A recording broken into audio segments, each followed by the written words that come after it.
The Big Four. Book by Agatha Christie. Chapter 1. The Unexpected Guest. I have met people who enjoy a channel crossing.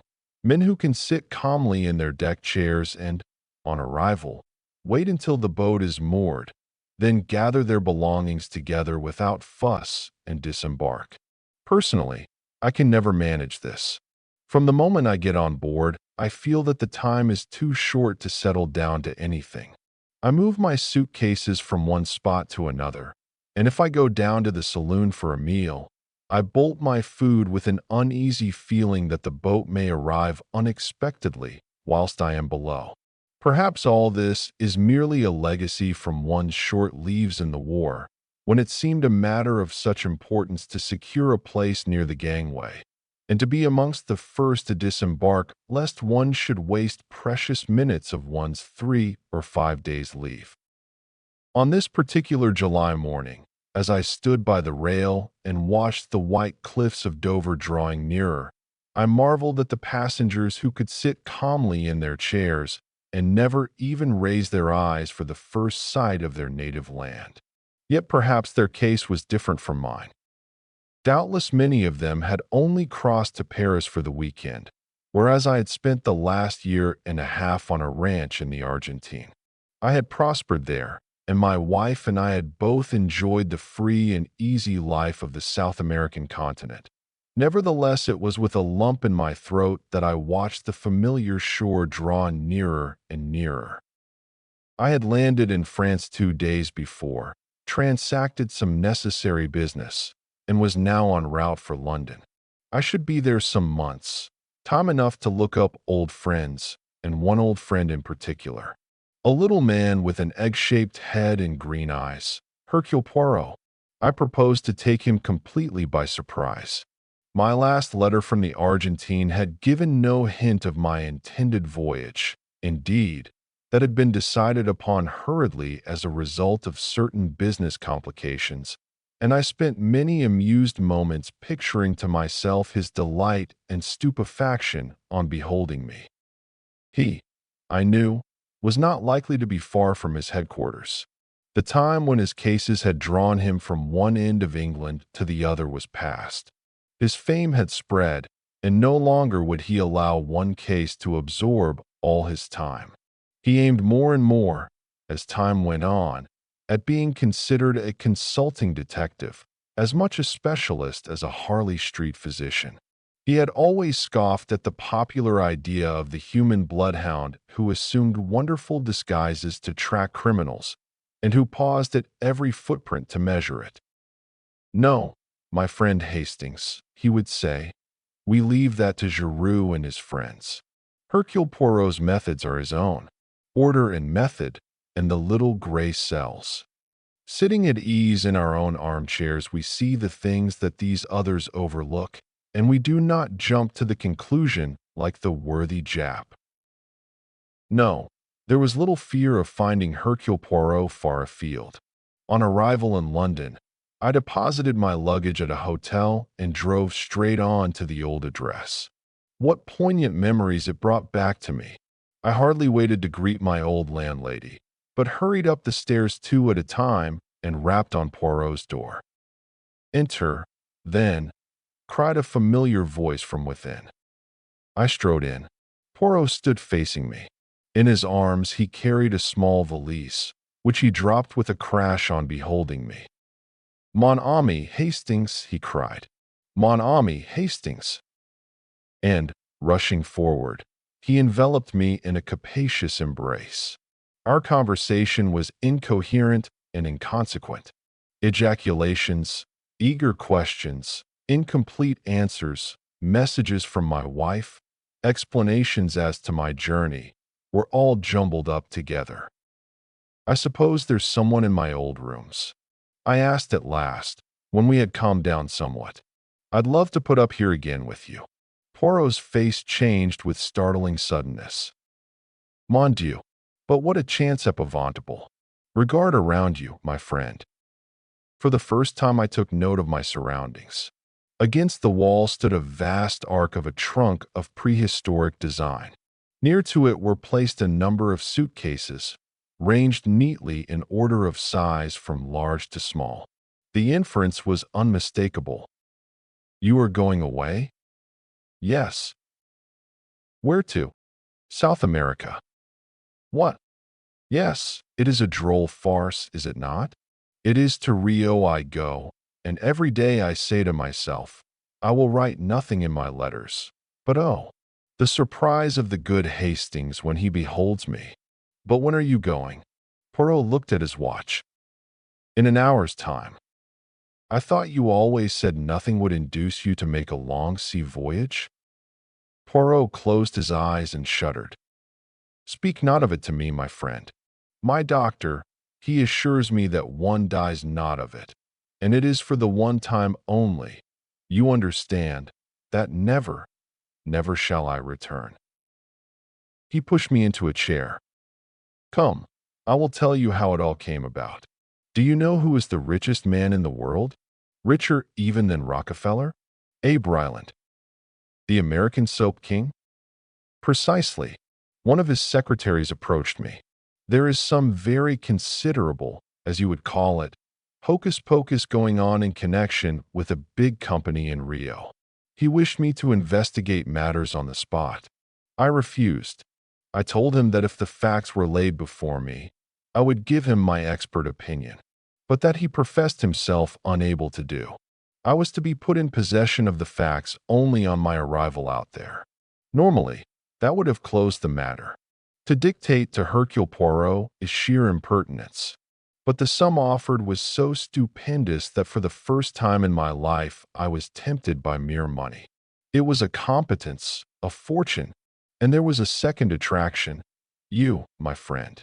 For this last year and a half, I have been a very lonely old man. I thought to myself, why not? I am beginning to weary of this unending solving of foolish problems. I have achieved sufficient fame. Let me take this money and settle down. Somewhere near my old friend. I was quite affected by this token of Poirot's regard. So I accepted, he continued, and in an hour's time I must leave to catch the boat train. One of life's little ironies, is it not?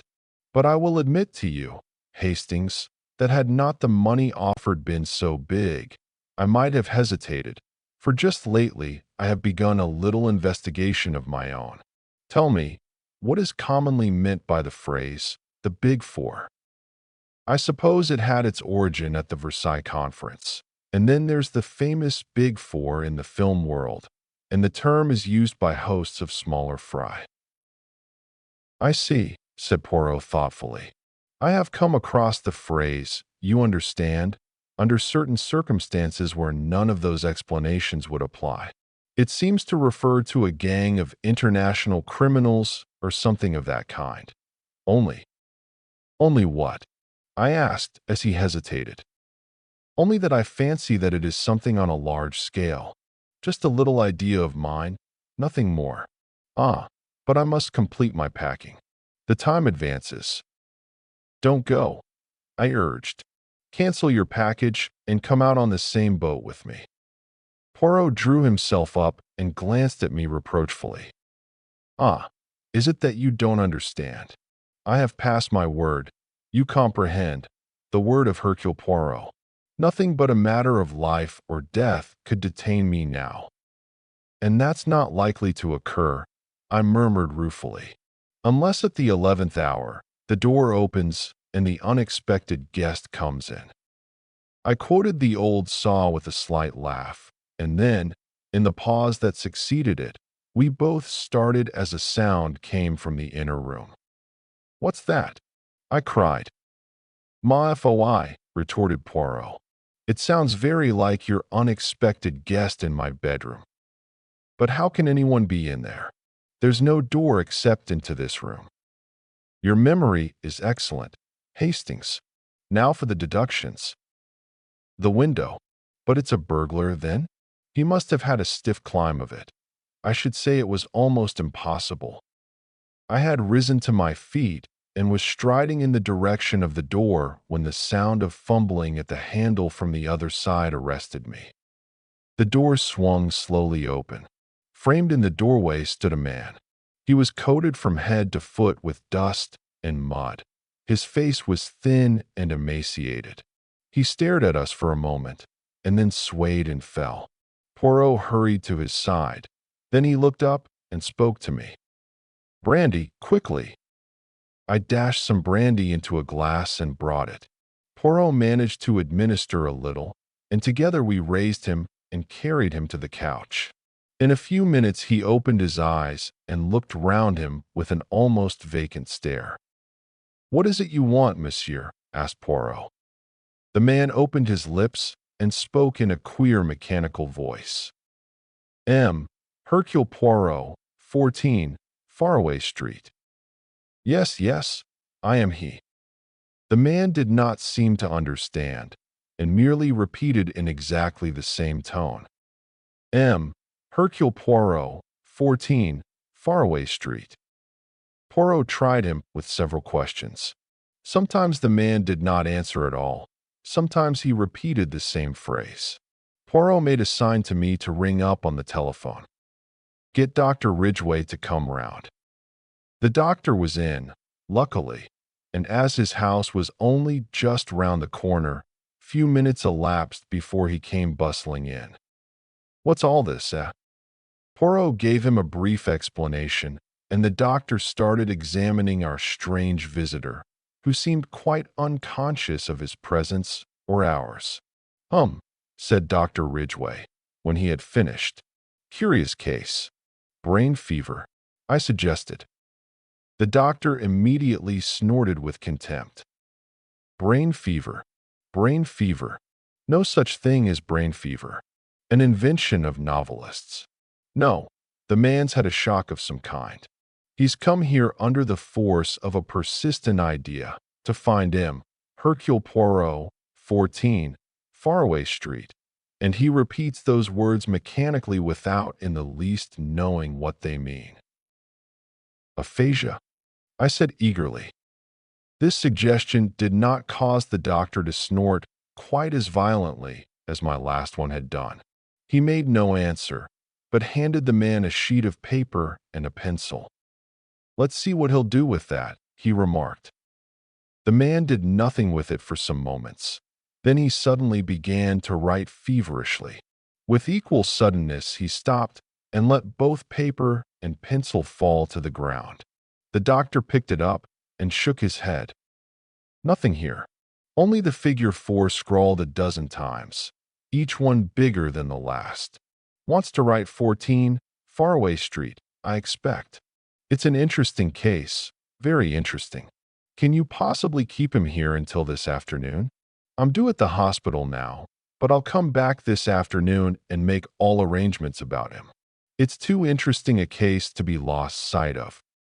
I explained Poirot's departure and the fact that I proposed to accompany him to Southampton. "That's all right. Leave the man here. He won't get into mischief. He's suffering from complete exhaustion. Will probably sleep for 8 hours on end. I'll have a word with that excellent Mrs. Funnyface of yours and tell her to keep an eye on him." And Dr. Ridgway bustled out with his usual celerity. Poirot himself completed his packing with one eye on the clock. The time, it marches with a rapidity unbelievable. "Come now, Hastings, you cannot say that I have left you with nothing to do. A most sensational problem. The man from the unknown. Who is he? What is he? Ah, sapristi, but I would give 2 years of my life to have this boat go tomorrow instead of today. There is something here very curious, very interesting.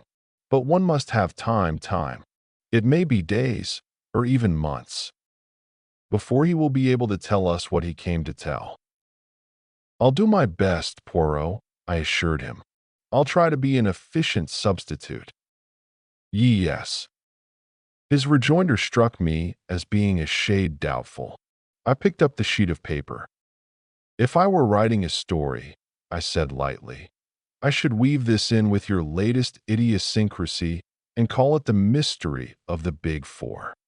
I tapped the penciled figures as I spoke. "And then I started, for our invalid, roused suddenly from his stupor, sat up in his chair and said clearly and distinctly, "Li Changyan." He had the look of a man suddenly awakened from sleep. Poirot made a sign to me not to speak. The man went on. He spoke in a clear, high voice, and something in his enunciation made me feel that he was quoting from some written report or lecture. Li Changyan may be regarded as representing the brains of the Big Four. He is the controlling and motive force. I have designated him, therefore, as number 1. Number 2 is seldom mentioned by name. He is represented by an S with 2 lines through it, the sign for $1, also by 2 stripes and a star. It may be conjectured, therefore, that he is an American subject and that he represents the power of wealth. There seems no doubt that number 3 is a woman and her nationality French. It is possible that she may be one of the sirens of the demi-monde, but nothing is known definitely. Number 4.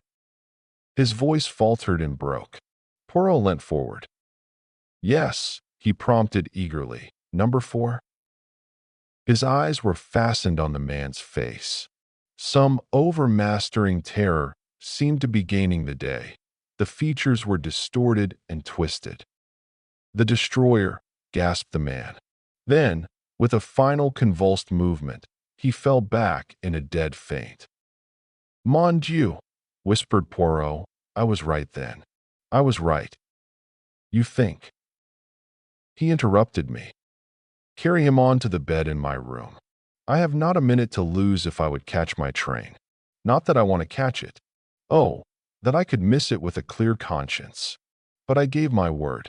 Come, Hastings."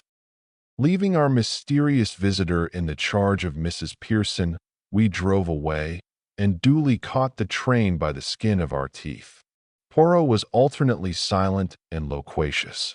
He would sit staring out of the window like a man lost in a dream, apparently not hearing a word that I said to him. Then, reverting to animation suddenly, he would shower injunctions and commands upon me, and urge the necessity of constant Marconigrams. We had a long fit of silence just after we passed Woking. The train, of course, did not stop anywhere until Southampton, but just here it happened to be held up by a signal. "Ah, sacre mille tonnerres," cried Poirot suddenly. "But I have been an imbecile. I see clearly at last. It is undoubtedly the blessed saints who stopped the train. Jump, Hastings, but jump, I tell you." In an instant he had unfastened the carriage door and jumped out on the line. "Throw out the suitcases and jump yourself." I obeyed him, just in time. As I alighted beside him, the train moved on. "And now, Poirot," I said, in some exasperation, "perhaps you will tell me what all this is about." "It is, my friend, that I have seen the light. That," I said, "is very illuminating to me." "It should be," said Poirot, "but I very much fear that it is not. If you can carry 2 of these valises, I think I can manage the rest." Chapter 2. The Man from the Asylum. Fortunately, the train had stopped near a station. A short walk brought us to a garage where we were able to obtain a car, and half an hour later we were spinning rapidly back to London. Then, and not till then, did Poirot deign to satisfy my curiosity. "You do not see?" "No more did I. But I see now. Hastings, I was being got out of the way." "What?" "Yes, very cleverly. Both the place and the method were chosen with great knowledge and acumen. They were afraid of me." "Who were?" "Those 4 geniuses who have banded themselves together to work outside the law. A Chinaman, an American, a Frenchwoman, and another. Pray the good God we arrive back in time, Hastings." "You think there is danger to our visitor?" "I am sure of it."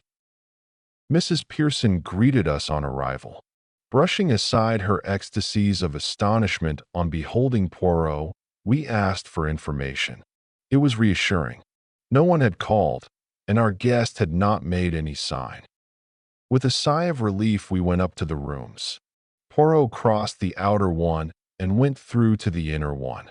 Then he called me, his voice strangely agitated. "Hastings, he's dead." I came running to join him. The man was lying as we had left him, but he was dead, and had been dead some time. I rushed out for a doctor.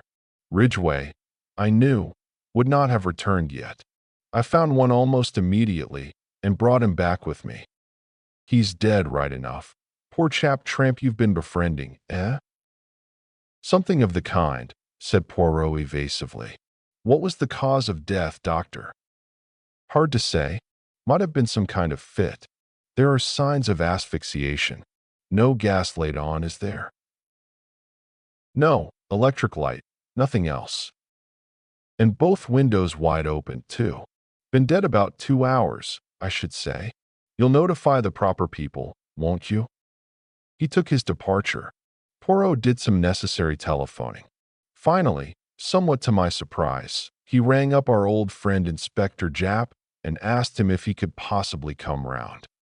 No sooner were these proceedings completed than Mrs. Pearson appeared, her eyes as round as saucers. "There's a man here from Anwell, from the asylum. Did you ever? Shall I show him up?" We signified assent, and a big, burly man in uniform was ushered in. "Morning, gentlemen," he said cheerfully. "I've got reason to believe you've got one of my birds here. Escaped last night, he did." "He was here," said Poirot quietly. "Not got away again, has he?" asked the keeper, with some concern. "He is dead." The man looked more relieved than otherwise. "You don't say so? Well, I dare say it's best for all parties." "Was he dangerous?" "Homicidal, do you mean?" "Oh, no. Harmless enough. Persecution mania very acute. Full of secret societies from China that had got him shut up. They're all the same." I shuddered. "How long has he been shut up?" asked Poirot. "A matter of 2 years now." "I see," said Poirot quietly. "It never occurred to anybody that he might be sane?" The keeper permitted himself to laugh. "If he was sane, what would he be doing in a lunatic asylum? They all say they're sane, you know." Poirot said no more. He took the man in to see the body.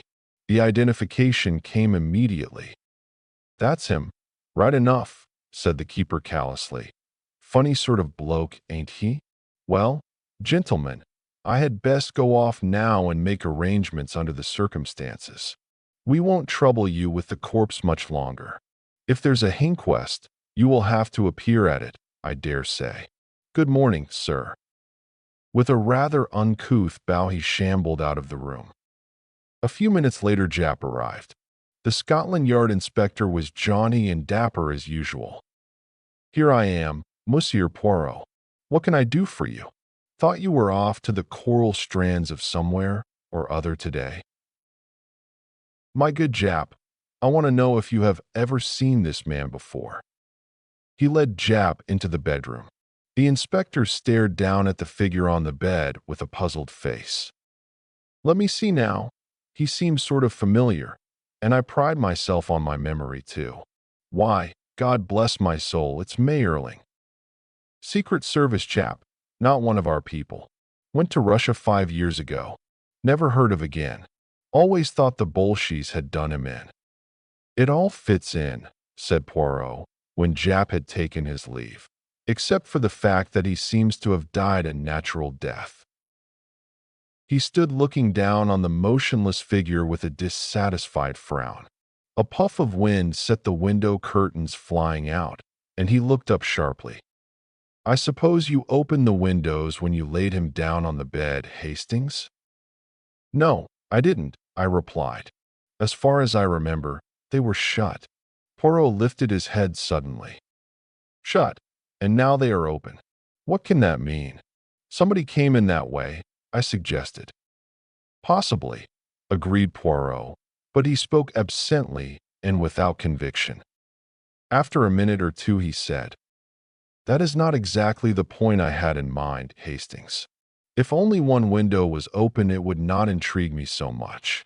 It is both windows being open that strikes me as curious. He hurried into the other room.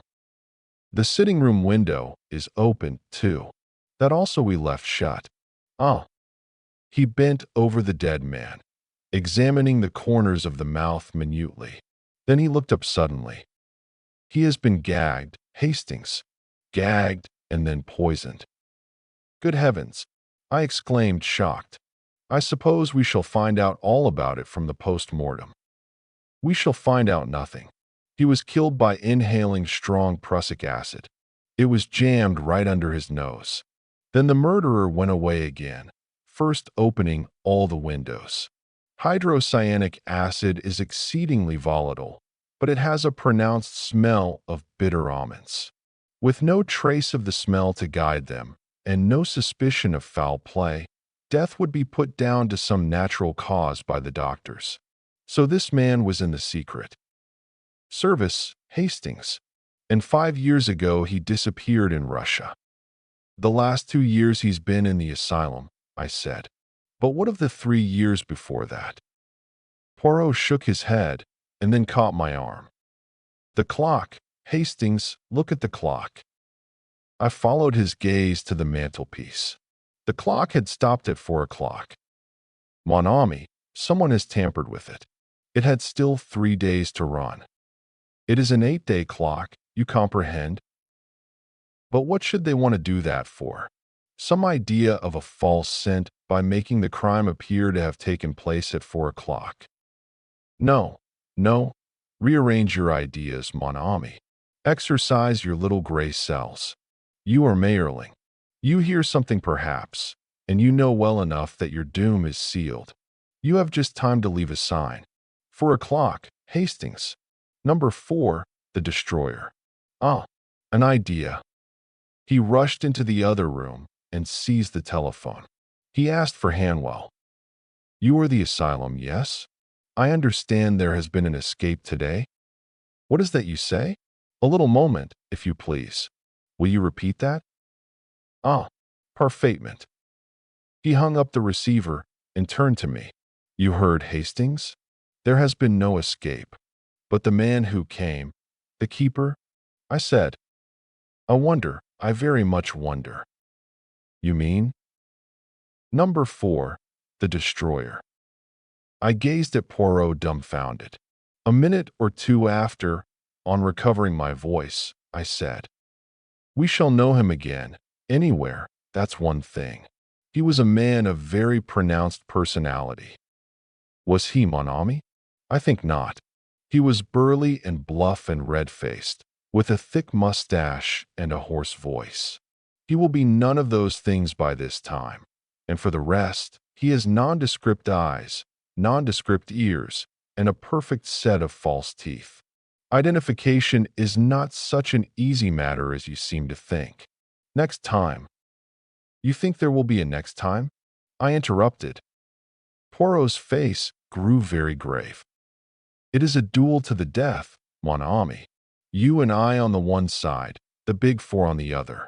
They have won the first trick, but they have failed in their plan to get me out of the way, and in the future they have to reckon with Hercule Poirot. Chapter 3. We hear more about Li Chongyan. For a day or two after our visit from the fake asylum attendant, I was in some hopes that he might return, and I refused to leave the flat even for a moment. As far as I could see, he had no reason to suspect that we had penetrated his disguise. He might, I thought, return and try to remove the body, but Poirot scoffed at my reasoning. Mon ami, he said, if you wish you may wade in to put salt on the little bird's tail, but for me, I do not waste my time so. Well, then, Poirot, I argued, why did he run the risk of coming at all? If he intended to return later for the body, I can see some point in his visit. He would at least be removing the evidence against himself. As it is, he does not seem to have gained anything. Poirot shrugged his most Gallic shrug. But you do not see with the eyes of number 4, Hastings, he said. You talk of evidence, but what evidence have we against him? True, we have a body, but we have no proof even that the man was murdered. Prussic acid, when inhaled, leaves no trace.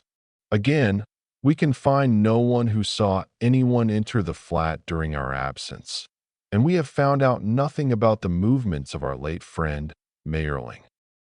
No, Hastings, number 4 has left no trace, and he knows it. His visit we may call a reconnaissance.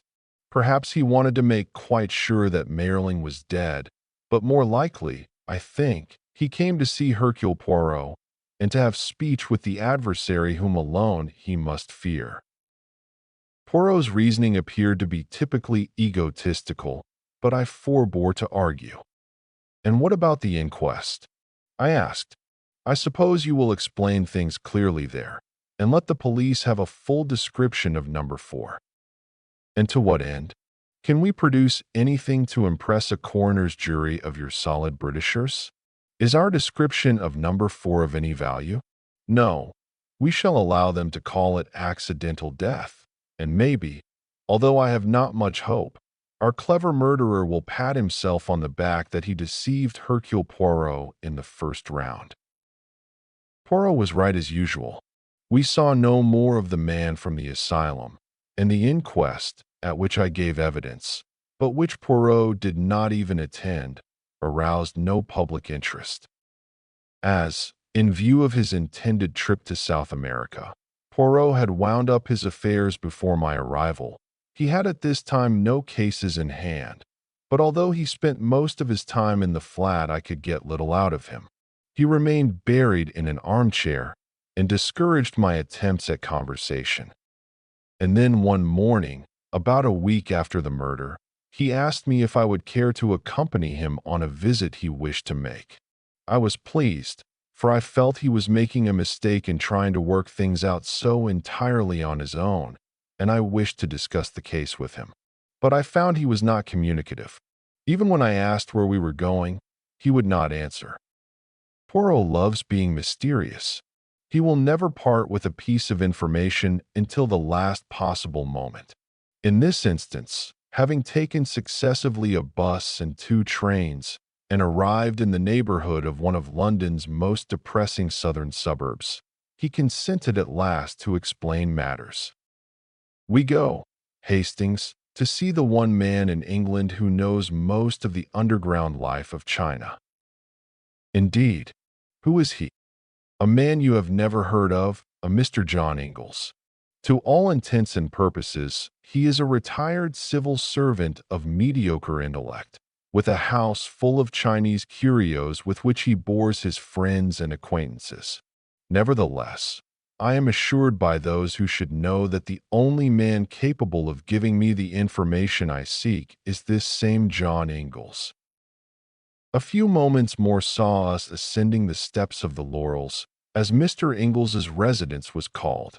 Personally, I did not notice a laurel bush of any kind, so deduced that it had been named according to the usual obscure nomenclature of the suburbs.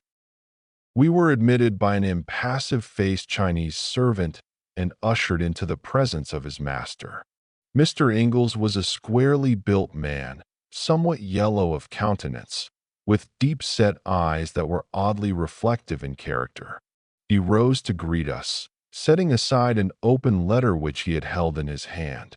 He referred to it after his greeting. "Sit down, won't you? Hastings tells me that you want some information and that I may be useful to you in the matter." "That is so, monsieur. I ask of you if you have any knowledge of a man named Li Changyan." "That's rum, very rum indeed. How did you come to hear about the man?" "You know him, then?" "I've met him once, and I know something of him, not quite as much as I should like to. But it surprises me that anyone else in England should even have heard of him. He's a great man in his way, Mandarin class and all that, you know, but that's not the crux of the matter. There's good reason to suppose that he's the man behind it all." "Behind what?" "Everything. The worldwide unrest, the labor troubles that beset every nation, and the revolutions that break out in some.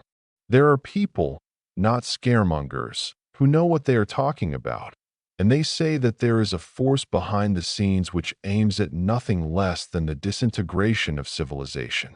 In Russia, you know, there were many signs that Lenin and Trotsky were mere puppets whose every action was dictated by another's brain. I have no definite proof that would count with you, but I am quite convinced that this brain was Li Changyan's. Oh, come, I protested. Isn't that a bit far-fetched? How would a Chinaman cut any ice in Russia? Poirot frowned at me irritably. For you, Hastings, he said, everything is far-fetched that comes not from your own imagination. For me, I agree with this gentleman. But continue, I pray, monsieur. What exactly he hopes to get out of it all I cannot pretend to say for certain, went on Mr. Ingalls. But I assume his disease is one that has attacked great brains from the time of Akbar and Alexander to Napoleon, a lust for power and personal supremacy. Up to modern times, armed force was necessary for conquest, but in this century of unrest a man like Li Changyan can use other means. I have evidence that he has unlimited money behind him for bribery and propaganda. And there are signs that he controls some scientific force more powerful than the world has dreamed of. Poirot was following Mr. Ingles's words with the closest attention. And in China? He asked. He moves there too? The other nodded in emphatic assent. There, he said, although I can produce no proof that would count in a court of law, I speak from my own knowledge. I know personally every man who counts for anything in China today, and this I can tell you. The men who loom most largely in the public eye are men of little or no personality. They are marionettes who dance to the wires pulled by a master hand, and that hand is Li Changyan's. His is the controlling brain of the East today. We don't understand the East. We never shall. But Li Changyan is its moving spirit. Not that he comes out into the limelight. Oh, not at all. He never moves from his palace in Peking. But he pulls strings. That's it. Pulls strings. And things happen far away. And there is no one to oppose him? Asked Poirot. Mr. Ingalls leant forward in his chair. For men have tried in the last 4 years, he said slowly. Men of character and honesty and brain power. Any one of them might in time have interfered with his plans. He paused. Well, I queried. Well, they are dead. One wrote an article and mentioned Li Changyan's name in connection with the riots in Peking, and within 2 days he was stabbed in the street. His murderer was never caught. The offenses of the other two were similar. In a speech or an article or in conversation, each linked Li Changyan's name with rioting or revolution, and within a week of his indiscretion each was dead. One was poisoned, one died of cholera, an isolated case, not part of an epidemic, and one was found dead in his bed. The cause of the last death was never determined, but I was told by a doctor who saw the corpse that it was burnt and shriveled as though a wave of electrical energy of incredible power had passed through it. And Li Changyan? Inquired Poirot. Naturally, nothing is traced to him. But there are signs, eh? Mr. Ingalls shrugged. Oh, signs. Yes, certainly. And once I found a man who would talk, a brilliant young Chinese chemist who was a protege of Li Changyan's. He came to me one day, this chemist, and I could see that he was on the verge of a nervous breakdown. He hinted to me of experiments on which he'd been engaged in Li Changyan's palace under the mandarin's direction, experiments on coolies in which the most revolting disregard for human life and suffering had been shown. His nerve had completely broken, and he was in the most pitiable state of terror. I put him to bed in a top room of my own house, intending to question him the next day, and that, of course, was stupid of me. How did they get him? Demanded Poirot. That I shall never know. I woke that night to find my house in flames and was lucky to escape with my life. Investigation showed that a fire of amazing intensity had broken out on the top floor, and the remains of my young chemist friend were charred to a cinder. I could see from the earnestness with which he had been speaking that Mr. Ingalls was a man mounted on his hobby horse, and evidently he, too, realized that he had been carried away, for he laughed apologetically. "But, of course," he said, "I have no proofs, and you, like the others, will merely tell me that I have a bee in my bonnet." "On the contrary," said Poirot quietly, "we have every reason to believe your story. We ourselves are more than a little interested in Li Changyan. Very odd your knowing about him. Didn't fancy a soul in England had ever heard of him. I'd rather like to know how you did come to hear of him, if it's not indiscreet." "Not in the least, monsieur. A man took refuge in my rooms. He was suffering badly from shock, but he managed to tell us enough to interest us in this Li Changyan. He described 4 people, the Big Four, an organization hitherto undreamed of. Number 1 is Li Changyan. Number 2 is an unknown American. Number 3, an equally unknown Frenchwoman. Number 4 may be called the executive of the organization, the destroyer. My informant died. Tell me, monsieur, is that phrase known to you at all? The Big Four. Not in connection with Li Changyan. No, I can't say it is. But I've heard it, or read it, just lately, and in some unusual connection too. Ah, I've got it." He rose and went across to an inlaid lacquer cabinet, an exquisite thing, as even I could see. He returned with a letter in his hand. "Here you are. Note from an old seafaring man I ran against once in Shanghai. Hoary old reprobate, maudlin with drink by now, I should say. I took this to be the ravings of alcoholism." He read it aloud. "Dear sir, you may not remember me, but you did me a good turn once in Shanghai. Do me another now. I must have money to get out of the country. I'm well hid here, I hope, but any day they may get me. The Big Four, I mean. It's life or death. I've plenty of money, but I daren't get at it, for fear of putting them wise. Send me a couple of hundred in notes. I'll repay it faithful, I swear to that. Your servant, sir. Jonathan Wally. Dated from Granite Bungalow, Hoppiton, Dartmoor. I'm afraid I regarded it as rather a crude method of relieving me of a couple of hundred which I can ill spare. If it's any use to you," he held it out. "Je vous remercie, monsieur. I start for Hoppiton à l'heure-même. Dear me, this is very interesting. Supposing I came along too? Any objection? I should be charmed to have your company, but we must start at once.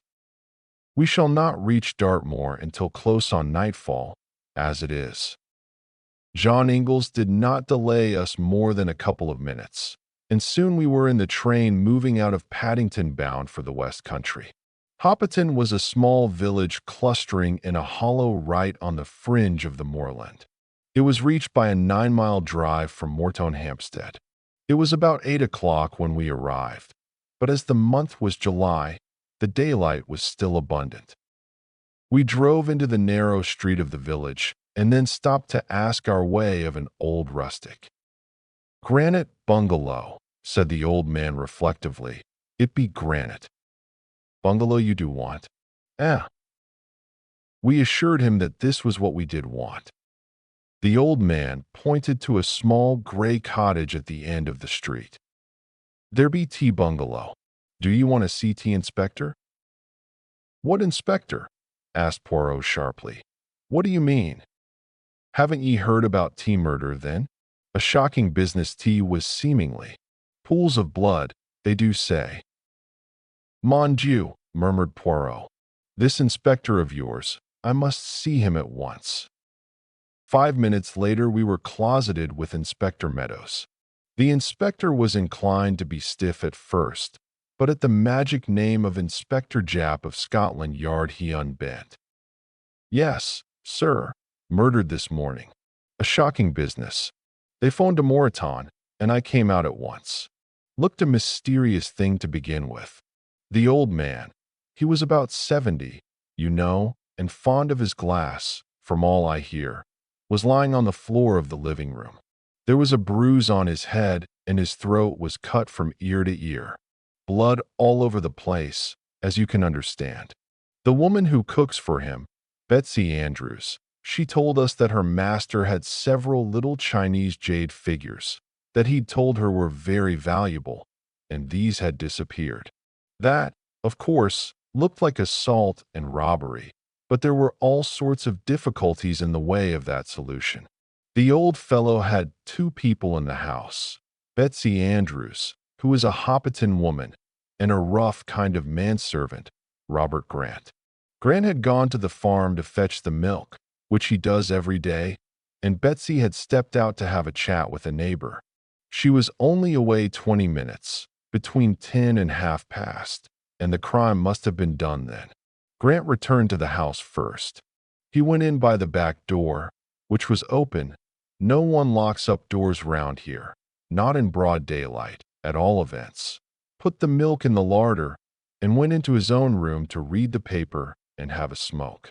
He had no idea anything unusual had occurred. At least, that's what he says. Then Betsy comes in, goes into the living room, sees what's happened, and lets out a screech to wake the dead. That's all fair and square. Someone got in whilst those 2 were out, and did the poor old man in. But it struck me at once that he must be a pretty cool customer. He'd have to come right up the village street, or creep through someone's backyard. Granite Bungalow has got houses all round it, as you can see. How is it that no one had seen him? The inspector paused with a flourish. "Uh-huh. I perceive your point," said Poirot. "To continue?" "Well, sir, fishy," I said to myself, fishy, and I began to look about me. Those jade figures, now. Would a common tramp ever suspect that they were valuable?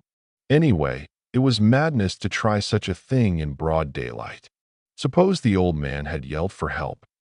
"I suppose, Inspector," said Mr. Ingalls, "that the bruise on the head was inflicted before death?" "Quite right, sir. First knocked him silly, the murderer did, and then cut his throat. That's clear enough. But how the dickens did he come or go? They notice strangers quick enough in a little place like this. It came to me all at once. Nobody did come. I took a good look round. It had rained the night before, and there were footprints clear enough going in and out of the kitchen. In the living room there were 2 sets of footprints only. Betsy Andrews's stopped at the door, Mr. Wally's. He was wearing carpet slippers, and another man's. The other man had stepped in the bloodstains, and I traced his bloody footprints. I beg your pardon, sir." "Not at all," said Mr. Ingalls, with a faint smile. "The adjective is perfectly understood. I traced them to the kitchen, but not beyond. Point number 1. On the lintel of Robert Grant's door was a faint smear, a smear of blood. That's point number 2. Point number 3 was when I got hold of Grant's boots, which he had taken off, and fitted them to the marks. That settled it. It was an inside job. I warned Grant, and took him into custody. And what do you think I found packed away in his portmanteau? The little jade figures and a ticket of leave. Robert Grant was also Abraham Biggs, convicted for felony and housebreaking 5 years ago. The inspector paused triumphantly. "What do you think of that, gentlemen?" "I think," said Poirot, "that it appears a very clear case. Of a surprising clearness, in fact. This Biggs, or Grant, he must be a man very foolish and uneducated, eh?" "Oh, he is that. A rough, common sort of fellow. No idea of what a footprint may mean. Clearly he reads not the detective fiction. Well, Inspector, I congratulate you. We may look at the scene of the crime. Yes. I'll take you there myself this minute. I'd like you to see those footprints." "I, too, should like to see them. Yes, yes, very interesting, Very ingenious. We set out forthwith. Mr. Ingalls and the inspector forged ahead. I drew Poirot back a little so as to be able to speak to him out of the inspector's hearing. What do you really think, Poirot? Is there more in this than meets the eye? That is just the question, mon ami. Wally says plainly enough in his letter that the Big Four are on his track, and we know, you and I, that the Big Four is no bogey for the children. Yet everything seems to say that this man Grant committed the crime. Why did he do so? For the sake of the little jade figures? Or is he an agent of the Big Four? I confess that this last seems more likely. However valuable the jade, a man of that class was not likely to realize the fact, at any rate, not to the point of committing murder for them. That, for example, ought to have struck the inspector. He could have stolen the jade and made off with it instead of committing a brutal murder. Ah, yes. I fear our Devonshire friend has not used his little gray cells. He has measured footprints and has omitted to reflect and arrange his ideas with the necessary order and method. Chapter 4. The Importance of a Leg of Mutton. The inspector drew a key from his pocket and unlocked the door of granite. Bungalow. The day had been fine and dry, so our feet were not likely to leave any prints. Nevertheless, we wiped them carefully on the mat before entering. A woman came up out of the gloom and spoke to the inspector, and he turned aside. Then he spoke over his shoulder. Have a good look round, Mr. Poirot, and see all there is to be seen. I'll be back in about 10 minutes. By the way, here's Grant's boot. I brought it along with me for you to compare the impressions. We went into the living room, and the sound of the inspector's footsteps died away outside. Ingalls was attracted immediately by some Chinese curios on a table in the corner and went over to examine them. He seemed to take no interest in Poirot's doings. I, on the other hand, watched him with breathless interest. The floor was covered with a dark green linoleum, which was ideal for showing up footprints. A door at the farther end led into the small kitchen.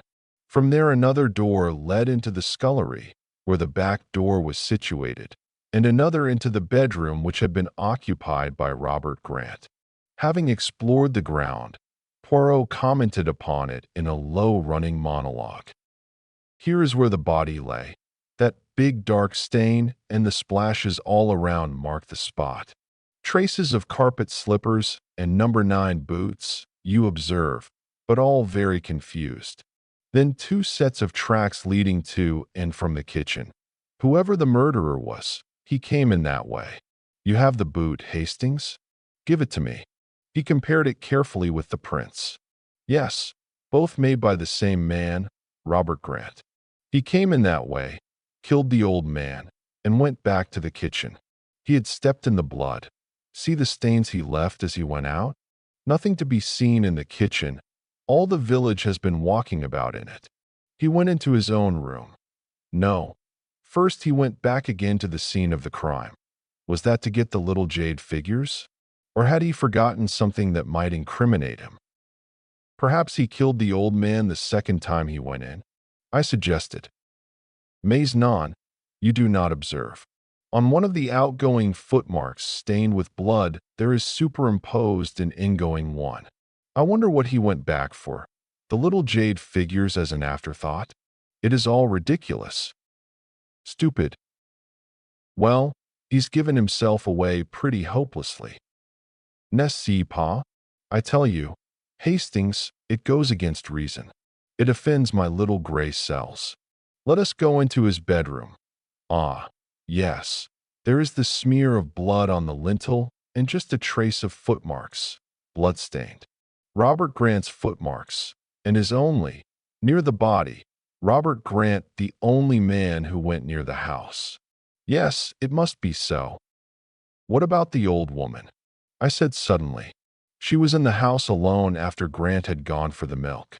She might have killed him and then gone out. Her feet would leave no prints if she hadn't been outside. Very good, Hastings. I wondered whether that hypothesis would occur to you. I had already thought of it and rejected it. Betsy Andrews is a local woman, well known hereabouts. She can have no connection with the Big Four. And besides, old Wally was a powerful fellow, by all accounts. This is a man's work, not a woman's. I suppose the Big Four couldn't have had some diabolical contrivance concealed in the ceiling, something which descended automatically and cut the old man's throat and was afterwards drawn up again. Like Jacob's ladder? I know, Hastings, that you have an imagination of the most fertile, but I implore of you to keep it within bounds. I subsided abashed. Poirot continued to wander about, poking into rooms and cupboards with a profoundly dissatisfied expression on his face. Suddenly he uttered an excited yelp, reminiscent of a Pomeranian dog. I rushed to join him. He was standing in the larder in a dramatic attitude. In his hand, he was brandishing a leg of mutton. "My dear Poirot," I cried, "what is the matter? Have you suddenly gone mad? Regard, I pray you, this mutton, but regard it closely." I regarded it as closely as I could, but could see nothing unusual about it. It seemed to me a very ordinary leg of mutton. I said as much. Poirot threw me a withering glance. "But do you not see this, and this, and this?" He illustrated each this with a jab at the unoffending joint, dislodging small icicles as he did so. Poirot had just accused me of being imaginative, but I now felt that he was far more wildly so than I had ever been. Did he seriously think these slivers of ice were crystals of a deadly poison? That was the only construction I could put upon his extraordinary agitation. "It's frozen meat," I explained gently. "Imported, you know. New Zealand." He stared at me for a moment or two and then broke into a strange laugh. "How marvelous is my friend Hastings. He knows everything, but everything. How do they say, inquire within upon everything? That is my friend Hastings." He flung down the leg of mutton on to its dish again and left the larder. Then he looked through the window. "Here comes our friend the inspector. It is well. I have seen all I want to see here." He drummed on the table absent-mindedly, as though absorbed in calculation, and then asked suddenly, "What is the day of the week, mon ami?" "Monday," I said, rather astonished. "What? Ah, Monday, is it? A bad day of the week. To commit a murder on a Monday is a mistake." Passing back to the living room, he tapped the glass on the wall and glanced at the thermometer. Set fair and 70 degrees Fahrenheit. An orthodox English summer's day. Ingalls was still examining various pieces of Chinese pottery. "You do not take much interest in this inquiry, monsieur," said Poirot. The other gave a slow smile. "It's not my job, you see. I'm a connoisseur of some things, but not of this. So I just stand back and keep out of the way. I've learnt patience in the East." The inspector came bustling in, apologizing for having been so long away.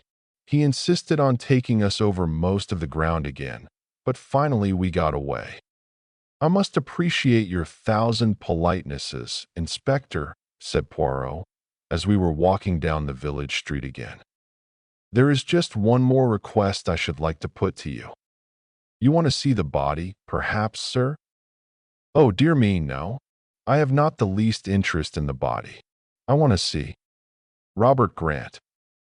"You'll have to drive back with me to Moreton to see him, sir." "Very well, I will do so, but I must see him and be able to speak to him alone." The inspector caressed his upper lip. "Well, I don't know about that, sir. I assure you that if you can get through to Scotland Yard you will receive full authority. I've heard of you, of course, sir, and I know you've done us a good turn now and again, but it's very irregular." "Nevertheless, it is necessary," said Poirot calmly. "It is necessary for this reason. Grant is not the murderer." "What? Who is then?" "The murderer was, I should fancy, a youngish man. He drove up to Granite Bungalow in a trap, which he left outside. He went in, committed the murder, came out, and drove away again. He was bareheaded, and his clothing was slightly blood-stained. But the whole village would have seen him. Not under certain circumstances. Not if it was dark, perhaps, but the crime was committed in broad daylight. Poirot merely smiled. And the horse and trap, sir, how could you tell that?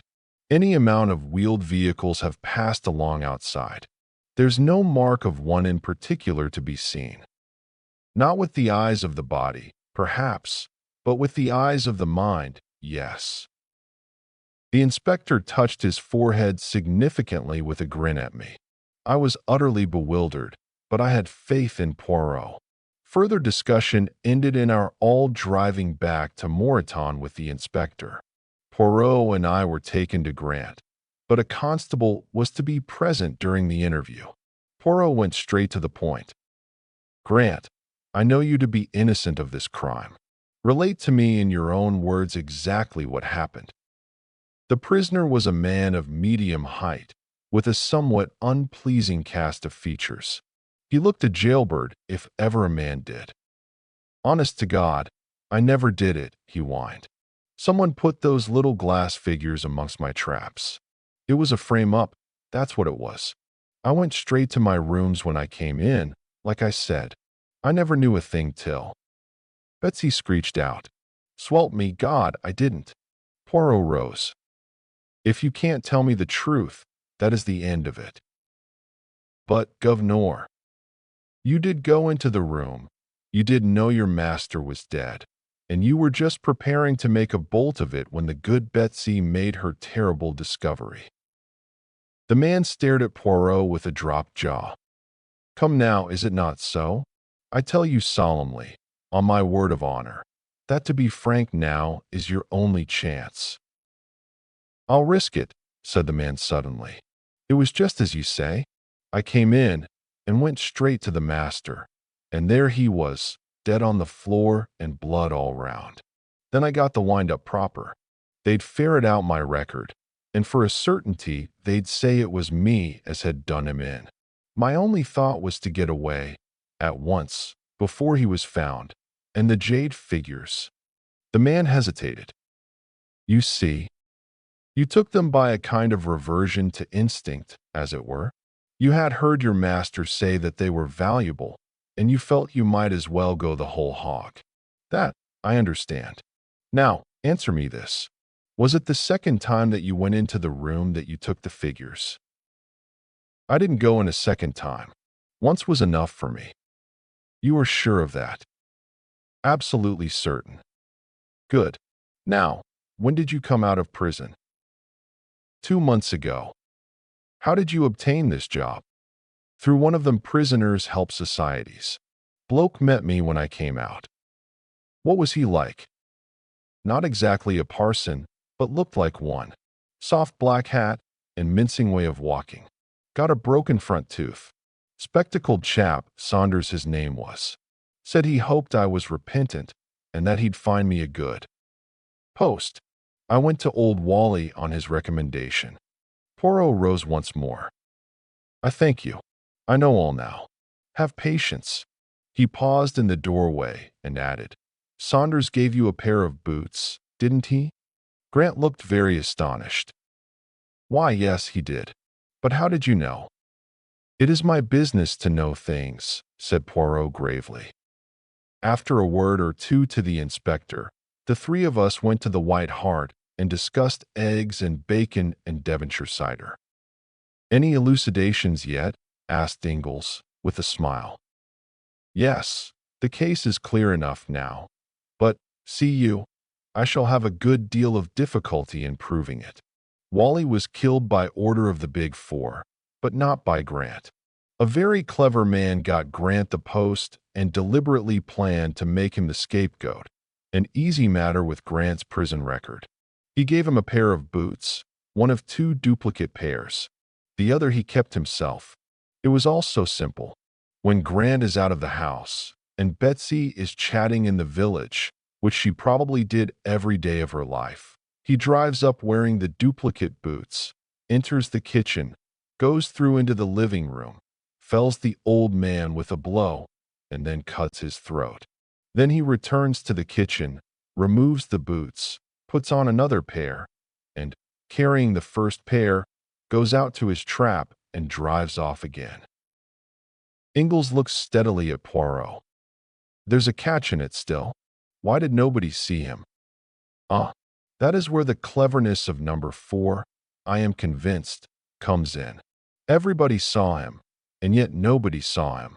You see, he drove up in a butcher's cart. I uttered an exclamation. The leg of mutton? Exactly. Hastings, the leg of mutton. Everybody swore that no one had been to Granite Bungalow that morning. But, nevertheless, I found in the larder a leg of mutton, still frozen. It was Monday, so the meat must have been delivered that morning, for if on Saturday, in this hot weather, it would not have remained frozen over Sunday. So someone had been to the bungalow, and a man on whom a trace of blood here and there would attract no attention. Damned ingenious, cried Ingalls approvingly. Yes, he is clever, number 4. As clever as Hercule Poirot? I murmured. My friend threw me a glance of dignified reproach. There are some jests that you should not permit yourself, Hastings, he said sententiously. Have I not saved an innocent man from being sent to the gallows? That is enough for one day. Chapter 5. Disappearance of a scientist.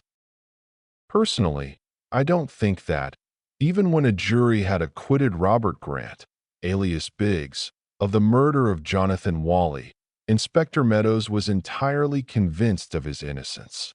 The case which he had built up against Grant, the man's record, the jade which he had stolen, the boots which fitted the footprints so exactly, was to his matter-of-fact mind too complete to be easily upset. But Poirot, compelled much against his inclination to give evidence, convinced the jury. 2 witnesses were produced who had seen a butcher's cart drive up to the bungalow on that Monday morning, and the local butcher testified that his cart only called there on Wednesdays and Fridays. A woman was actually found who, when questioned, remembered seeing the butcher's man leaving the bungalow, but she could furnish no useful description of him. The only impression he seemed to have left on her mind was that he was clean-shaven, of medium height, and looked exactly like a butcher's man. At this description Poirot shrugged his shoulders philosophically. It is as I tell you, Hastings, he said to me, after the trial. He is an artist, this one. He disguises himself not with the false beard and the blue spectacles. He alters his features, yes, but that is the least part. For the time being, he is the man he would be. He lives in his part. Certainly I was compelled to admit that the man who had visited us from Hanwell had fitted in exactly with my idea of what an asylum attendant should look like. I should never for a moment have dreamt of doubting that he was genuine. It was all a little discouraging, and our experience on Dartmoor did not seem to have helped us at all. I said as much to Poirot, but he would not admit that we had gained nothing. We progress, he said, we progress. At every contact with this man we learn a little of his mind and his methods. Of us and our plans he knows nothing. And there, Poirot, I protested, he and I seem to be in the same boat. You don't seem to me to have any plans. You seem to sit and wait for him to do something. Poirot smiled. Mon ami, you do not change. Always the same Hastings, who would be up and at their throats. Perhaps, he added, as a knock sounded on the door, you have here your chance. It may be our friend who enters. And he laughed at my disappointment when Inspector Japp and another man entered the room. Good evening, monsieur, said the inspector. Allow me to introduce. Captain Kent of the United States Secret Service. Captain Kent was a tall, lean American, with a singularly impassive face which looked as though it had been carved out of wood. "Pleased to meet you, gentlemen," he murmured as he shook hands jerkily. Poirot threw an extra log on the fire and brought forward more easy chairs. I brought out glasses and the whiskey and soda. The captain took a deep draught and expressed appreciation. "Legislation in your country is still sound," he observed. "And now to business," said Jap. "Monsieur Poirot here made a certain request to me. He was interested in some concern that went by the name of the Big Four, and he asked me to let him know at any time if I came across a mention of it in my official line of business. I didn't take much stock in the matter, but I remembered what he said, and when the captain here came over with rather a curious story, I said at once, 'We'll go round to Monsieur Poirot's.'" Poirot looked across at Captain Kent, and the American took up the tale. "You may remember reading, M. Poirot, that a number of torpedo boats and destroyers were sunk by being dashed upon the rocks off the American coast. It was just after the Japanese earthquake, and the explanation given was that the disaster was the result of a tidal wave. Now, a short time ago, a roundup was made of certain crooks and gunmen, and with them were captured some papers which put an entirely new face upon the matter. They appeared to refer to some organization called the Big Four, and gave an incomplete description of some powerful wireless installation, a concentration of wireless energy far beyond anything so far attempted, and capable of focusing a beam of great intensity upon some given spot. The claims made for this invention seemed manifestly absurd, but I turned them in to headquarters for what they were worth, and one of our highbrow professors got busy on them. Now it appears that one of your British scientists read a paper upon the subject before the British Association. His colleagues didn't think great shakes of it, by all accounts, thought it far-fetched and fanciful, but your scientist stuck to his guns and declared that he himself was on the eve of success in his experiments. "Eh bien?" demanded Poirot, with interest. "It was suggested that I should come over here and get an interview with this gentleman. Quite a young fellow. He is Halliday by name. He is the leading authority on the subject, and I was to get from him whether the thing suggested was any way possible." "And was it?" I asked eagerly. "That's just what I don't know. I haven't seen Mr. Halliday, and I'm not likely to, by all accounts." "The truth of the matter is," said Jap shortly, "Halliday's disappeared." "When?" "2 months ago." "Was his disappearance reported?" "Of course it was. His wife came to us in a great state. We did what we could, but I knew all along it would be no good." "Why not?" "Never is, when a man disappears that way." Jap winked. "What way?" "Paris." "So Halliday disappeared in Paris?" "Yes. Went over there on scientific work, so he said. Of course, he'd have to say something like that. But you know what it means when a man disappears over there. Either it's a patchy work, and that's the end of it, or else it's voluntary disappearance. And that's a great deal the commoner of the two, I can tell you. Gay Paris and all that, you know. Sick of home life. Halliday and his wife had had a tiff before he started, which all helps to make it a pretty clear case." "I wonder," said Poirot thoughtfully. The American was looking at him curiously. "Say, mister," he drawled, "what's this Big Four idea?" "The Big Four," said Poirot, "is an international organization which has at its head a Chinaman. He is known as number 1. Number 2 is an American. Number 3 is a Frenchwoman. Number 4, the destroyer, is an Englishman." "A Frenchwoman, eh?" The American whistled. "And Halliday disappeared in France. Maybe there's something in this. What's her name?" "I don't know. I know nothing about her." "But it's a mighty big proposition, eh?" suggested the other. Poirot nodded as he arranged the glasses in a neat row on the tray. His love of order was as great as ever, What was the idea in sinking those boats? Are the big for a German stunt? The big four are for themselves, and for themselves only. Le Capitaine. Their aim is world domination. The American burst out laughing, but broke off at the sight of Poirot's serious face. "You laugh, monsieur," said Poirot, shaking a finger at him. "You reflect not. You use not the little gray cells of the brain. Who are these men who send a portion of your navy to destruction simply as a trial of their power? For that was all it was, monsieur, a test of this new force of magnetical attraction which they hold." "Go on with you, monsieur," said Jap good-humoredly. "I've read of super-criminals many a time, but I've never come across them." "Well, you've heard Captain Kent's story. Anything further I can do for you?" "Yes, my good friend. You can give me the address of Mrs. Halliday, and also a few words of introduction to her, if you will be so kind." Thus it was that the following day saw us bound for Chetwynd Lodge, near the village of Chobham in Surrey. Mrs. Halliday received us at once, a tall, fair woman, nervous and eager in manner.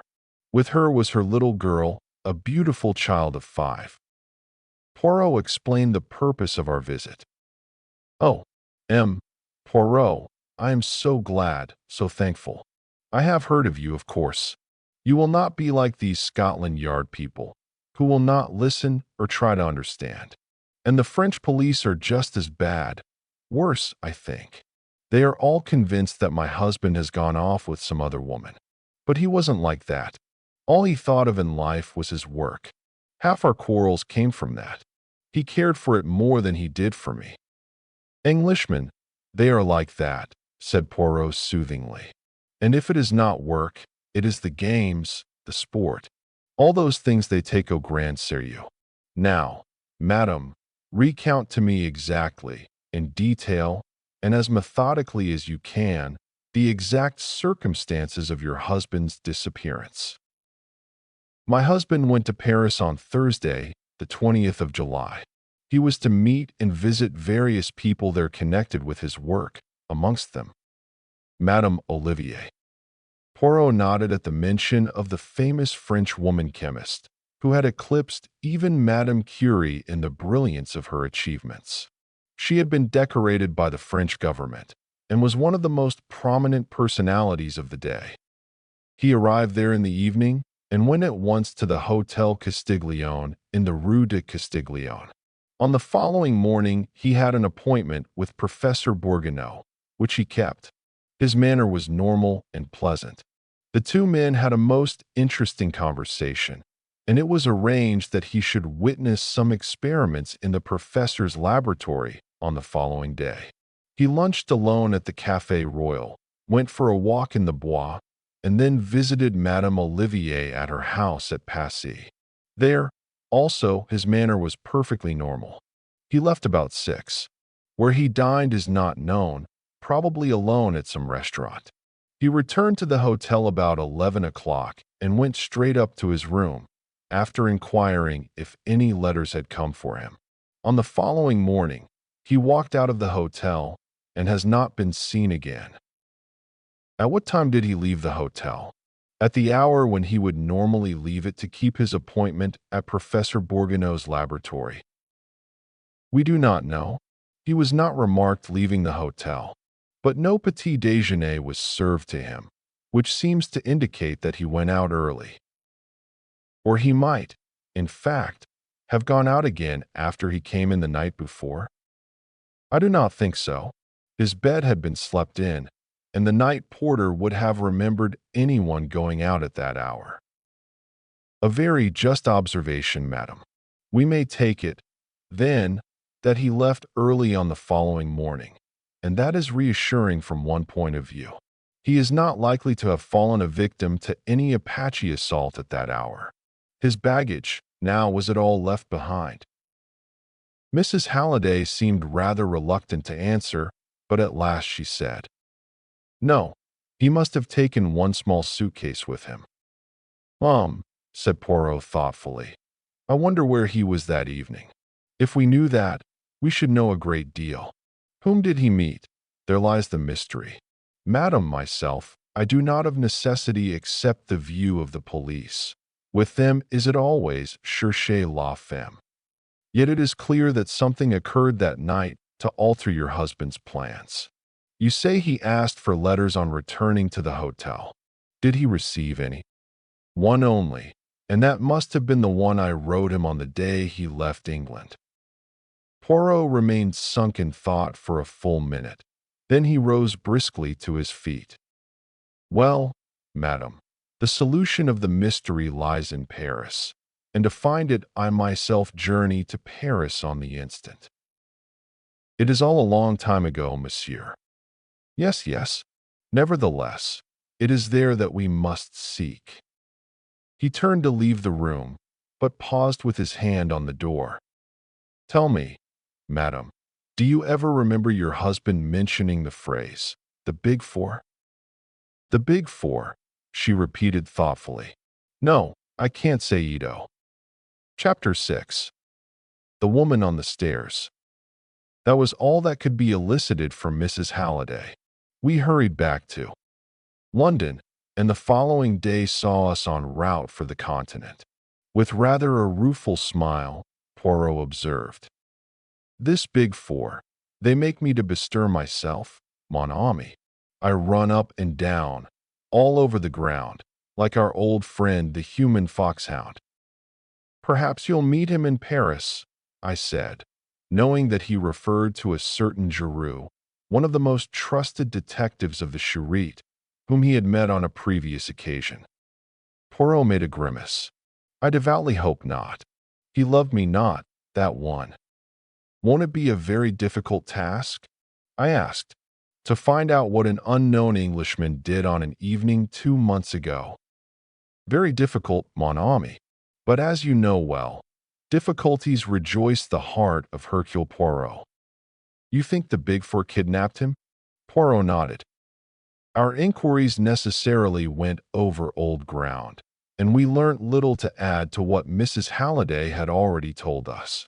Poirot had a lengthy interview with Professor Bourguignon, during which he sought to elicit whether Halliday had mentioned any plan of his own for the evening, but we drew a complete blank.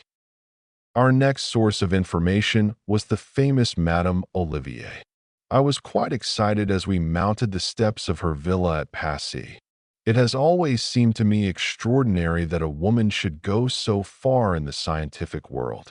I should have thought a purely masculine brain was needed for such work. The door was opened by a young lad of 17 or thereabouts, who reminded me vaguely of an acolyte, so ritualistic was his manner. Poirot had taken the trouble to arrange our interview beforehand, as he knew Madame Olivier never received anyone without an appointment, being immersed in research work most of the day. We were shown into a small salon, and presently the mistress of the house came to us there. Madame Olivier was a very tall woman, her tallness accentuated by the long white overall she wore and a coif like a nun's that shrouded her head. She had a long pale face and wonderful dark eyes that burnt with a light almost fanatical. She looked more like a priestess of old than a modern Frenchwoman. One cheek was disfigured by a scar, and I remembered that her husband and co-worker had been killed in an explosion in the laboratory 3 years before, and that she herself had been terribly burned. Ever since then she had shut herself away from the world and plunged with fiery energy into the work of scientific research. She received us with cold politeness. I have been interviewed by the police many times, messrs. I think it hardly likely that I can help you, since I have not been able to help them. Madam, it is possible that I shall not ask you quite the same questions. To begin with, of what did you talk together, you and M. Halliday? She looked a trifle surprised. But of his work, and also mine. Did he mention to you the theories he had embodied recently in his paper read before the British Association? Certainly he did. It was chiefly of those we spoke. His ideas were somewhat fantastic, were they not? Asked Poirot carelessly. Some people have thought so. I do not agree. You consider them practicable? Perfectly practicable. My own line of research has been somewhat similar, though not undertaken with the same end in view. I have been investigating the gamma rays emitted by the substance usually known as radium-C, a product of radium emanation, and in doing so I have come across some very interesting magnetical phenomena. Indeed, I have a theory as to the actual nature of the force we call magnetism, but it is not yet time for my discoveries to be given to the world. Mr. Halliday's experiments and views were exceedingly interesting to me. Poirot nodded. Then he asked a question which surprised me. Madam, where did you converse on these topics? In here. No, monsieur. In the laboratory. May I see it? Certainly. She led the way to the door from which she had entered. It opened on a small passage. We passed through 2 doors and found ourselves in the big laboratory, with its array of beakers and crucibles and 100 appliances of which I did not even know the names. There were 2 occupants, both busy with some experiment. Madame Olivier introduced them. Mademoiselle Claude, one of my assistants. A tall, serious-faced young girl bowed to us. Monsieur Henri, an old and trusted friend. The young man, short and dark, bowed jerkily. Poirot looked round him. There were 2 other doors besides the one by which we had entered. One, Madame explained, led into the garden, the other into a smaller chamber also devoted to research. Poirot took all this in, then declared himself ready to return to the salon. Madam, were you alone with them, Halliday, during your interview? Yes, monsieur. My 2 assistants were in the smaller room next door. Could your conversation be overheard by them or anyone else? Madame reflected, then shook her head. I do not think so. I am almost sure it could not. The doors were all shut. Could anyone have been concealed in the room? There is the big cupboard in the corner, but the idea is absurd. Patat au fait, madame. One thing more. Did M. Halliday make any mention of his plans for the evening? He said nothing whatever, monsieur. I thank you, madam, and I apologize for disturbing you. Pray do not trouble. We can find our way out. We stepped out into the hall. A lady was just entering the front door as we did so. She ran quickly up the stairs, and I was left with an impression of the heavy mourning that denotes a French widow. A most unusual type of woman, that, remarked Poirot as we walked away. Madame Olivier? Yes, she. Mais non, not Madame Olivier. C'est la vieille sans dire. There are not many geniuses of her stamp in the world. No, I referred to the other lady, the lady on the stairs. I didn't see her face, I said, staring. And I hardly see how you could have done. She never looked at us. That is why I said she was an unusual type, said Poirot placidly. A woman who enters her home, for I presume that it is her home since she enters with a key, and runs straight upstairs without even looking at 2 strange visitors in the hall to see who they are, is a very unusual type of woman. Quite unnatural, in fact. Miltonaires. What is that? He dragged me back, just in time. A tree had crashed down onto the sidewalk, just missing us. Poirot stared at it, pale and upset. It was a near thing that, but clumsy, all the same, for I had no suspicion, at least hardly any suspicion. Yes, but for my quick eyes, the eyes of a cat, Hercule Poirot might now be crushed out of existence. A terrible calamity for the world. And you, too, mon ami, though that would not be such a national catastrophe. Thank you, I said coldly. And what are we going to do now? Do, cried Poirot. We are going to think. Yes, here and now, we are going to exercise our little gray cells. This him. Halliday now, was he really in Paris? Yes, for Professor Bourguignon, who knows him, saw, and spoke to him. What on earth are you driving at? I cried. That was Friday morning. He was last seen at 11 Friday night. But was he seen then? The porter, a night porter, who had not previously seen Halliday. A man comes in, sufficiently like Halliday. We may trust number 4 for that. Asks for letters, goes upstairs, packs a small suitcase, and slips out the next morning. Nobody saw Halliday all that evening. No, because he was already in the hands of his enemies. Was it Halliday whom Madame Olivier received? Yes, for though she did not know him by sight, an impostor could hardly deceive her on her own special subject. He came here. He had his interview. He left. What happened next? Seizing me by the arm, Poirot was fairly dragging me back to the villa.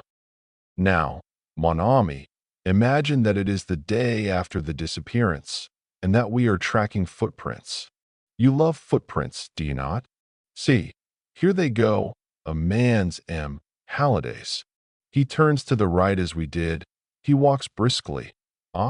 Other footsteps following behind. Very quickly, small footsteps, a woman's. See, she catches him up, a slim young woman, in a widow's veil. Pardon, monsieur, Madame Olivier desires that I recall you. He stops, he turns. Now where would the young woman take him? Is it coincidence that she catches up with him just where a narrow alleyway opens, dividing 2 gardens? She leads him down it. It is shorter this way, monsieur. On the right is the garden of Madame Olivier's villa, on the left the garden of another villa, and from that garden, mark you, the tree fell, so nearly on us. Garden doors from both open on the alley. The ambush is there.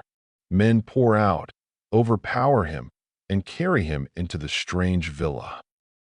Good gracious, Poirot, I cried. Are you pretending to see all this? I see it with the eyes of the mind, mon ami.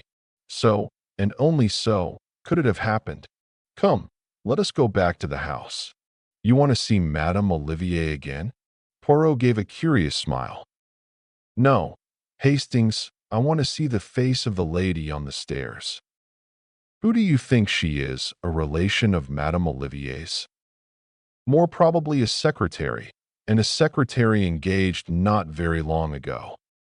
The same gentle acolyte opened the door to us. Can you tell me, said Poirot, the name of the lady, the widow lady, who came in just now? Madame Verneau, Madame's secretary. That is the lady. Would you be so kind as to ask her to speak to us for a moment? The youth disappeared. He soon reappeared. I am sorry. Madame Verneau must have gone out again. I think not, said Poirot quietly. Will you give her my name, Hercule Poirot, and say that it is important I should see her at once, as I am just going to the prefecture. Again our messenger departed. This time the lady descended. She walked into the salon. We followed her. She turned and raised her veil. To my astonishment, I recognized our old antagonist, the Countess Rosikoff, a Russian countess, who had engineered a particularly smart jewel robbery in London. As soon as I caught sight of you in the hall, I feared the worst, she observed plaintively. My dear Countess Rosikoff. She shook her head. Inez Verneau now, she murmured. A Spaniard, married to a Frenchman. What do you want of me, Poirot? You are a terrible man. You hunted me from London. Now, I suppose, you will tell our wonderful Madame Olivier about me, and hunt me from Paris? We poor Russians, we must live, you know. It is more serious than that, madame, said Poirot, watching her. I propose to enter the villa next door and release him, Halliday, if he is still alive. I know everything, you see. I saw her sudden pallor. She bit her lip. Then she spoke with her usual decision. He is still alive, but he is not at the villa. Come, monsieur, I will make a bargain with you. freedom for me, and M. Halliday, alive and well, for you. I accept, said Poirot. I was about to propose the same bargain myself. By the way, are the big for your employers, madam? Again I saw that deathly pallor creep over her face, but she left his question unanswered. Instead, you permit me to telephone? She asked, and crossing to the instrument, she rang up a number. The number of the villa, she explained, where our friend is now imprisoned. You may give it to the police. The nest will be empty when they arrive. Ah, I am through. Is that you, Andre? It is I, Inez. The little Belgian knows all. Send Halliday to the hotel and clear out. She replaced the receiver and came towards us, smiling. You will accompany us to the hotel, madam. Naturally. I expected that. I got a taxi, and we drove off together. I could see by Poirot's face that he was perplexed. The thing was almost too easy. We arrived at the hotel. The porter came up to us. A gentleman has arrived. He is in your rooms. He seems very ill. A nurse came with him, but she has left. That is all right, said Poirot. He is a friend of mine. We went upstairs together. Sitting in a chair by the window was a haggard young fellow who looked in the last stages of exhaustion. Poirot went over to him. Are you John Halliday? The man nodded. Show me your left arm. John Halliday has a mole just below the left elbow. The man stretched out his arm. The mole was there. Poirot bowed to the Countess. She turned and left the room. A glass of brandy revived Halliday somewhat. My God, he muttered. I have been through hell. Those fiends are devils incarnate. My wife, where is she? What does she think? They told me that she would believe. She does not, said Poirot firmly. Her faith in you has never wavered. She is waiting for you, she and the child. Thank God for that. I can hardly believe that I am free once more. Now that you are a little recovered, monsieur, I should like to hear the whole story from the beginning. Halliday looked at him with an indescribable expression. I remember. Nothing, he said. What? Have you ever heard of the Big Four? Something of them, said Poirot dryly. You do not know what I know. They have unlimited power. If I remain silent, I shall be safe. If I say one word, not only I, but my nearest and dearest will suffer unspeakable things. It is no good arguing with me. I know. I remember. Nothing. And, getting up, he walked from the room. Poirot's face wore a baffled expression. So it is like that, is it? He muttered. The Big Four win again. What is that you are holding in your hand, Hastings? I handed it to him. The Countess scribbled it before she left, I explained. He read it. Au revoir, IV. Signed with her initials, IV. Just a coincidence, perhaps, that they also stand for four. I wonder, Hastings, I wonder. Chapter 7. The Radium Thieves. On the night of his release, Halliday slept in the room next to ours at the hotel, and all night long I heard him moaning and protesting in his sleep. Undoubtedly his experience in the villa had broken his nerve, and in the morning we failed completely to extract any information from him. He would only repeat his statement about the unlimited power at the disposal of the Big Four, and his assurance of the vengeance which would follow if he talked. After lunch he departed to rejoin his wife in England, but Poirot and I remained behind in Paris. I was all for energetic proceedings of some kind or other, and Poirot's quiescence annoyed me. For heaven's sake, Poirot, I urged, let us be up and at them. Admirable, mon ami, admirable. Up where and at whom? Be precise, I beg of you. At the Big Four, of course. C'est la vie sans dire. But how would you set about it? The police, I hazarded doubtfully.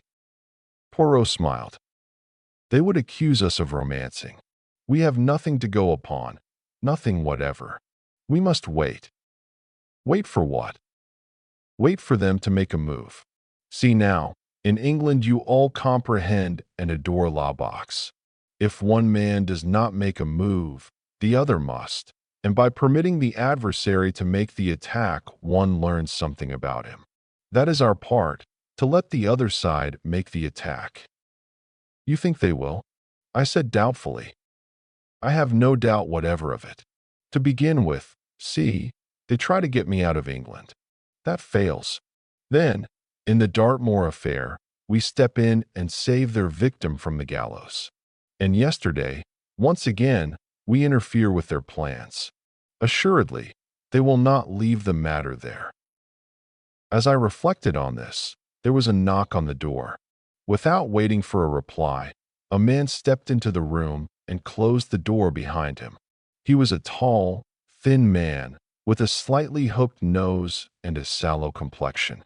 He wore an overcoat buttoned up to his chin and a soft hat well pulled down over his eyes. "Excuse me, gentlemen, for my somewhat unceremonious entry," he said in a soft voice, "but my business is of a rather unorthodox nature." Smiling, he advanced to the table and sat down by it. I was about to spring up, but Poirot restrained me with a gesture. "As you say, monsieur, your entry is somewhat unceremonious. Will you kindly state your business?" "My dear M. Poirot, it is very simple. You have been annoying my friends." "In what way?" Come, M. Poirot. You do not seriously ask me that. You know as well as I do." "It depends, monsieur, upon who these friends of yours are." Without a word, the man drew from his pocket a cigarette case and, opening it, took out 4 cigarettes and tossed them on the table. Then he picked them up and returned them to his case, which he replaced in his pocket. "Aha," said Poirot. "So it is like that, is it? And what do your friends suggest?"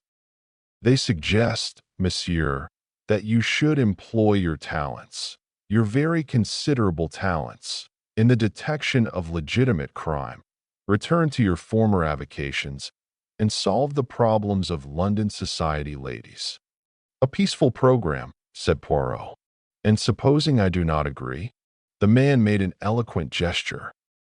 "We should regret it, of course, exceedingly," he said. "So would all the friends and admirers of the great M. Hercule Poirot. But regrets, however poignant, do not bring a man to life again." "Put very delicately," said Poirot, nodding his head. "And supposing I accept?" "In that case, I am empowered to offer you compensation." He drew out a pocketbook and threw 10 notes on the table. They were for 10,000 francs each. "That is merely a guarantee of our good faith," he said. 10 times that amount will be paid you." "Good God!" I cried, springing up. "You dare to think—" "Sit down, Hastings," said Poirot autocratically. "Subdue your so beautiful and honest nature and sit down. To you, monsieur, I will say this. What is to prevent me ringing up the police and giving you into their custody, whilst my friend here prevents you from escaping?" "By all means do so if you think it advisable," said our visitor calmly. "Oh, look here, Poirot," I cried. "I can't stand this. Ring up the police and have done with it." Rising swiftly, I strode to the door and stood with my back against it. "It seems the obvious course," murmured Poirot, as though debating with himself. "But you distrust the obvious." Said our visitor, smiling. "Go on, Poirot," I urged. "It will be your responsibility, mon ami." As he lifted the receiver, the man made a sudden, cat-like jump at me. I was ready for him. In another minute we were locked together, staggering round the room. Suddenly I felt him slip and falter. I pressed my advantage. He went down before me. And then, in the very flush of victory, an extraordinary thing happened. I felt myself flying forwards. Head first, I crashed into the wall in a complicated heap. I was up in a minute, but the door was already closing behind my late adversary. I rushed to it and shook it. It was locked on the outside. I seized the telephone from Poirot. "Is that the bureau?" "Stop a man who is coming out." A tall man, with a buttoned-up overcoat and a soft hat. "He is wanted by the police." Very few minutes elapsed before we heard a noise in the corridor outside. The key was turned and the door flung open. The manager himself stood in the doorway. "The man, you have got him?" I cried. "No, monsieur. No one has descended." "You must have passed him." "We have passed no one, monsieur. It is incredible that he can have escaped." "You have passed someone, I think," said Poirot in his gentle voice. "One of the hotel staff, perhaps?" "Only a waiter carrying a tray, monsieur." "Ah," said Poirot, in a tone that spoke infinities. "So that was why he wore his overcoat buttoned up to his chin," mused Poirot, when we had finally got rid of the excited hotel officials. "I'm awfully sorry, Poirot," I murmured, rather crestfallen. "I thought I'd downed him all right." "Yes, that was a Japanese trick, I fancy. Do not distress yourself, mon ami. All went according to plan, his plan. That is what I wanted." "What's this?" I cried, pouncing on a brown object that lay on the floor. It was a slim pocketbook of brown leather, and had evidently fallen from our visitor's pocket during his struggle with me. It contained 2 receipted bills in the name of M. Felix Leon, and a folded-up piece of paper which made my heart beat faster. It was a half-sheet of notepaper on which a few words were scrawled in pencil, but they were words of supreme importance. "The next meeting of the council will be on Friday at 34 Rue de Echelles at 11 a.m. It was signed with a big figure 4. And today was Friday, and the clock on the mantelpiece showed the hour to be 10:30. My God, what a chance! I cried. Fate is playing into our hands. We must start at once, though. What stupendous luck! "So that was why he came," murmured Poirot. "I see it all now." "See what?" "Come on, Poirot. Don't stay daydreaming there." Poirot looked at me and slowly shook his head, smiling as he did so. "Will you walk into my parlor?" said the spider to the fly. "That is your little English nursery rhyme, is it not?" "No, no. They are subtle, but not so subtle as Hercule Poirot." "What on earth are you driving at, Poirot?" "My friend, I have been asking myself the reason of this morning's visit. Did our visitor really hope to succeed in bribing me? Or, alternatively, in frightening me into abandoning my task? It seemed hardly credible. Why then did he come? And now I see the whole plan. Very neat. Very pretty. The ostensible reason to bribe or frighten me.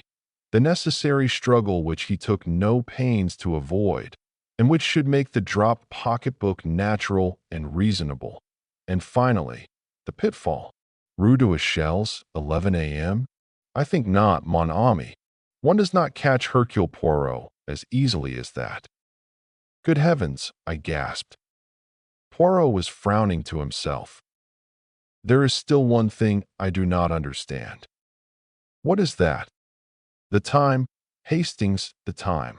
If they wanted to decoy me away, surely nighttime would be better? Why this early hour? Is it possible that something is about to happen this morning? Something which they are anxious Hercule Poirot should not know about. He shook his head. We shall see. Here I sit, mon ami. We do not stir out this morning. We await events here. It was at 11:30 exactly that the summons came. A petit bleu. Poirot tore it open, then handed it to me. It was from Madame Olivier, the world-famous scientist, whom we had visited yesterday in connection with the Halliday case. It asked us to come out to Passy at once. We obeyed the summons without an instant's delay. Madame Olivier received us in the same small salon. I was struck anew with the wonderful power of this woman, with her long nun's face and burning eyes, this brilliant successor of Becquerel and the Curies. She came to the point at once. Messrs, you interviewed me yesterday about the disappearance of M. Halliday. I now learn that you returned to the house a second time and asked to see my secretary, Inez Verneau. She left the house with you and has not returned here since. Is that all, madam? No, monsieur, it is not. Last night the laboratory was broken into, and several valuable papers and memoranda were stolen. The thieves had a try for something more precious still, but luckily they failed to open the big safe. Madam, these are the facts of the case. Your late secretary, Madame Verneau, was really the Countess Rosikoff, an expert thief, and it was she who was responsible for the disappearance of M. Halliday. How long had she been with you? 5 months, monsieur. What you say amazes me. It is true, nevertheless. These papers, were they easy to find? Or do you think an inside knowledge was shown? It is rather curious that the thieves knew exactly where to look. You think Inez? Yes, I have no doubt that it was upon her information that they acted. But what is this precious thing that the thieves failed to find? Jewels? Madame Olivier shook her head with a faint smile. Something much more precious than that, monsieur. She looked round her, then bent forward, lowering her voice. Radium, monsieur. Radium? Yes, monsieur. I am now at the crux of my experiments. I possess a small portion of radium myself. More has been lent to me for the process I am at work upon. Small though the actual quantity is, it comprises a large amount of the world's stock and represents a value of millions of francs. And where is it? In its leaden case in the big safe. The safe purposely appears to be of an old and worn-out pattern, but it is really a triumph of the safe-maker's art. That is probably why the thieves were unable to open it. How long are you keeping this radium in your possession? Only for 2 days more, monsieur.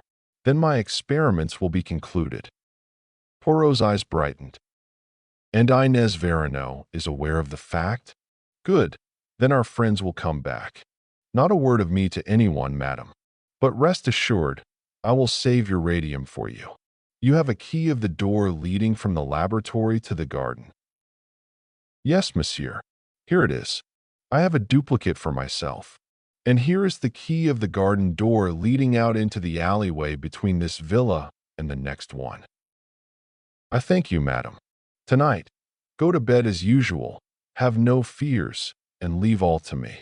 But not a word to anyone, not to your 2 assistants, Mademoiselle Claude and Monsieur Henri, is it not?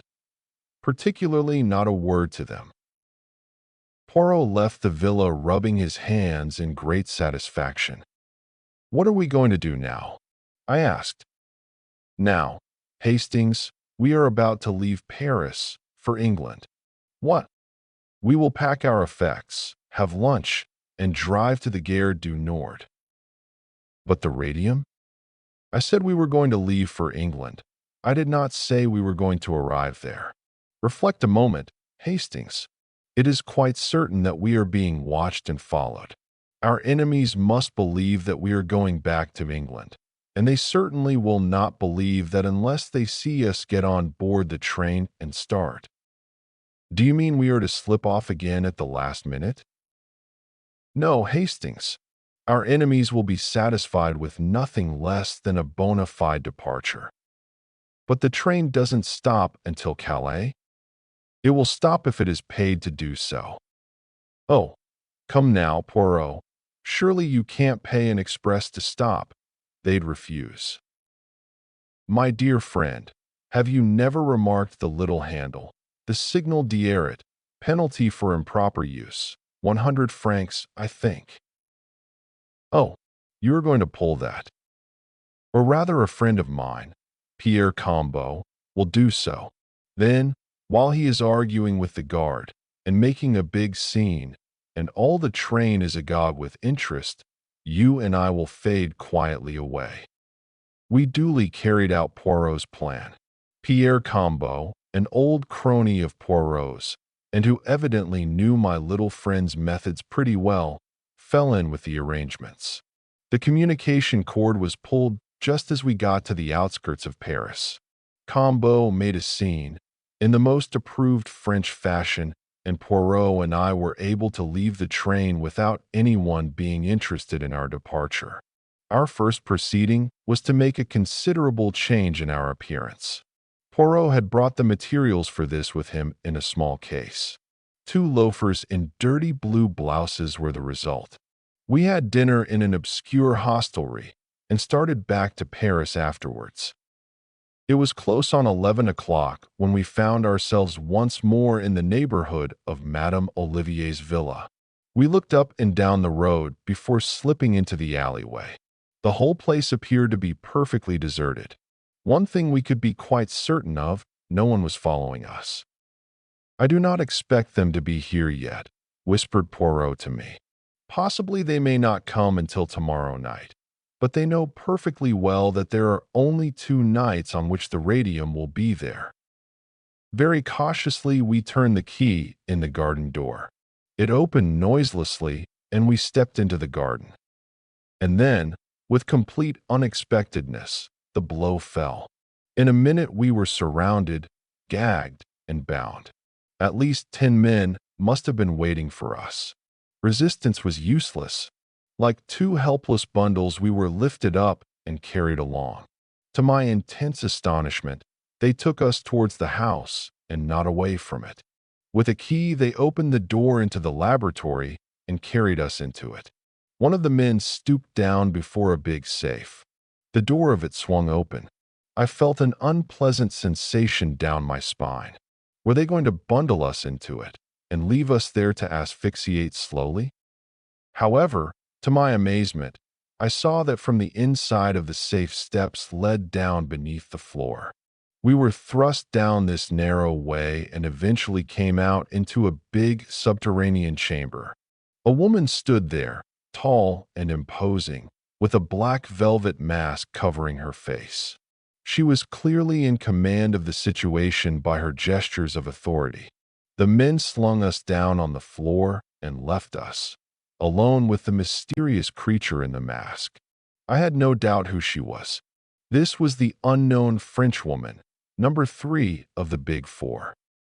She knelt down beside us and removed the gags, but left us bound.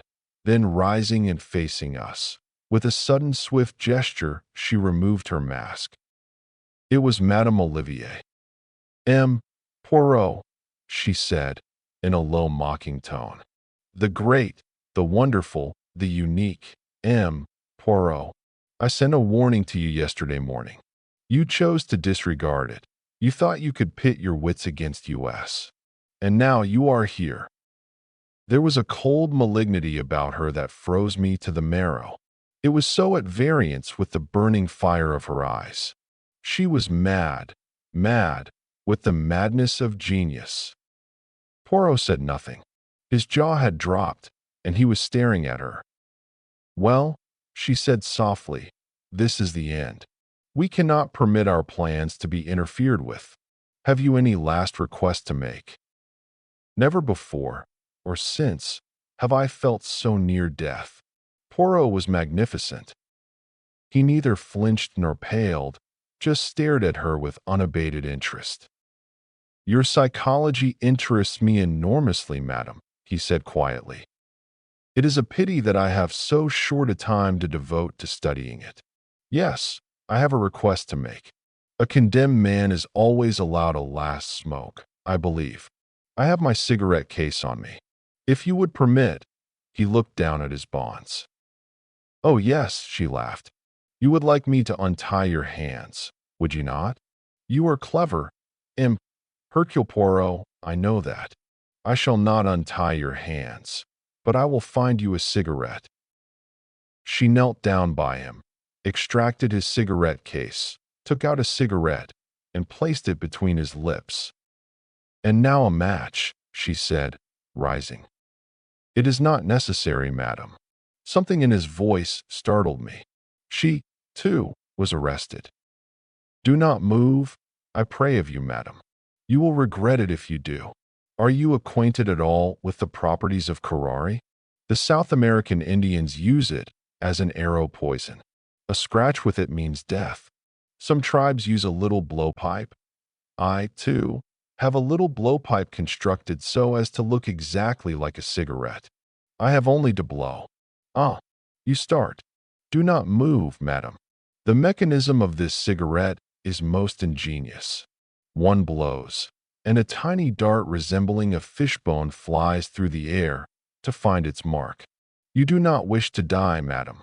Therefore, I beg of you to release my friend Hastings from his bonds.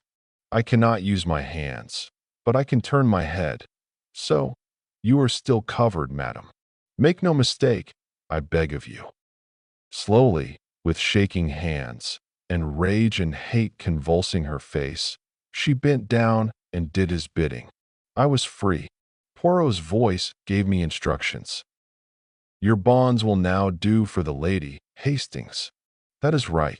Is she securely fastened? Then release me, I pray of you. It is a fortunate circumstance she sent away her henchmen. With a little luck, we may hope to find the way out unobstructed. In another minute, Poirot stood by my side. He bowed to the lady. Hercule Poirot is not killed so easily, madam. I wish you good night. The gag prevented her from replying, but the murderous gleam in her eyes frightened me. I hoped devoutly that we should never fall into her power again. 3 minutes later, we were outside the villa and hurriedly traversing the garden. The road outside was deserted, and we were soon clear of the neighborhood. Then Poirot broke out. I deserve all that woman said to me. I am a triple imbecile, a miserable animal, 36 times an idiot. I was proud of myself for not falling into their trap, and it was not even meant as a trap, except exactly in the way in which I fell into it. They knew I would see through it. They counted on my seeing through it. This explains all, the ease with which they surrendered. Halliday, everything. Madame Olivier was the ruling spirit, Vera Rosikoff only her lieutenant. Madame needs Halliday's ideas. She herself had the necessary genius to supply the gaps that perplexed him. Yes, Hastings, we know now who number 3 is, the woman who is probably the greatest scientist in the world. Think of it, the brain of the East, the science of the West, and 2 others whose identities we do not yet know. But we must find out. Tomorrow we will return to London and set about it. You are not going to denounce Madame Olivier to the police. I should not be believed. The woman is one of the idols of France, and we can prove nothing. We are lucky if she does not denounce us. What? Think of it. We are found at night upon the premises with keys in our possession, which she will swear she never gave us. She surprises us at the safe, and we gag and bind her and make away. Have no illusions, Hastings. The boot is not upon the right leg. Is that how you say it? Chapter 8. In the House of the Enemy. After our adventure in the villa at Passy, we returned post-haste to London.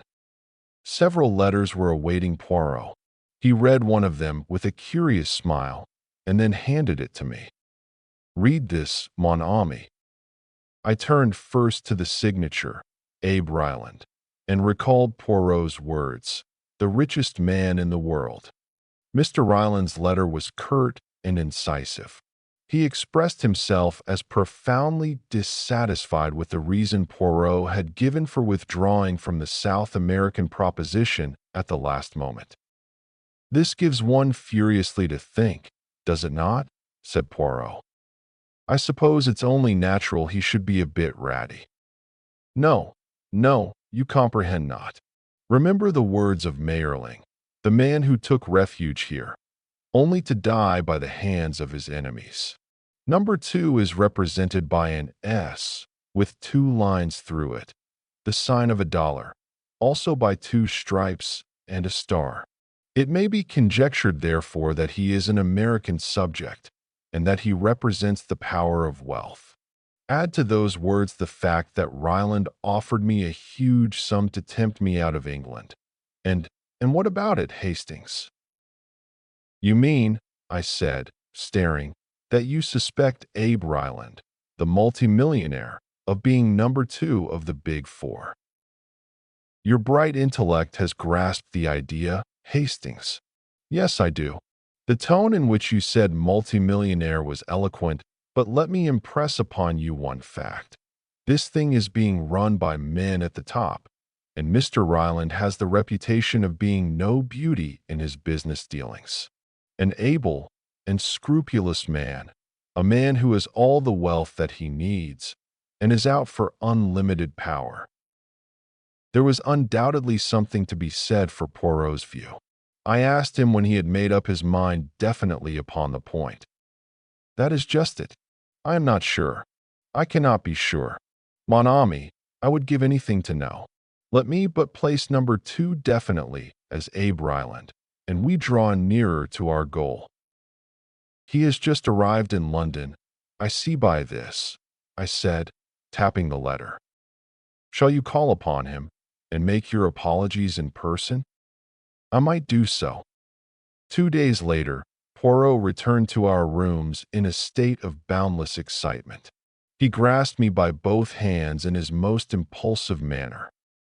My friend, an occasion stupendous, unprecedented, never to be repeated, has presented itself. But there is danger, grave danger. I should not even ask you to attempt it. If Poirot was trying to frighten me, he was going the wrong way to work, and so I told him. Becoming less incoherent, he unfolded his plan. It seemed that Ryland was looking for an English secretary, one with a good social manner and presence. It was Poirot's suggestion that I should apply for the post.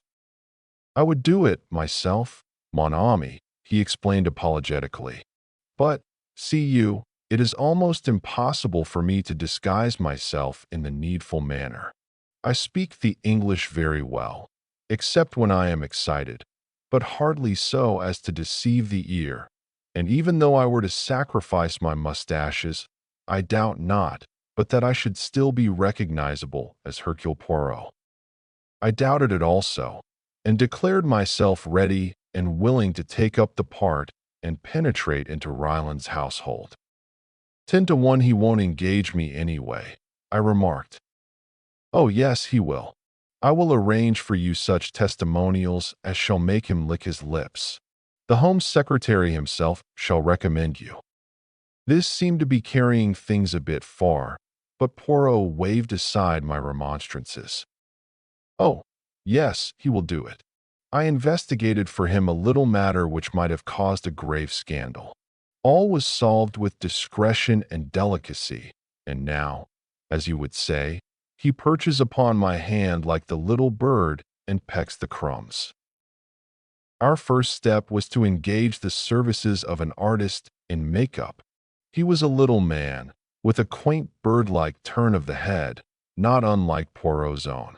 He considered me some time in silence, and then fell to work. When I looked at myself in the glass half an hour afterwards, I was amazed. Special shoes caused me to stand at least 2 inches taller, and the coat I wore was arranged so as to give me a long, lank, weedy look. My eyebrows had been cunningly altered, giving a totally different expression to my face. I wore pads in my cheeks, and the deep tan of my face was a thing of the past. My mustache had gone, and a gold tooth was prominent on one side of my mouth. Your name, said Poirot, is Arthur Neville. God guard you, my friend, for I fear that you go into perilous places. It was with a beating heart that I presented myself at the Savoy, at an hour named by Mr. Ryland, and asked to see the great man. After being kept waiting a minute or two, I was shown upstairs to his suite. Ryland was sitting at a table. Spread out in front of him was a letter which I could see out of the tail of my eye was in the Home Secretary's handwriting.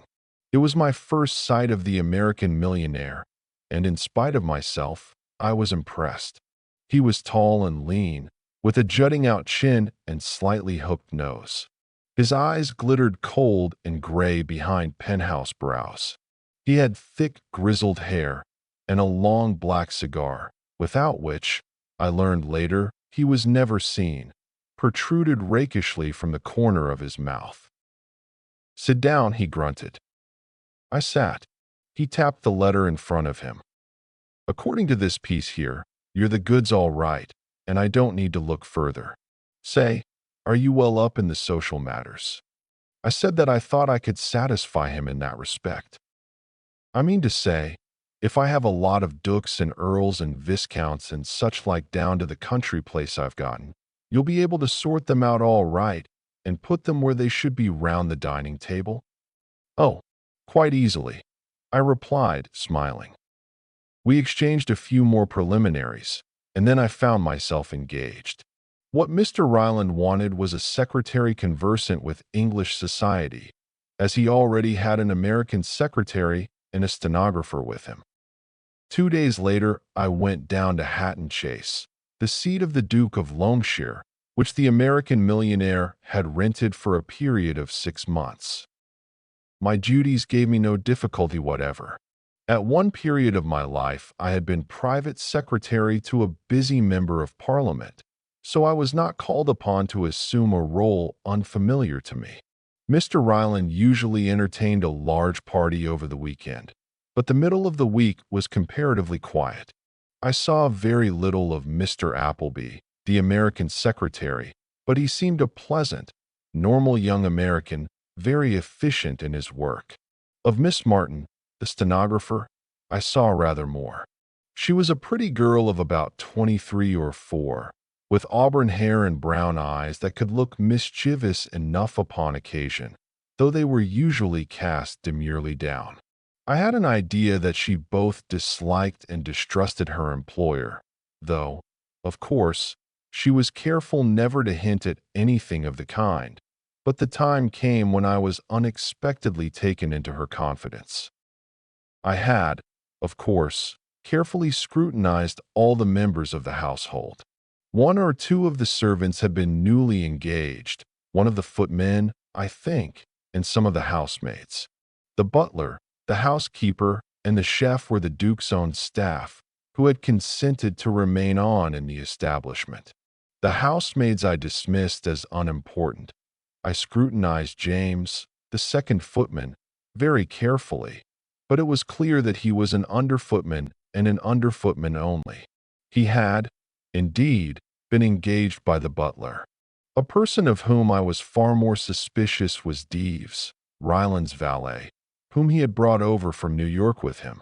An Englishman by birth, with an irreproachable manner, I yet harbored vague suspicions about him. I had been at Hatton Chase 3 weeks, and not an incident of any kind had arisen which I could lay my finger on in support of our theory.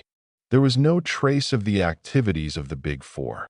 Mr. Ryland was a man of overpowering force and personality, but I was coming to believe that Poirot had made a mistake when he associated him with that dread organization. I even heard him mention Poirot in a casual way at dinner one night. "Wonderful little man," they say, "but he's a quitter." How do I know? I put him on a deal, and he turned me down the last minute. "I'm not taking any more of your Monsieur Hercule Poirot." It was at moments such as these that I felt my cheek pads most wearisome. And then Miss Martin told me a rather curious story. Ryland had gone to London for the day, taking Appleby with him. Miss Martin and I were strolling together in the garden after tea. I liked the girl very much. She was so unaffected and so natural. I could see that there was something on her mind, and at last out it came. "Do you know, Major Neville," she said, "I am really thinking of resigning my post here." I looked somewhat astonished, and she went on hurriedly. "Oh, I know it's a wonderful job to have got, in a way. I suppose most people would think me a fool to throw it up. But I can't stand abuse, Major Neville. To be sworn at like a trooper is more than I can bear. No gentleman would do such a thing.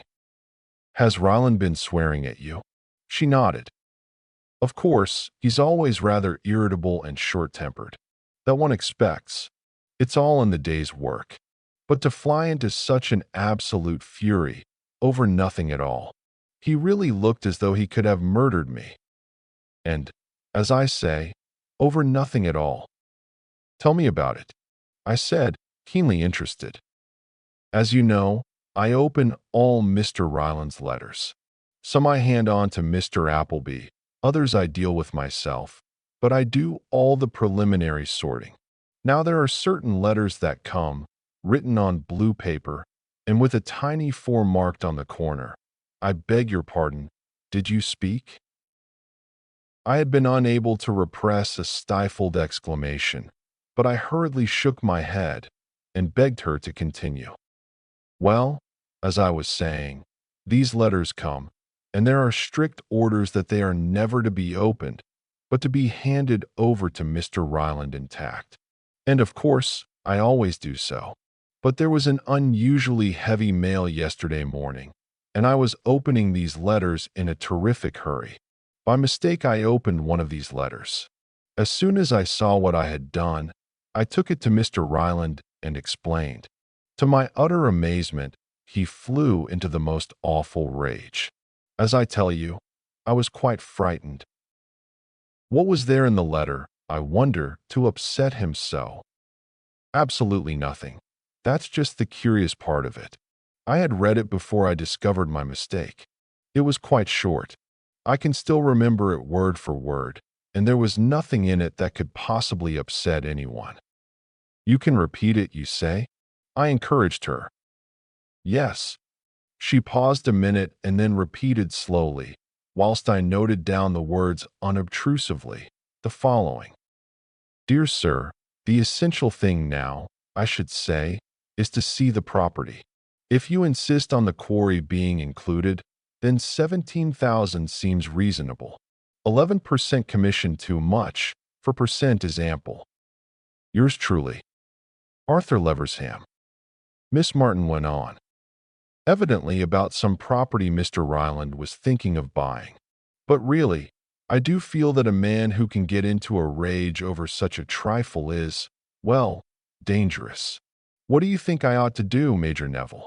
You've more experience of the world than I have. I soothed the girl down, pointed out to her that Mr. Ryland had probably been suffering from the enemy of his race, dyspepsia. In the end, I sent her away quite comforted. But I was not so easily satisfied myself. When the girl had gone, and I was alone, I took out my notebook and ran over the letter which I had jotted down. What did it mean, this apparently innocent-sounding missive? Did it concern some business deal which Ryland was undertaking? And was he anxious that no details about it should leak out until it was carried through? That was a possible explanation. But I remembered the small figure 4 with which the envelopes were marked, and I felt that, at last, I was on the track of the thing we were seeking. I puzzled over the letter all that evening and most of the next day, and then suddenly the solution came to me. It was so simple, too. The figure 4 was the clue. Read every 4th word in the letter, and an entirely different message appeared.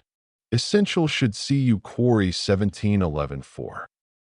The solution of the figures was easy. 17 stood for the 17th of October, which was tomorrow, 11 was the time, and 4 was the signature, either referring to the mysterious number 4 himself, or else it was the trademark, so to speak, of the Big Four. The quarry was also intelligible. There was a big disused quarry on the estate about half a mile from the house, a lonely spot, ideal for a secret meeting. For a moment or two, I was tempted to run the show myself. It would be such a feather in my cap, for once, to have the pleasure of crowing over Poirot. But in the end, I overcame the temptation. This was a big business. I had no right to play a lone hand, and perhaps jeopardize our chances of success. For the first time, we had stolen a march upon our enemies. We must make good this time. and, disguise the fact as I might, Poirot had the better brain of the two. I wrote off post-haste to him, laying the facts before him, and explaining how urgent it was that we should overhear what went on at the interview. If he liked to leave it to me, well and good, but I gave him detailed instructions how to reach the quarry from the station in case he should deem it wise to be present himself. I took the letter down to the village and posted it myself. I had been able to communicate with Poirot throughout my stay, but we agreed that he should not attempt to communicate with me in case my letters should be tampered with. I was in a glow of excitement the following evening. No guests were staying in the house, and I was busy with Mr. Ryland in his study all the evening. I had foreseen that this would be the case, which was why I had no hope of being able to meet Poirot at the station. I was, however, confident that I would be dismissed well before 11 o'clock. Sure enough, just after 10:30, Mr. Ryland glanced at the clock and announced that he was through. I took the hint and retired discreetly.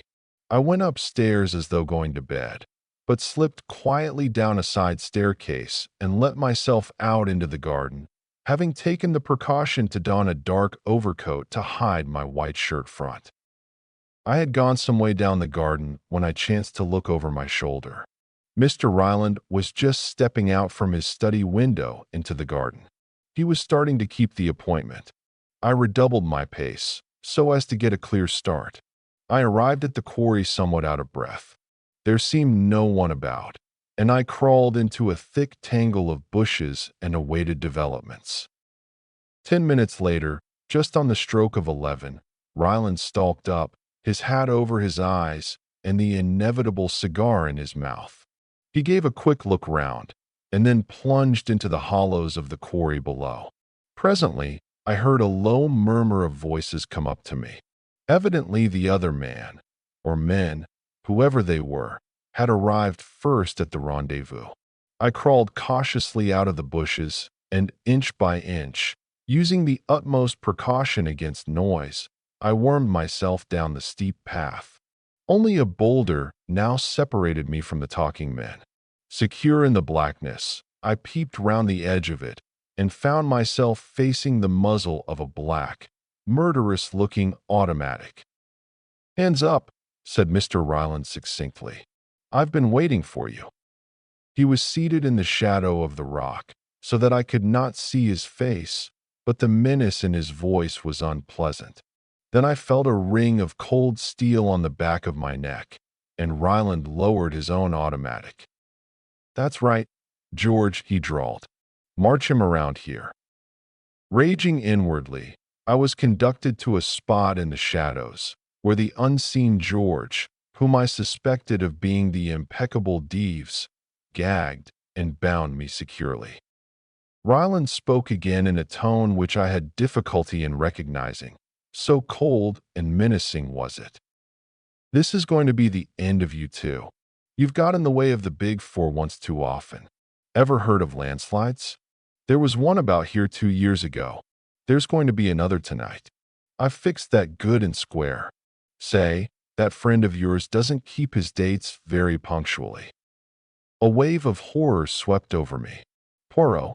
In another minute he would walk straight into the trap, and I was powerless to warn him. I could only pray that he had elected to leave the matter in my hands, and had remained in London. Surely, if he had been coming, he would have been here by now. With every minute that passed, my hopes rose. Suddenly, they were dashed to pieces. I heard footsteps, cautious footsteps, but footsteps nevertheless. I writhed in impotent agony. They came down the path, paused, and then Poirot himself appeared, his head a little on one side, peering into the shadows. I heard the growl of satisfaction Ryland gave as he raised the big automatic and shouted, "Hands up!" Deves sprang forward as he did so, and took Poirot in the rear. The ambush was complete. "Pleased to meet you, Mr. Hercule Poirot," said the American grimly. Poirot's self-possession was marvelous. He did not turn a hair. but I saw his eyes searching in the shadows. My friend, he is here. Yes, you are both in the trap of the big four. He laughed. A trap? Queried Poirot. Say, haven't you tumbled to it yet? I comprehend that there is a trap. Yes, said Poirot gently. But you are in error, monsieur. It is you who are in it, not I and my friend. What? Ryland raised the big automatic, but I saw his gaze falter. If you fire, you commit murder watched by 10 pairs of eyes, and you will be hanged for it. This place is surrounded, has been for the last hour, by Scotland Yard men. It is checkmate, Mr. Abe Ryland. He uttered a curious whistle, and, as though by magic, the place was alive with men. They seized Ryland and the valet and disarmed them. After speaking a few words to the officer in charge, Poirot took me by the arm and led me away. Once clear of the quarry, he embraced me with vigor. You are alive. You are unhurt. It is magnificent. Often have I blamed myself for letting you go. I'm perfectly all right, I said, disengaging myself. But I'm just a bit fogged. You tumbled to their little scheme, did you? But I was waiting for it. For what else did I permit you to go there? Your false name, your disguise. Not for a moment was it intended to deceive. What? I cried.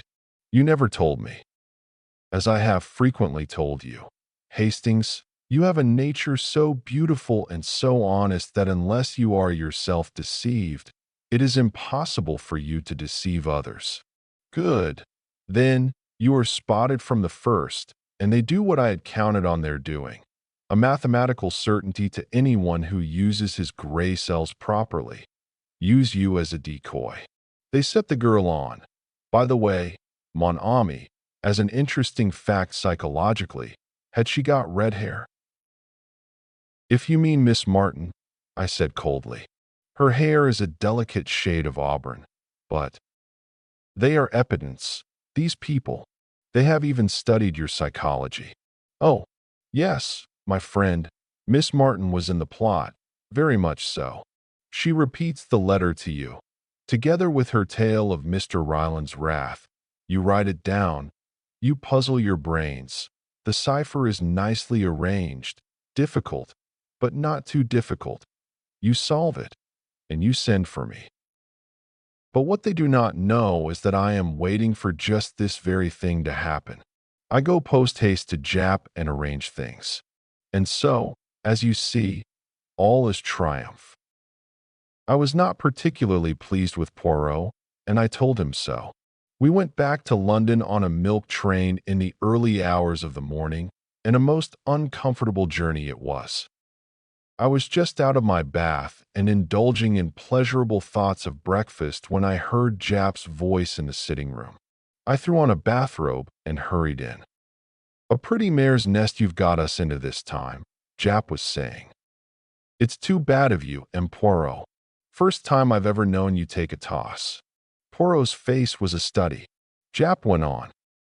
There were we, taking all this Black Hand stuff seriously, and all the time it was the footman. The footman, I gasped.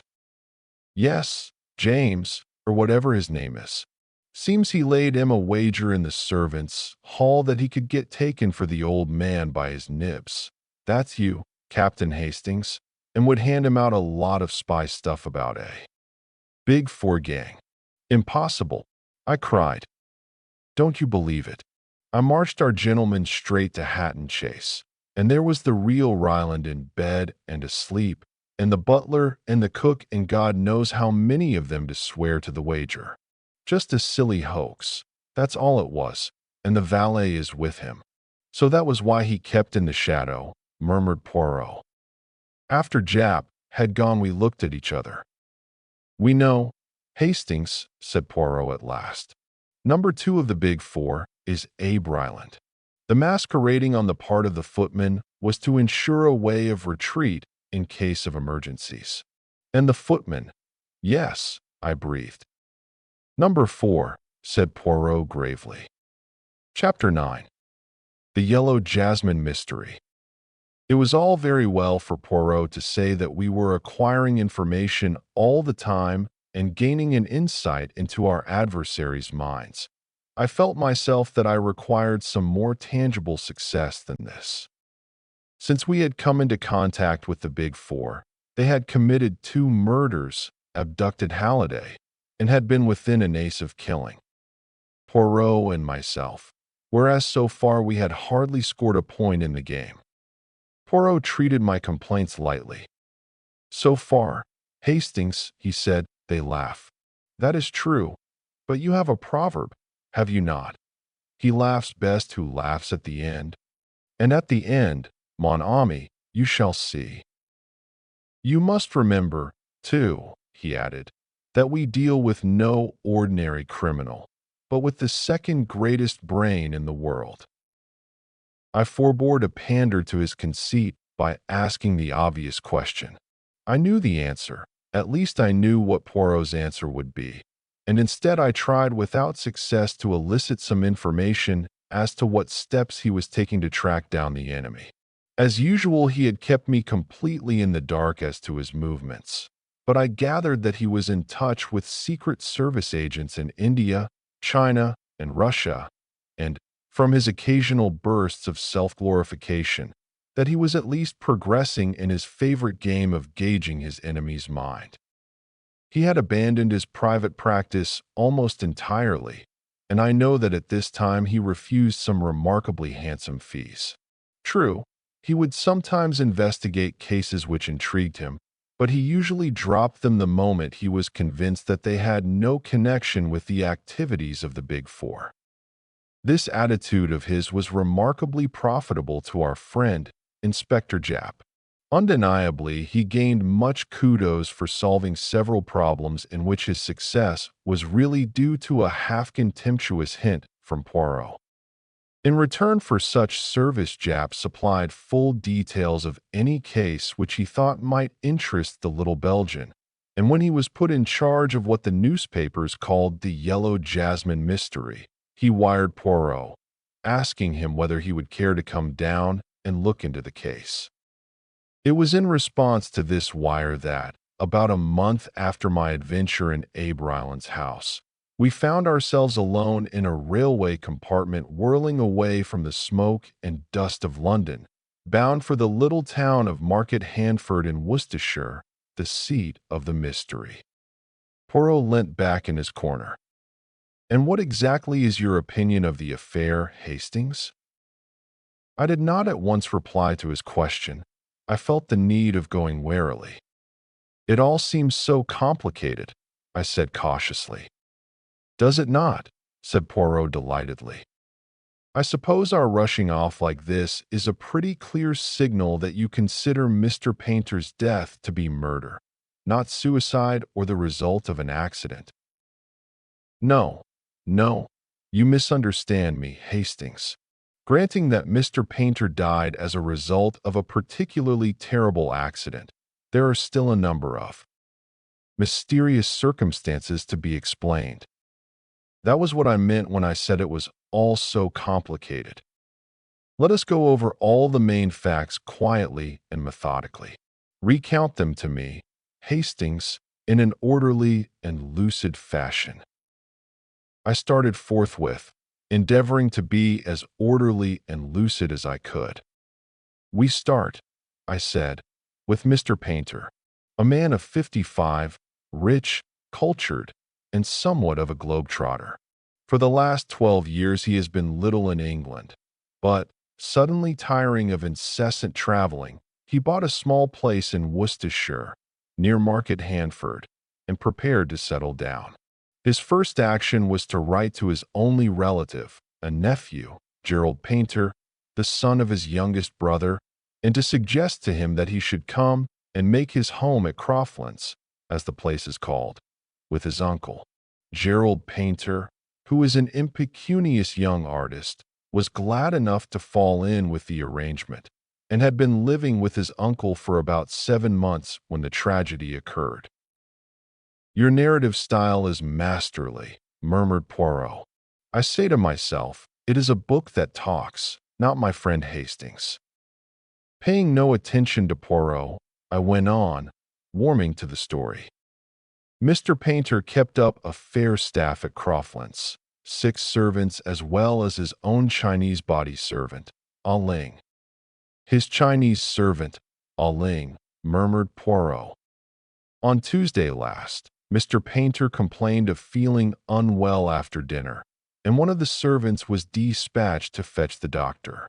Mr. Painter received the doctor in his study, having refused to go to bed.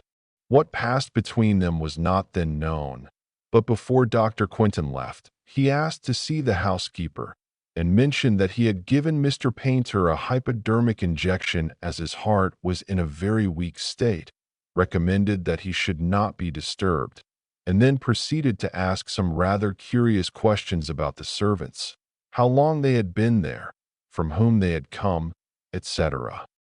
The housekeeper answered these questions as best she could, but was rather puzzled as to their purport. A terrible discovery was made on the following morning. One of the housemaids, on descending, was met by a sickening odor of burned flesh which seemed to come from her master's study. She tried the door, but it was locked on the inside. With the assistance of Gerald Painter and the Chinaman, that was soon broken in, but a terrible sight greeted them. Mr. Painter had fallen forward into the gas fire, and his face and head were charred beyond recognition. Of course, at the moment, no suspicion was aroused as to its being anything but a ghastly accident. If blame attached to anyone, it was to Dr. Quinton for giving his patient a narcotic and leaving him in such a dangerous position. And then a rather curious discovery was made. There was a newspaper on the floor, lying where it had slipped from the old man's knees. On turning it over, words were found to be scrawled across it, feebly traced in ink. A writing table stood close to the chair in which Mr. Painter had been sitting, and the forefinger of the victim's right hand was ink-stained up to the second joint. It was clear that, too weak to hold a pen, Mr. Painter had dipped his finger in the ink pot and managed to scrawl these 2 words across the surface of the newspaper he held. But the words themselves seemed utterly fantastic. Yellow jasmine. Just that, and nothing more. Crofland's has a large quantity of yellow jasmine growing up its walls, and it was thought that this dying message had some reference to them, showing that the poor old man's mind was wandering. Of course, the newspapers, agog for anything out of the common, took up the story hotly, calling it the mystery of the yellow jasmine, though in all probability the words are completely unimportant. "They are unimportant, you say?" said Poirot. "Well, doubtless, since you say so, it must be so."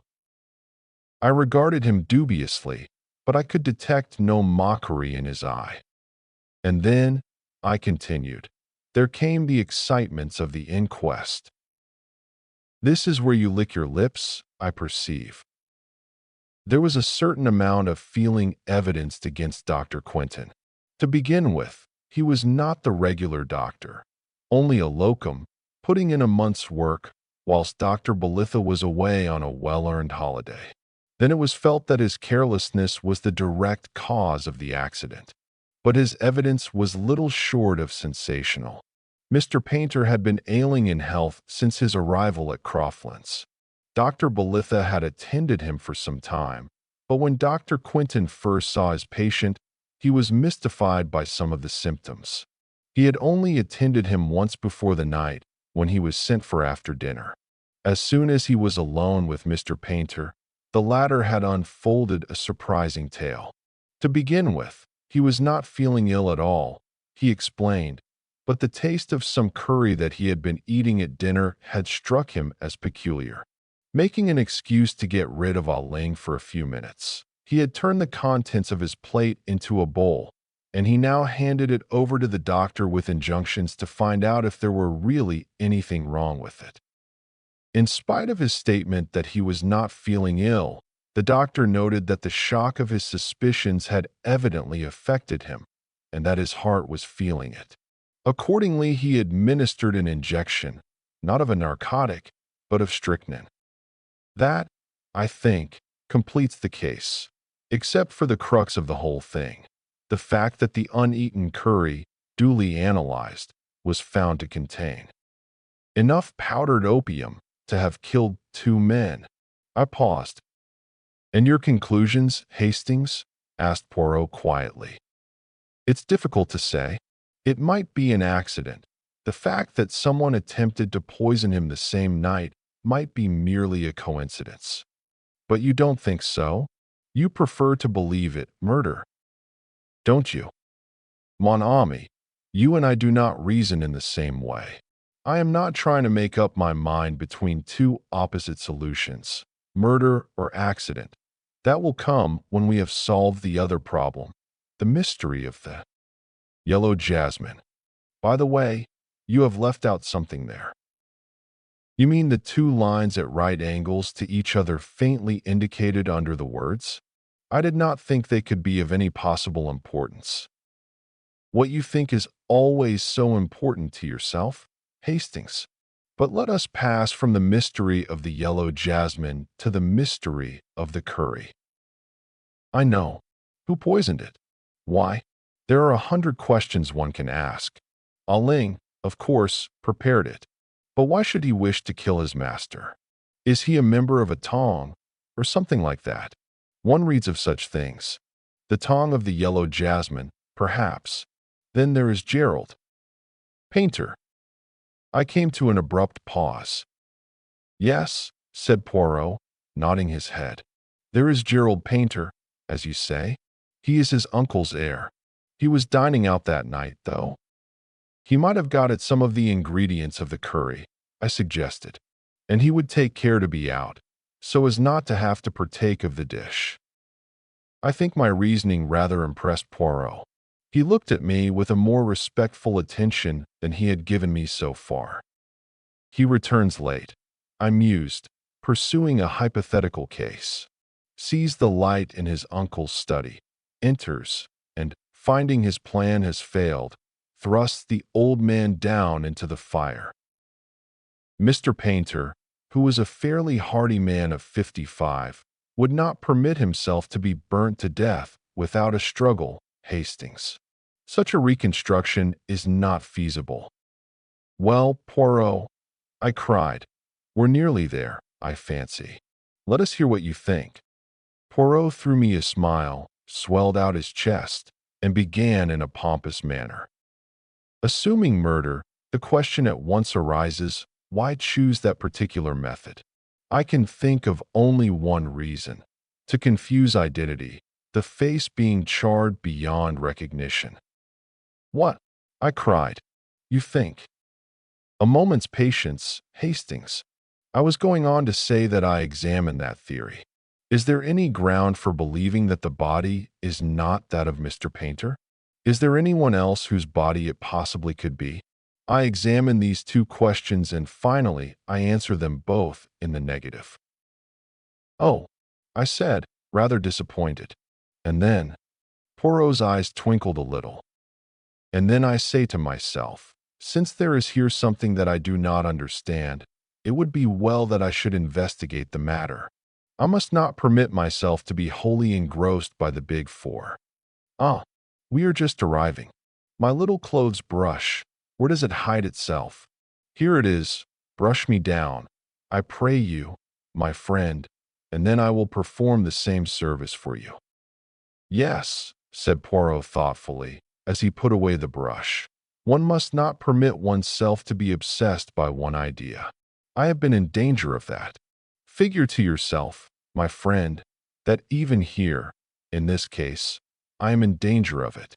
Those 2 lines you mentioned, a downstroke and a line at right angles to it. What are they but the beginning of a 4? Good gracious, Poirot, I cried, laughing. Is it not absurd? I see the hand of the big 4 everywhere. It is well to employ one's wits in a totally different milieu. Ah, there is Jap come to meet us. Chapter 10. We investigate at Crofland's. The Scotland Yard inspector was, indeed, waiting on the platform, and greeted us warmly. "Well, Monsieur Poirot, this is good. Thought you'd like to be let in on this. Tip-top mystery, isn't it?" I read this aright as showing Jap to be completely puzzled and hoping to pick up a pointer from Poirot. Jap had a car waiting, and we drove up in it to Crofland's. It was a square, white house, quite unpretentious and covered with creepers, including the starry yellow jasmine. Jap looked up at it as we did. "Must have been balmy to go riding that. Poor old cove," he remarked. "Hallucinations, perhaps, and thought he was outside." Poirot was smiling at him. "Which was it, my good Jap?" he asked. "Accident or murder?" The inspector seemed a little embarrassed by the question. "Well, if it weren't for that curry business, I'd be for accident every time. There's no sense in holding a live man's head in the fire. Why, he'd scream the house down." "Ah," said Poirot in a low voice. "Fool that I have been. Triple imbecile. You are a cleverer man than I am, Jap." Jap was rather taken aback by the compliment, Poirot being usually given to exclusive self-praise. He reddened and muttered something about there being a lot of doubt about that. He led the way through the house to the room where the tragedy had occurred, Mr. Painter's study. It was a wide, low room with book-lined walls and big leather armchairs. Poirot looked across at once to the window which gave upon a gravelled terrace. "The window, was it unlatched?" he asked. "That's the whole point, of course. When the doctor left this room, he merely closed the door behind him. The next morning it was found locked." "Who locked it? Mr. Painter?" "Alling declares that the window was closed and bolted. Dr. Quinton, on the other hand, has an impression that it was closed, but not fastened, but he won't swear either way. If he could, it would make a great difference. If the man was murdered, someone entered the room either through the door or the window. If through the door, it was an inside job. If through the window, it might have been anyone. First thing when they had broken the door down, they flung the window open, and the housemaid who did it thinks that it wasn't fastened, but she's a precious bad witness, will remember anything you ask her to." "What about the key?" "There you are again. It was on the floor among the wreckage of the door. Might have fallen from the keyhole. Might have been dropped there by one of the people who entered. Might have been slipped underneath the door from the outside. In fact, everything is might have been." "You've hit it, Monsieur Poirot. That's just what it is." Poirot was looking around him, frowning unhappily. "I cannot see light," he murmured. "Just now. Yes, I got a gleam, but now all is darkness once more. I have not the clue, the motive." "Young Gerald Painter had a pretty good motive," remarked Jap grimly. "He's been wild enough in his time, I can tell you. And extravagant. You know what artists are, too. No morals at all." Poirot did not pay much attention to Jap's sweeping strictures on the artistic temperament. Instead, he smiled knowingly.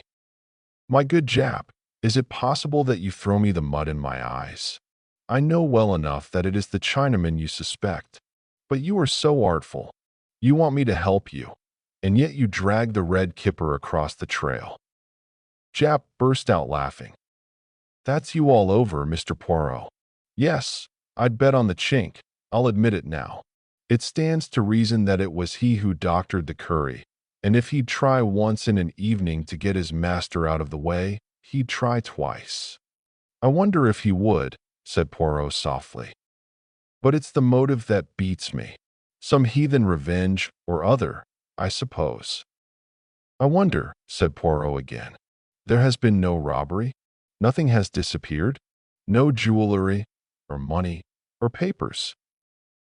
"No, that is, not exactly." I pricked up my ears, so did Poirot. "There's been no robbery, I mean," explained Jap. "But the old boy was writing a book of some sort.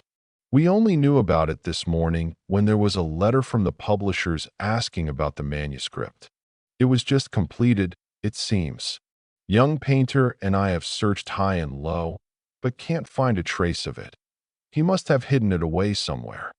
Poirot's eyes were shining with the green light I knew so well.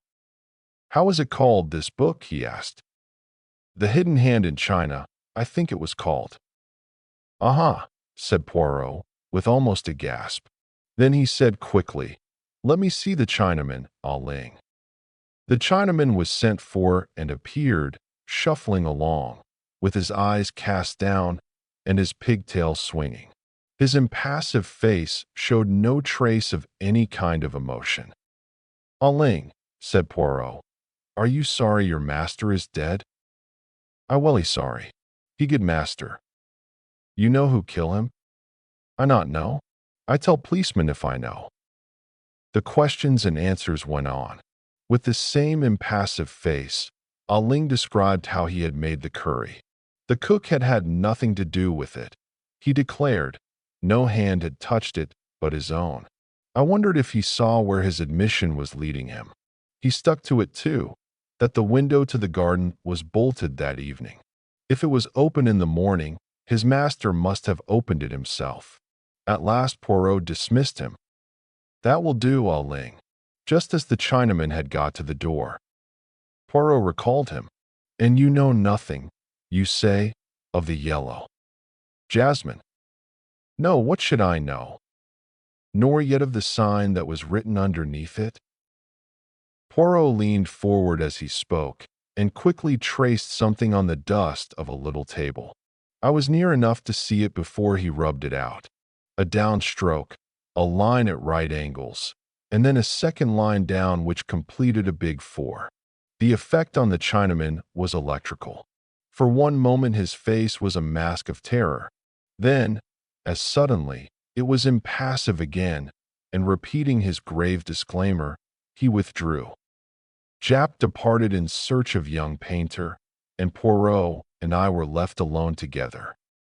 "The Big Four, Hastings," cried Poirot. Once again, the Big Four. Painter was a great traveler. In his book, there was doubtless some vital information concerning the doings of number 1, Li Chongyan, the head and brains of the Big Four. But who, how? Hush, here they come. Gerald Painter was an amiable, rather weak-looking young man. He had a soft brown beard and a peculiar flowing tie. He answered Poirot's questions readily enough. "I dined out with some neighbors of ours, the Wycherleys," he explained. "What time did I get home?" "Oh, about 11. I had a latchkey, you know. All the servants had gone to bed, and I naturally thought my uncle had done the same. As a matter of fact, I did think I caught sight of that soft-footed Chinese beggar, Ah Ling, just whisking round the corner of the hall, but I fancy I was mistaken." "When did you last see your uncle, Mr. Painter? I mean before you came to live with him." "Oh, not since I was a kid of 10. He and his brother, my father, quarreled, you know. But he found you again with very little trouble, did he not? In spite of all the years that had passed." "Yes, it was quite a bit of luck my seeing the lawyer's advertisement." Poirot asked no more questions. Our next move was to visit Dr. Quinton. His story was substantially the same as he had told at the inquest, and he had little to add to it. He received us in his surgery, having just come to the end of his consulting patients. He seemed an intelligent man. A certain primness of manner went well with his pince-nez, but I fancied that he would be thoroughly modern in his methods. "I wish I could remember about the window," he said frankly. "But it's dangerous to think back. One becomes quite positive about something that never existed. That's psychology, isn't it, M. Poirot? You see, I've read all about your methods, and I may say I'm an enormous admirer of yours. No, I suppose it's pretty certain that the Chinaman put the powdered opium in the curry, but he'll never admit it, and we shall never know why. But holding a man down in a fire, that's not in keeping with our Chinese friend's character, it seems to me." I commented on this last point to Poirot as we walked down the main street of Market Handford. "Do you think he let a confederate in?" I asked. By the way, I suppose Jap can be trusted to keep an eye on him? The inspector had passed into the police station on some business or other. The emissaries of the big. For a pretty spry. Jap is keeping an eye on both of them, said Poirot grimly. They have been closely shadowed ever since the body was discovered. Well, at any rate, we know that Gerald Painter had nothing to do with it. You always know so much more than I do, Hastings, that it becomes quite fatiguing. You old fox, I laughed. You never will commit yourself. To be honest, Hastings, the case is now quite clear to me, all but the words, Yellow Jasmine, and I am coming to agree with you that they have no bearing on the crime. In a case of this kind, you have got to make up your mind who is lying. I have done that, and yet... He suddenly darted from my side and entered an adjacent bookshop. He emerged a few minutes later, hugging a parcel. Then Jap rejoined us, and we all sought quarters at the inn. I slept late the next morning. When I descended to the sitting room reserved for us, I found Poirot already there, pacing up and down, his face contorted with agony.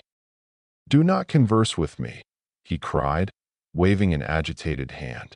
"Not until I know that all is well, that the arrest is made.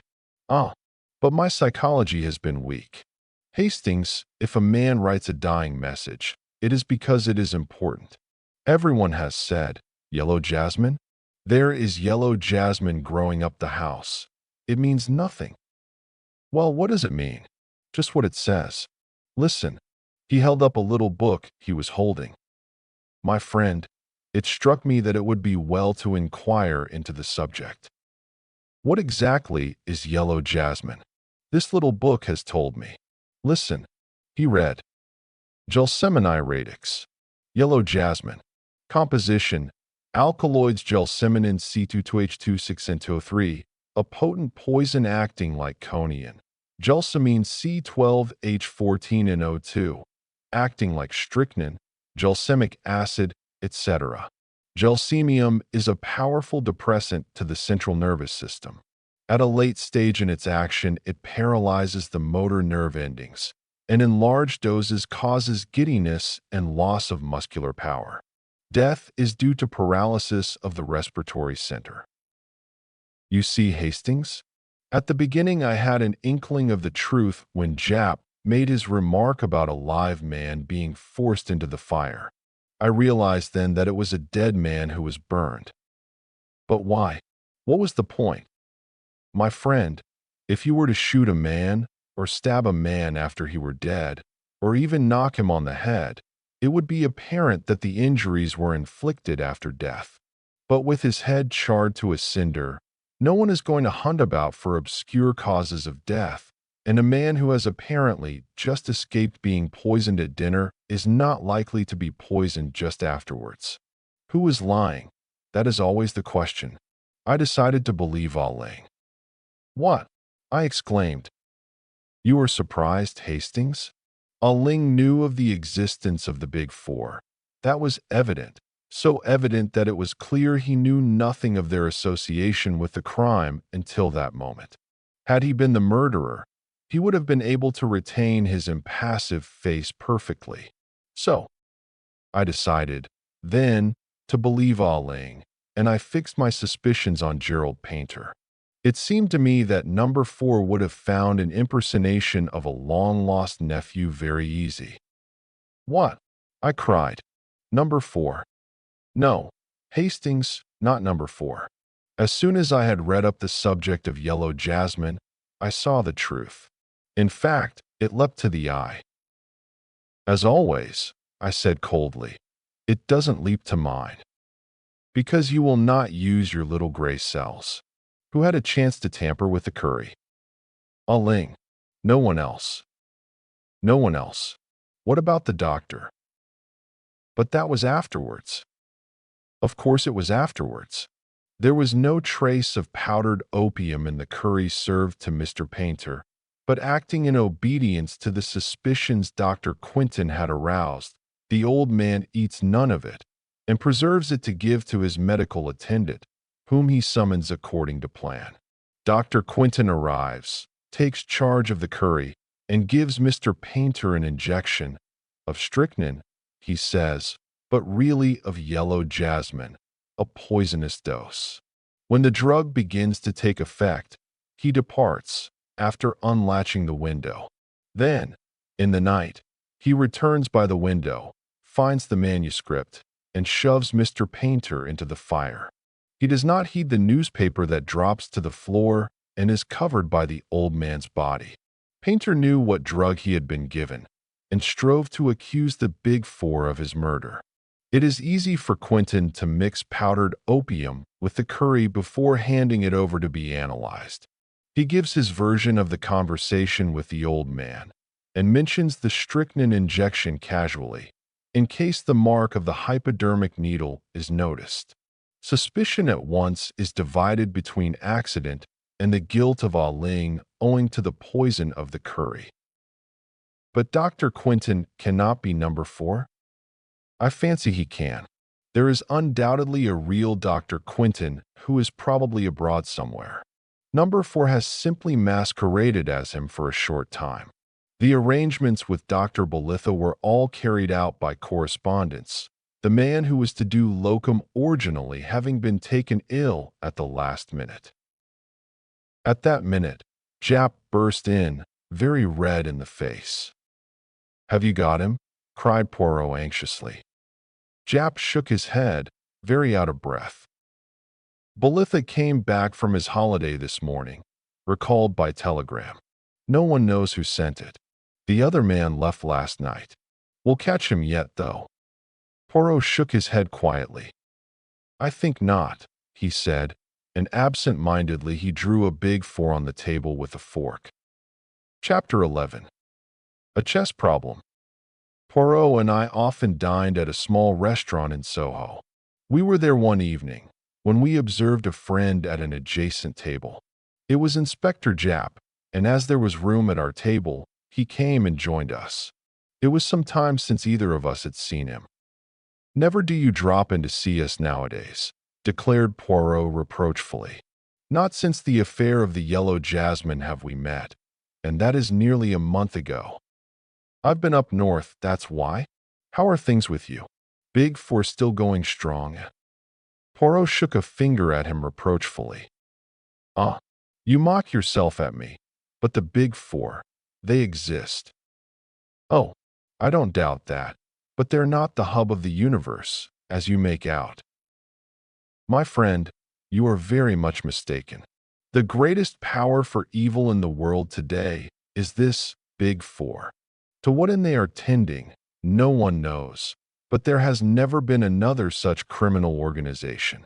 The finest brain in China at the head of it, an American millionaire and a French woman scientist as members, and for the fourth," Jap interrupted. I know. Regular bee in your bonnet over it all. It's becoming your little mania, Monsieur Poirot. Let's talk of something else for a change. Take any interest in chess?" "I have played it, yes." "Did you see that curious business yesterday? Match between two players of worldwide reputation, and one died during the game." "I saw mention of it. Dr. Savarinoff, the Russian champion, was one of the players, and the other, who succumbed to heart failure, was the brilliant young American, Gilmore Wilson." "Quite right. Savarinoff beat Rubinstein and became Russian champion some years ago. Wilson was said to be a second Capablanca." "A very curious occurrence," mused Poirot. "If I mistake not, you have a particular interest in the matter?" Jap gave a rather embarrassed laugh. "You've hit it, Monsieur Poirot. I'm puzzled. Wilson was sound as a bell. No trace of heart trouble. His death is quite inexplicable." "You suspect Dr. Savarinoff of putting him out of the way?" I cried. "Hardly that," said Jap dryly. "I don't think even a Russian would murder another man in order not to be beaten at chess. And anyway, from all I can make out, the boot was likely to be on the other leg." The doctor is supposed to be very hot stuff. Second to Lasker, they say he is. Poirot nodded thoughtfully. Then what exactly is your little idea? He asked. Why should Wilson be poisoned? For, I assume, of course, that it is poison you suspect. Naturally. Heart failure means your heart stops beating. That's all there is to that. That's what a doctor says officially at the moment. But privately he tips us the wink that he's not satisfied. When is the autopsy to take place? Tonight. Wilson's death was extraordinarily sudden. He seemed quite as usual and was actually moving one of the pieces when he suddenly fell forward. Dead. There are very few poisons would act in such a fashion, objected Poirot. I know. The autopsy will help us, I expect. But why should anyone want Gilmore Wilson out of the way? That's what I'd like to know. Harmless, unassuming young fellow. Just come over here from the States, and apparently hadn't an enemy in the world. It seems incredible, I mused. Not at all, said Poirot, smiling. Jap has his theory, I can see. I have, Monsieur Poirot. I don't believe the poison was meant for Wilson. It was meant for the other man. Savarinoff. Yes, Savarinoff fell foul of the Bolsheviks at the outbreak of the revolution. He was even reported killed. In reality, he escaped, and for 3 years endured incredible hardships in the wilds of Siberia. His sufferings were so great that he is now a changed man. His friends and acquaintances declare they would hardly have recognized him. His hair is white, and his whole aspect that of a man terribly aged. He is a semi-invalid and seldom goes out, living alone with a niece, Sonia Daviloff, and a Russian manservant in a flat-down Westminster way. It is possible that he still considers himself a marked man. Certainly, he was very unwilling to agree to this chess contest. He refused several times point blank, and it was only when the newspapers took it up and began making a fuss about the unsportsmanlike refusal that he gave in. Gilmore Wilson had gone on challenging him with real Yankee pertinacity, and in the end he got his way. Now I ask you, Monsieur Poirot, why wasn't he willing? Because he didn't want attention drawn to him. Didn't want somebody or other to get on his track. That's my solution. Gilmore Wilson got pipped by mistake. There is no one who has any private reason to gain by Savarinoff's death? Well, his niece, I suppose. He's recently come into an immense fortune, left him by Madame Gaspoja, whose husband was a sugar profiteer under the old regime. They had an affair together once, I believe, and she refused steadfastly to credit the reports of his death. Where did the match take place? In Savarinoff's own flat. He's an invalid, as I told you. Many people there to watch it. At least a dozen, probably more. Poirot made an expressive grimace. My poor Jap, your task is not an easy one. Once I know definitely that Wilson was poisoned, I can get on. Has it occurred to you that, in the meantime, supposing your assumption that Savarinoff was the intended victim to be correct, the murderer may try again? Of course it has. 2 men are watching Savarinoff's flat.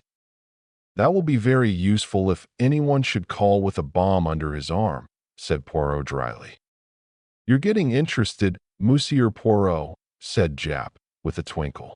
Care to come round to the mortuary and see Wilson's body before the doctors start on it? Who knows, his tie pin may be askew, and that may give you a valuable clue that will solve the mystery. My dear Jap, all through dinner my fingers have been itching to rearrange your own tie pin. You permit, yes? Ah, that is much more pleasing to the eye. Yes, by all means, let us go to the mortuary. I could see that Poirot's attention was completely captivated by this new problem.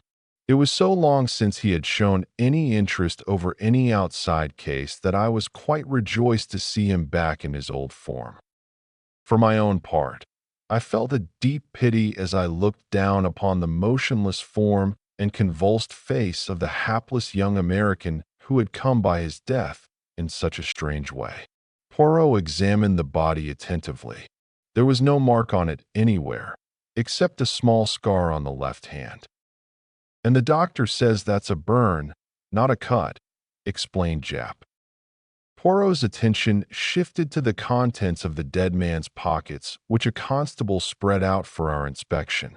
There was nothing much: a handkerchief, keys, note case filled with notes, and some unimportant letters. But one object standing by itself filled Poirot with interest.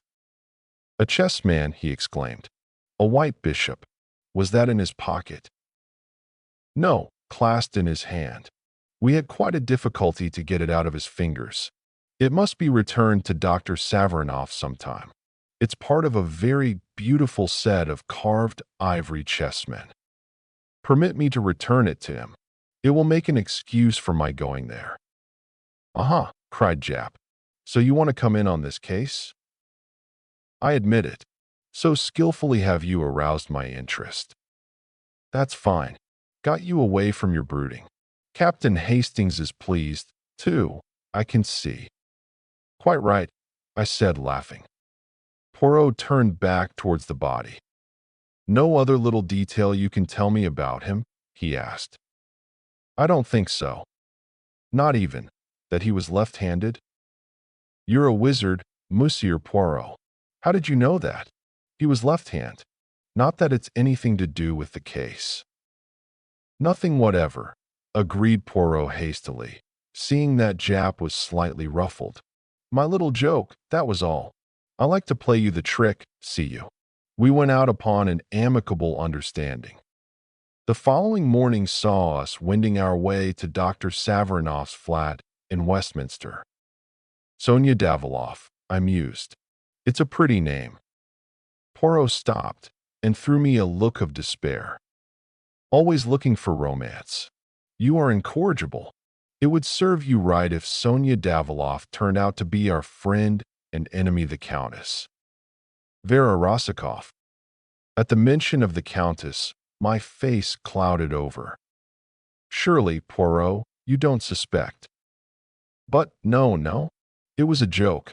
I have not the big four on the brain to that extent, whatever Jap may say."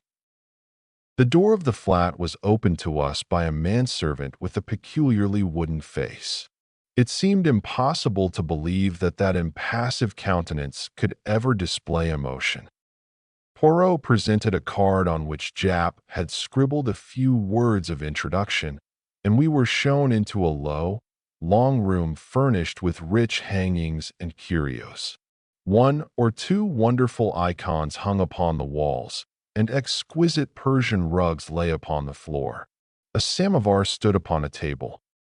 I was examining one of the icons which I judged to be of considerable value, and turned to see Poirot prone upon the floor. Beautiful as the rug was, it hardly seemed to me to necessitate such close attention. "Is it such a very wonderful specimen?" I asked. Oh, the rug? But no, it was not the rug I was remarking. But it is a beautiful specimen, far too beautiful to have a large nail wantonly driven through the middle of it. No, Hastings, as I came forward, the nail is not there now, but the hole remains." A sudden sound behind us made me spin round, and Poirot sprang nimbly to his feet. A girl was standing in the doorway. Her eyes, full upon us, were dark with suspicion. She was of medium height, with a beautiful, rather sullen face, dark blue eyes, and very black hair which was cut short. Her voice, when she spoke, was rich and sonorous, and completely un-English. "I fear my uncle will be unable to see you. He is a great invalid."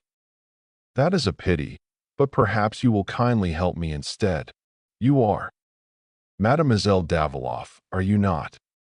"Yes, I am Sonia Daviloff. What is it you want to know?" "I am making some inquiries about that sad affair the night before last. The death of M. Gilmore Wilson. What can you tell me about it?" The girl's eyes opened wide. "He died of heart failure. as he was playing chess. The police are not so sure that it was heart failure, mademoiselle. The girl gave a terrified gesture. It was true then, she cried. Ivan was right. Who is Ivan, and why do you say he was right? It was Ivan who opened the door to you, and he has already said to me that in his opinion Gilmore Wilson did not die a natural death, that he was poisoned by mistake. By mistake. Yes, the poison was meant for my uncle. She had quite forgotten her first distrust now, and was speaking eagerly. Why do you say that, mademoiselle? Who should wish to poison Dr. Savarinoff? She shook her head. I do not know. I am in the dark. And my uncle, he will not trust me. It is natural, perhaps. You see, he hardly knows me. He saw me as a child, and not since till I came to live with him here in London. But this much I do know, he is in fear of something. We have many secret societies in Russia, and one day I overheard something which made me think it was of just such a society. He went in fear. Tell me, monsieur. She came a step nearer and dropped her voice. Have you ever heard of a society called the Big Four? Poirot jumped nearly out of his skin.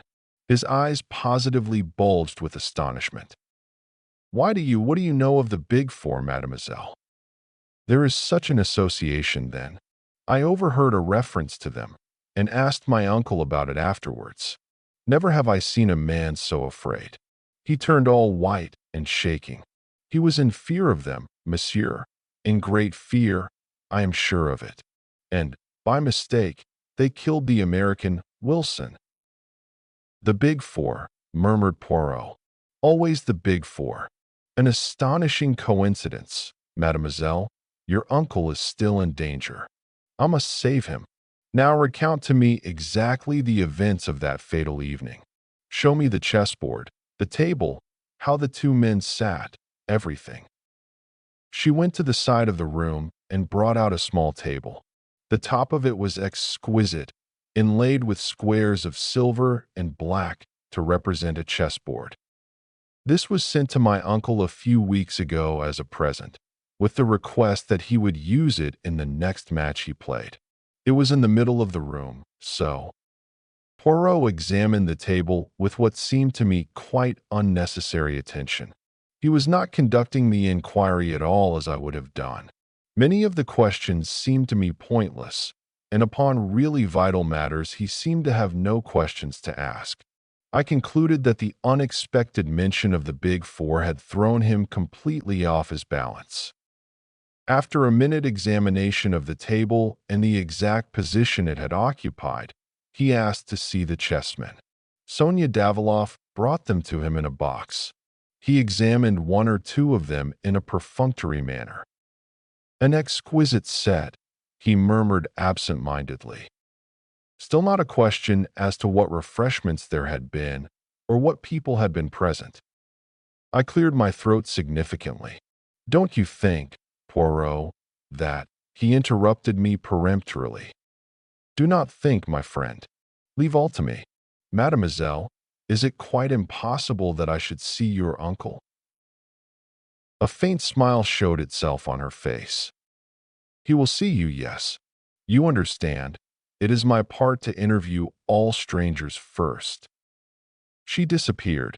I heard a murmur of voices in the next room, and a minute later she came back and motioned us to pass into the adjoining room. The man who lay there on a couch was an imposing figure, tall, gaunt, with huge bushy eyebrows and white beard, and a face haggard as the result of starvation and hardships. Dr. Savarinoff was a distinct personality.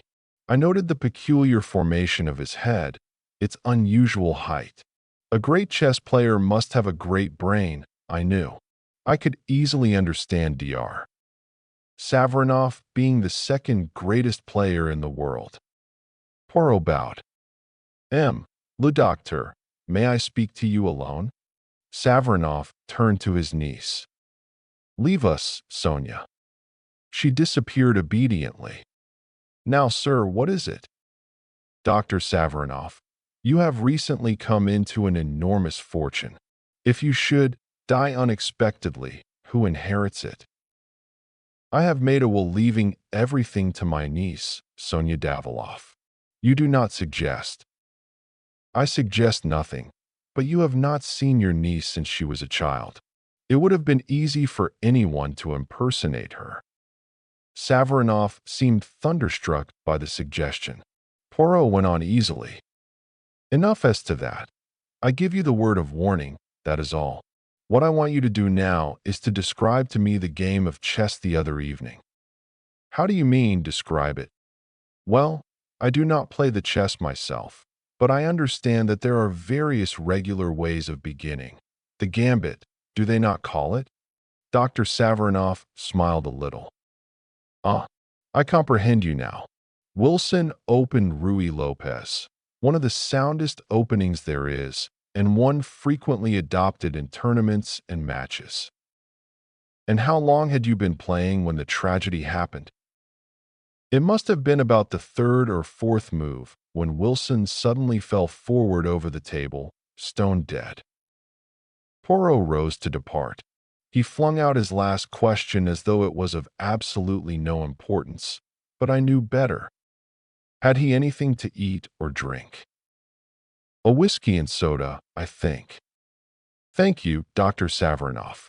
I will disturb you no longer. Ivan was in the hall to show us out.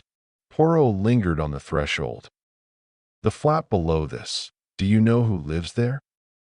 Sir Charles Kingwell, a member of Parliament, sir. It has been let furnished lately, though. Thank you. We went out into the bright winter sunlight.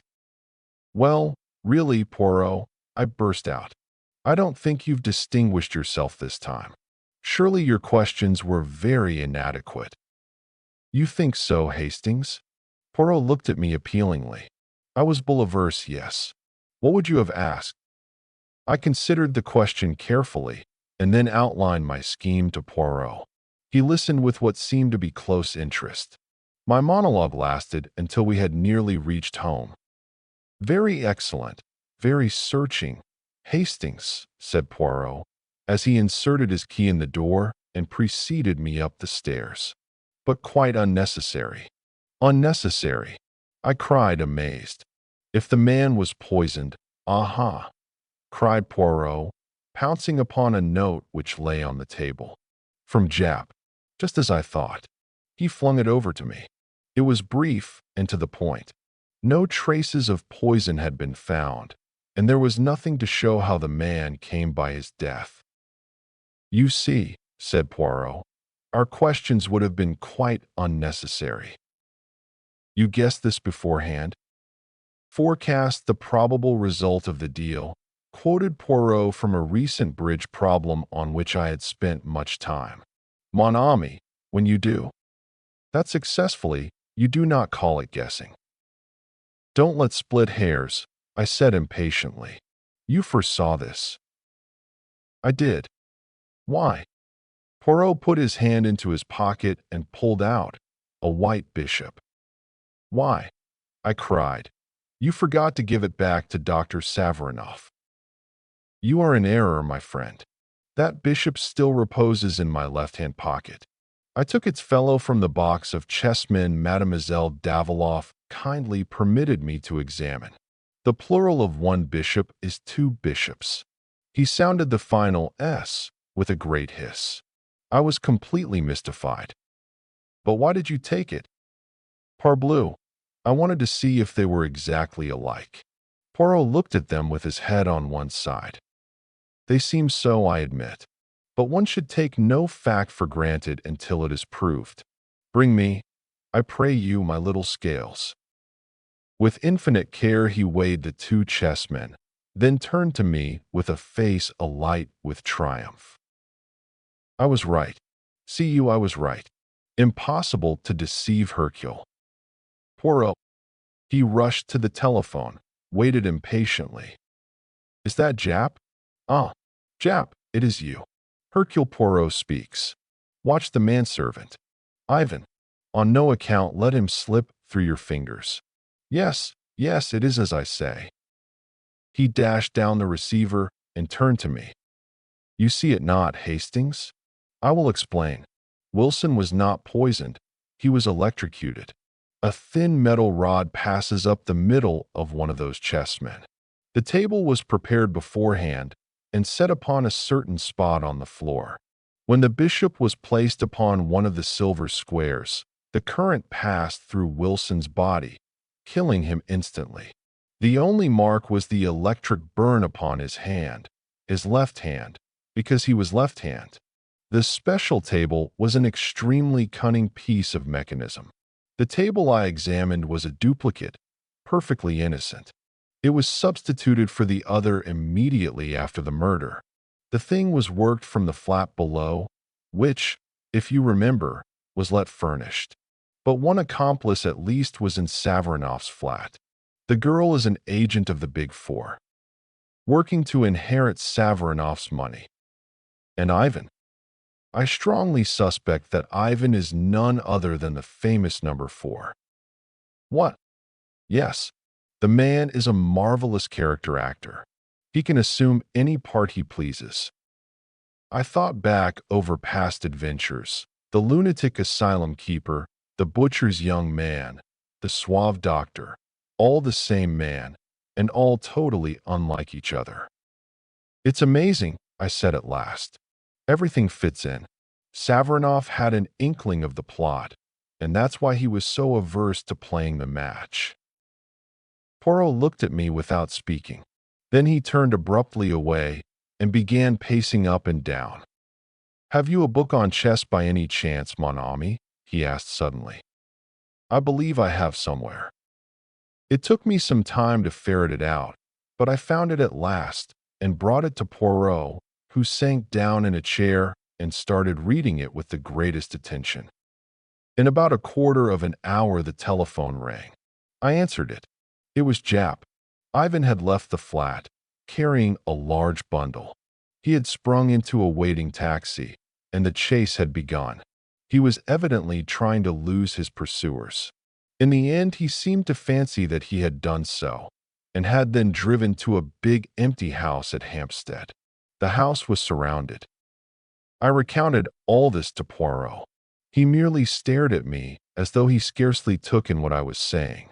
He held out the chess book. "Listen to this, my friend. This is the Ruy Lopez opening. 1p, k4, p. k4, 2kt, kb3, k, qb3, 3b, kt5.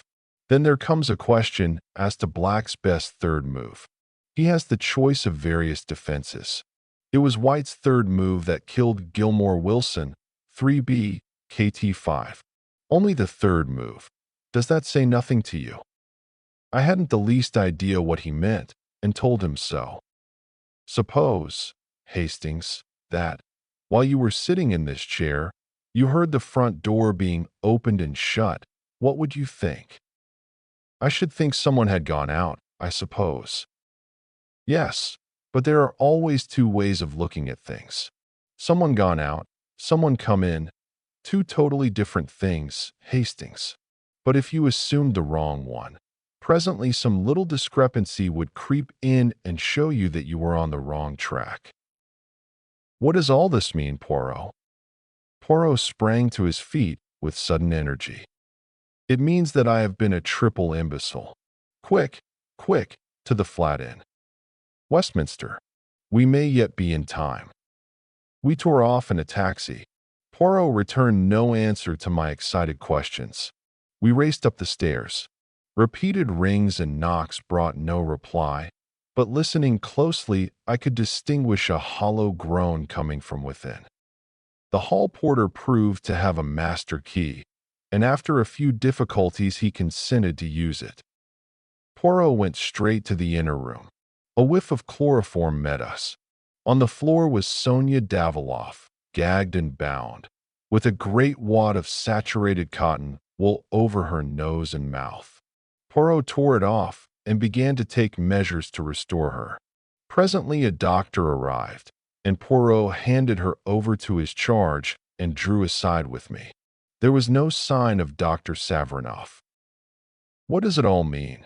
I asked, bewildered. It means that before two equal deductions, I chose the wrong one. You heard me say that it would be easy for anyone to impersonate Sonia Daviloff because her uncle had not seen her for so many years. Yes. Well, precisely the opposite held good also. It was equally easy for anyone to impersonate the uncle. What?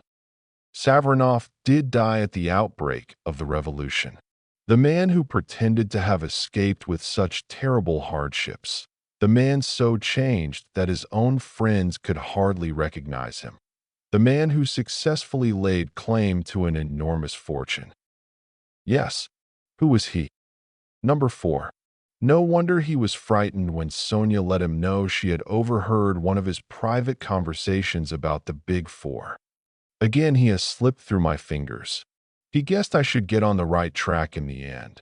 So he sent off the honest Ivan on a tortuous wild goose chase, chloroformed the girl, and got out, having by now doubtless realized most of the securities left by Madame Gospodja. But who tried to kill him then? Nobody tried to kill him. Wilson was the intended victim all along. But why? My friend, Savarinoff was the second greatest chess player in the world. In all probability, number 4 did not even know the rudiments of the game. Certainly, he could not sustain the fiction of a match. He tried all he knew to avoid the contest. When that failed, Wilson's doom was sealed. At all costs, he must be prevented from discovering that the great Savarinoff did not even know how to play chess.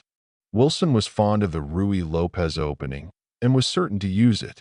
Number 4 arranged for death to come with the third move, before any complications of defense set in. But, my dear Poirot, I persisted, are we dealing with a lunatic? I quite follow your reasoning, and admit that you must be right. But to kill a man just to sustain his role, surely there were simpler ways out of the difficulty than that. He could have said that his doctor forbade the strain of a match. Poirot wrinkled his forehead. Certainement, Hastings, he said. There were other ways, but none so convincing. Besides, you are assuming that to kill a man is a thing to avoid, are you not? Number 4's mind, it does not act that way. I put myself in his place, a thing impossible for you. I picture his thoughts. He enjoys himself as the professor at that match. I doubt not he has visited the chess tourneys to study his part. He sits and frowns in thought. He gives the impression that he is thinking great plans, and all the time he laughs in himself. He is aware that 2 moves are all that he knows, and all that he need know. Again, it would appeal to his mind to foresee the time that suits number 4. Oh, yes, Hastings, I begin to understand our friend and his psychology. I shrugged. Well, I suppose you're right, but I can't understand anyone running a risk he could so easily avoid. Risk? Poirot snorted. Where then lay the risk? Would Jap have solved the problem? No. If number 4 had not made one small mistake, he would have run no risk. And his mistake? I asked, although I suspected the answer. Mon ami, he overlooked the little gray cells of Hercule Poirot. Poirot has his virtues, but modesty is not one of them. Chapter 12. The Baited Trap. It was mid-January, a typical English winter day in London, damp and dirty. Poirot and I were sitting in 2 chairs well drawn up to the fire. I was aware of my friend looking at me with a quizzical smile, the meaning of which I could not fathom. A penny for your thoughts, I said lightly. I was thinking, my friend, that at midsummer, when you first arrived, you told me that you proposed to be in this country for a couple of months only. Did I say that? I asked rather awkwardly. I don't remember. Poirot's smile broadened. You did, mon ami. Since then, you have changed your plan, is it not so? Yes, I have. And why is that? Dash it all. Poirot, You don't think I'm going to leave you all alone when you're up against a thing like the Big Four, do you? Poirot nodded gently. Just as I thought. You are a staunch friend, Hastings. It is to serve me that you remain on here. And your wife, little Cinderella as you call her, what does she say?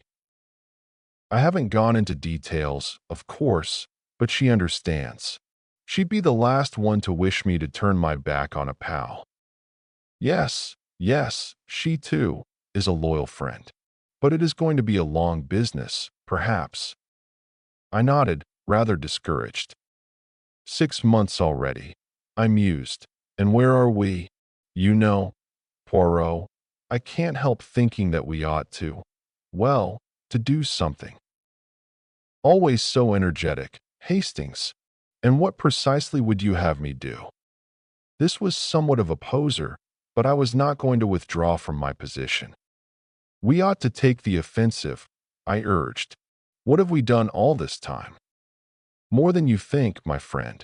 After all, we have established the identity of number 2 and number 3, and we have learnt more than a little about the ways and methods of number 4. I brightened up a little. As Poirot put it, things didn't sound so bad. Oh, yes, Hastings, we have done a great deal. It is true that I am not in a position to accuse either Ryland or Madame Olivier. Who would believe me? You remember I thought once I had Ryland successfully cornered? Nevertheless, I have made my suspicions known in certain quarters. The highest, Lord Aldington, who enlisted my help in the matter of the stolen submarine plans, is fully cognizant of all my information respecting the Big Four, and while others may doubt, he believes. Ryland and Madame Olivier, and Li Chong Yin himself may go their ways, but there is a searchlight turned on all their movements. And number 4? I asked. As I said just now, I am beginning to know and understand his methods. You may smile, Hastings, but to penetrate a man's personality, to know exactly what he will do under any given circumstances, that is the beginning of success. It is a duel between us, and whilst he is constantly giving away his mentality to me, I endeavor to let him know little or nothing of mine. He is in the light, I in the shade. I tell you, Hastings, that every day they fear me the more for my chosen inactivity. They've let us alone anyway, I observed. There have been no more attempts on your life, and no ambushes of any kind. No, said Poirot thoughtfully. On the whole, that rather surprises me, especially as there are 1 or 2 fairly obvious ways of getting at us which I should have thought certain to have occurred to them. You catch my meaning, perhaps? An infernal machine of some kind? I hazarded. Poirot made a sharp click with his tongue expressive of impatience.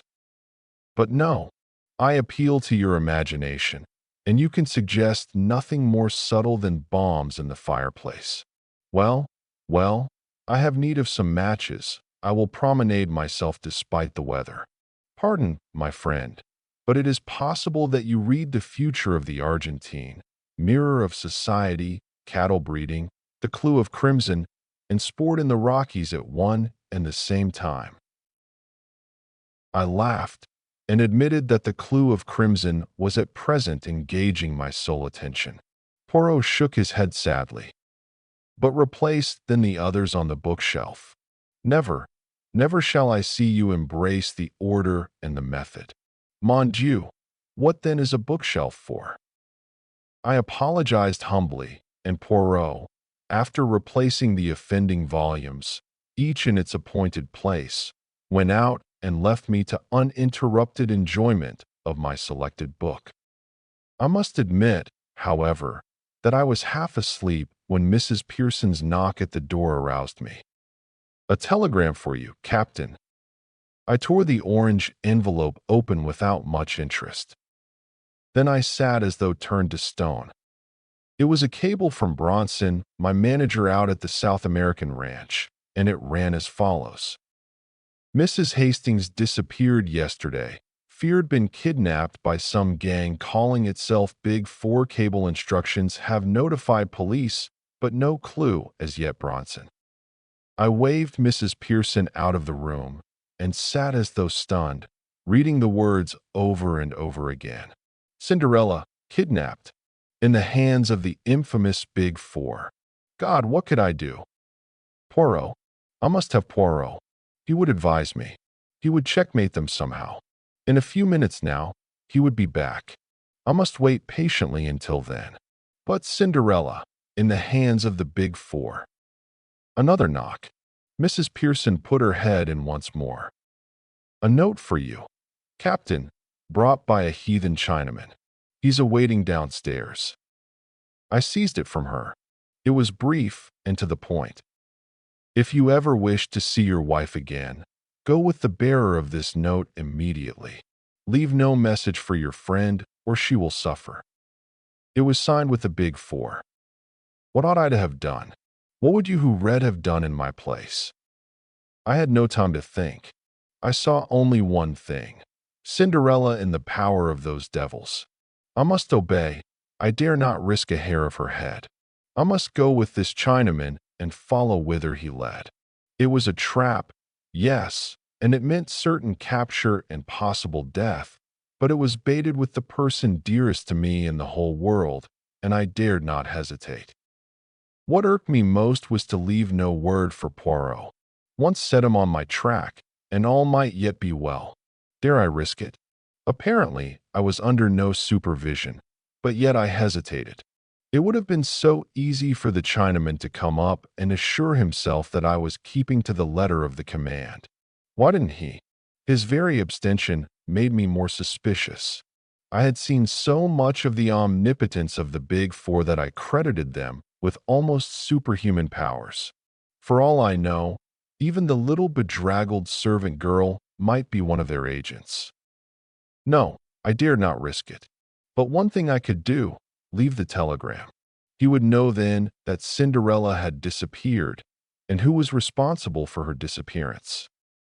All this passed through my head in less time than it takes to tell, and I had clapped my hat on my head and was descending the stairs to where my guide waited, in a little over a minute. The bearer of the message was a tall, impassive Chinaman, neatly but rather shabbily dressed. He bowed and spoke to me. His English was perfect, but he spoke with a slight sing-song intonation. You Captain Hastings? Yes, I said. You give me note, please. I had foreseen the request and handed him over the scrap of paper without a word. But that was not all. You have a telegram today, yes? Come along just now? From South America, yes? I realized anew the excellence of their espionage system, or it might have been a shrewd guess. Bronson was bound to cable me. They would wait until the cable was delivered and would strike hard upon it. No good could come of denying what was palpably true. Yes, I said, I did get a telegram. You fetch him, yes? Fetch him now. I ground my teeth, but what could I do? I ran upstairs again. As I did so, I thought of confiding in Mrs. Pearson, at any rate as far as Cinderella's disappearance went. She was on the landing, but close behind her was the little maidservant, and I hesitated. If she was a spy, the words of the note danced before my eyes. She will suffer. I passed into the sitting room without speaking. I took up the telegram and was about to pass out again when an idea struck me. Could I not leave some sign which would mean nothing to my enemies, but which Poirot himself would find significant? I hurried across to the bookcase and tumbled out 4 books onto the floor. No fear of Poirot's not seeing them. They would outrage his eyes immediately, and coming on top of his little lecture, surely he would find them unusual. Next I put a shovelful of coal on the fire and managed to spill 4 knobs into the grate. I had done all I could. Pray heaven Poirot would read the sign aright. I hurried down again. The Chinaman took the telegram from me, read it, then placed it in his pocket and with a nod beckoned me to follow him. It was a long, weary march that he led me.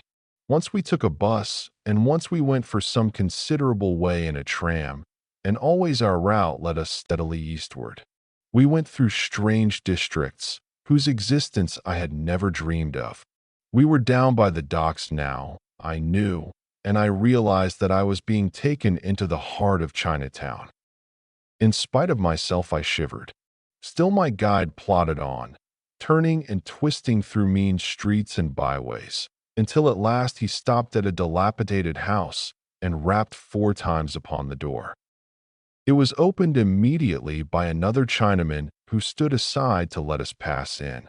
The clanging to of the door behind me was the knell of my last hopes. I was indeed in the hands of the enemy. I was now handed over to the second Chinaman. He led me down some rickety stairs and into a cellar which was filled with bales and casks, and which exhaled a pungent odor, as of Eastern spices. I felt wrapped all round with the atmosphere of the East, tortuous, cunning, sinister. Suddenly my guide rolled aside 2 of the casks, and I saw a low tunnel-like opening in the wall. He motioned me to go ahead.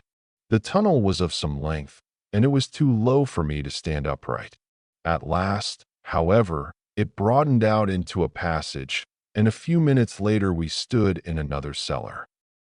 My Chinaman went forward and rapped 4 times on one of the walls. A whole section of the wall swung out, leaving a narrow doorway. I passed through, and to my utter astonishment found myself in a kind of Arabian Nights palace. A low, long subterranean chamber hung with rich oriental silks, brilliantly lighted and fragrant with perfumes and spices. There were 5 or 6 silk-covered divans, and exquisite carpets of Chinese workmanship covered the ground. At the end of the room was a curtained recess. From behind these curtains came a voice. "You have brought our honored guest." "Excellency, he is here," replied my guide. "Let our guest enter," was the answer. At the same moment, the curtains were drawn aside by an unseen hand, and I was facing an immense cushioned divan on which sat a tall, thin Oriental dressed in wonderfully embroidered robes, and clearly, by the length of his fingernails, a great man. "Be seated, I pray you, Captain Hastings," he said, with a wave of his hand. "You acceded to my request to come immediately. I am glad to see." "Who are you?" I asked. "Li Changyan." "Indeed, no. I am but the humblest of the master's servants. I carry out his behests, that is all, as do other of his servants in other countries, in South America, for instance." I advanced a step. "Where is she? What have you done with her out there?" "She is in a place of safety, where none will find her. As yet, she is unharmed. You observe that I say, as yet." Cold shivers ran down my spine as I confronted this smiling devil. "What do you want?" I cried. "Money. My dear Captain Hastings, we have no designs on your small savings, I can assure you. Not, pardon me, a very intelligent suggestion on your part. Your colleague would not have made it, I fancy." "I suppose," I said heavily, "you wanted to get me into your toils. Well, you have succeeded. I have come here with my eyes open. Do what you like with me, and let her go. She knows nothing, and she can be no possible use to you. You've used her to get hold of me. You've got me all right, and that settles it." The smiling Oriental caressed his smooth cheek, watching me obliquely out of his narrow eyes. "You go too fast," he said purringly. "That does not quite settle it. In fact, to get hold of you as you express it, is not really our objective. But through you, we hope to get hold of your friend, Hercule Poirot." "I'm afraid you won't do that," I said, with a short laugh. "What I suggest is this," continued the other, his words running on as though he had not heard me. "You will write Hercule Poirot a letter, such a letter as will induce him to hasten thither and join you." "I shall do no such thing," I said angrily. The consequences of refusal will be disagreeable. Damn your consequences. The alternative might be death. A nasty shiver ran down my spine, but I endeavored to put a bold face upon it. It's no good threatening me and bullying me. Keep your threats for Chinese cowards. My threats are very real ones, Captain Hastings. I ask you again, will you write this letter? I will not. And what's more, you daren't kill me. You'd have the police on your tracks in no time. My interlocutor clapped his hands swiftly. 2 Chinese attendants appeared as it were out of the blue and pinioned me by both arms. Their master said something rapidly to them in Chinese, and they dragged me across the floor to a spot in one corner of the big chamber. One of them stooped, and suddenly, without the least warning, the flooring gave beneath my feet. But for the restraining hand of the other man, I should have gone down the yawning gap beneath me. It was inky black, and I could hear the rushing of water. The river, said my questioner from his place on the divan. Think well, Captain Hastings. If you refuse again, you go headlong to eternity to meet your death in the dark waters below. For the last time, will you write that letter? I'm not braver than most men. I admit frankly that I was scared to death and in a blue funk. That Chinese devil meant business. I was sure of that. It was goodbye to the good old world. In spite of myself, my voice wobbled a little as I answered. For the last time, no. To hell with your letter. Then involuntarily, I closed my eyes and breathed a short prayer. Chapter 13. The mouse walks in. Not often in a lifetime does a man stand on the edge of eternity, but when I spoke those words in that East End cellar, I was perfectly certain that they were my last words on earth. I braced myself for the shock of those black, rushing waters beneath, and experienced in advance the horror of that breath-choking fall. But to my surprise, a low laugh fell on my ears. I opened my eyes. Obeying a sign from the man on the divan, my 2 jailers brought me back to my old seat facing him. You are a brave man, Captain Hastings, he said. We of the East appreciate bravery. I may say that I expected you to act as you have done. That brings us to the appointed second act of your little drama. Death for yourself you have faced. Will you face death for another? What do you mean? I asked hoarsely, a horrible fear creeping over me. Surely you have not forgotten the lady who is in our power, the rose of the garden. I stared at him in dumb agony. I think, Captain Hastings, that you will write that letter. See, I have a cable form here. The message I shall write on it depends on you, and means life or death for your wife. The sweat broke out on my brow. My tormentor continued, smiling amiably, and speaking with perfect sang-froid. There, Captain, the pen is ready to your hand. You have only to write. If not, I echoed. If not, that lady that you love dies, and dies slowly. My master, Li Chongyan, amuses himself in his spare hours by devising new and ingenious methods of torture. My God, I cried. You fiend. Not that. You wouldn't do that. Shall I recount to you some of his devices? Without heeding my cry of protest, his speech flowed on, evenly, serenely, till with a cry of horror I clapped my hands to my ears. It is enough, I see. Take up the pen and write. You would not dare. Your speech is foolishness, and you know it. Take up the pen and write. If I do, your wife goes free. The cable shall be dispatched immediately. How do I know that you will keep faith with me? I swear it to you on the sacred tombs of my ancestors. Moreover, judge for yourself. Why should I wish to do her harm? Her detention will have answered its purpose. And Poirot. We will keep him in safe custody until we have concluded our operations. Then we will let him go. Will you swear that also on the tombs of your ancestors? I have sworn one oath to you. That should be sufficient. My heart sank. I was betraying my friend to what? For a moment I hesitated. Then the terrible alternative rose like a nightmare before my eyes. Cinderella, in the hands of these Chinese devils, dying by slow torture. A groan rose to my lips. I seized the pen. Perhaps by careful wording of the letter I could convey a warning, and Poirot would be enabled to avoid the trap. It was the only hope. But even that hope was not to remain. The Chinaman's voice rose, suave and courteous. Permit me to dictate to you. He paused, consulted a sheaf of notes that lay by his side, and then dictated as follows. Dear Poirot, I think I'm on the track of number 4.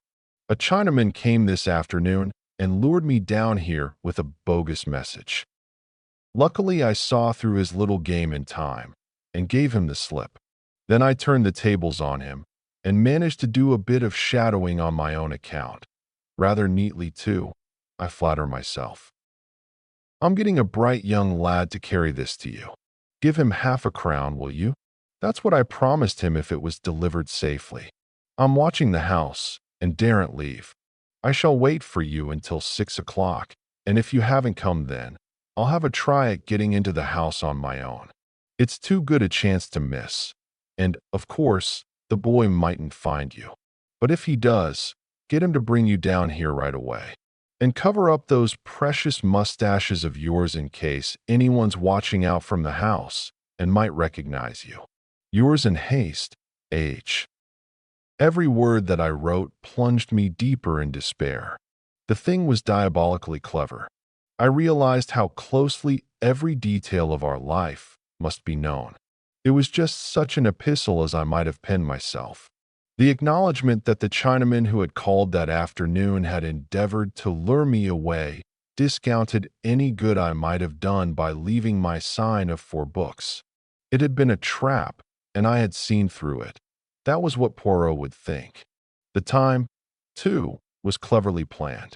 Poirot, on receiving the note, would have just time to rush off with his innocent-looking guide, and that he would do so I knew.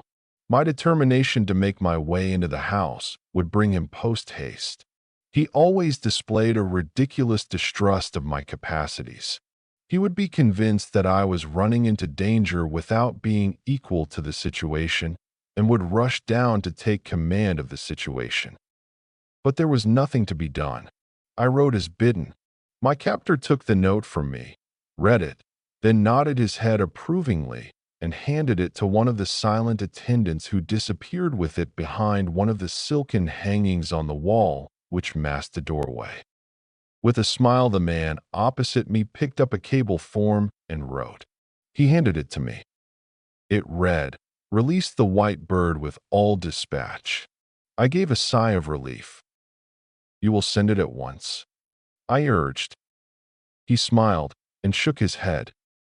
"When Hercule Poirot is in my hands, it shall be sent. Not until then." "But you promised." "If this device fails, I may have need of our white bird to persuade you to further efforts." I grew white with anger. "My God, if you—" He waved a long, slim yellow hand. "Be reassured, I do not think it will fail. And the moment Poirot is in our hands, I will keep my oath. If you play me false, I have sworn it by my honored ancestors. Have no fear. Rest here a while.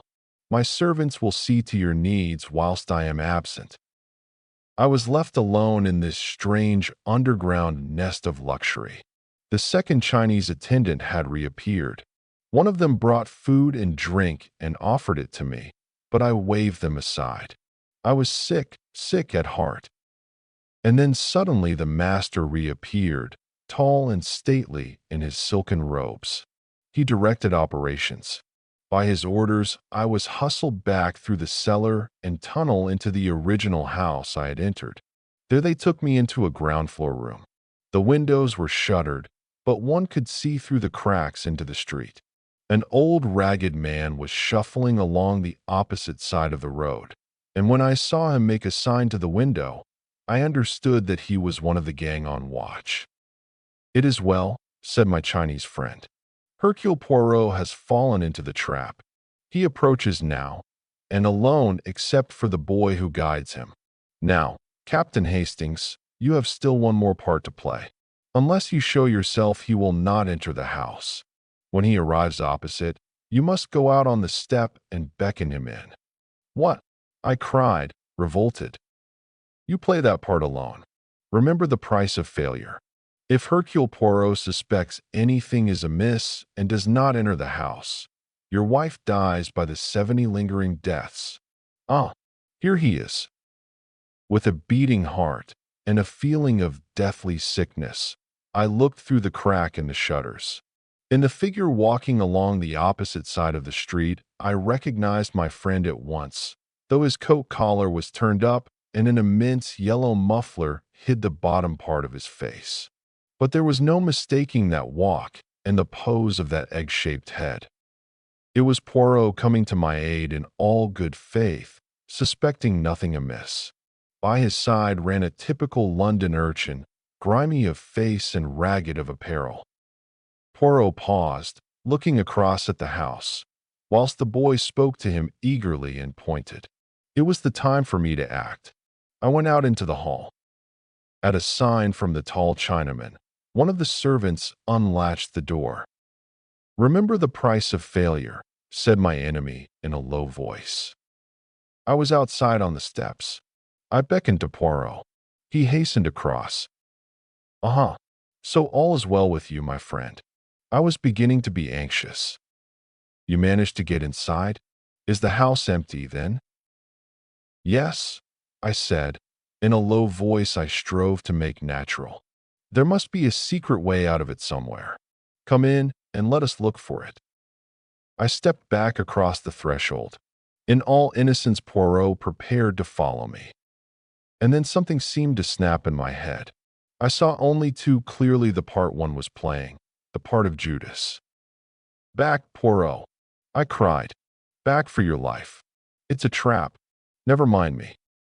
Get away at once." Even as I spoke, or rather shouted my warning, hands gripped me like a vice. One of the Chinese servants sprang past me to grab Poirot. I saw the latter spring back, his arm raised. Then suddenly a dense volume of smoke was rising round me, choking me, killing me. I felt myself falling, suffocating. This was death. I came to myself slowly and painfully, all my senses dazed. The first thing I saw was Poirot's face. He was sitting opposite me, watching me with an anxious face. He gave a cry of joy when he saw me looking at him. "Ah, you revive. You return to yourself. All is well. My friend, my poor friend." "Where am I?" I said painfully. "Where? But chez vous." I looked round me.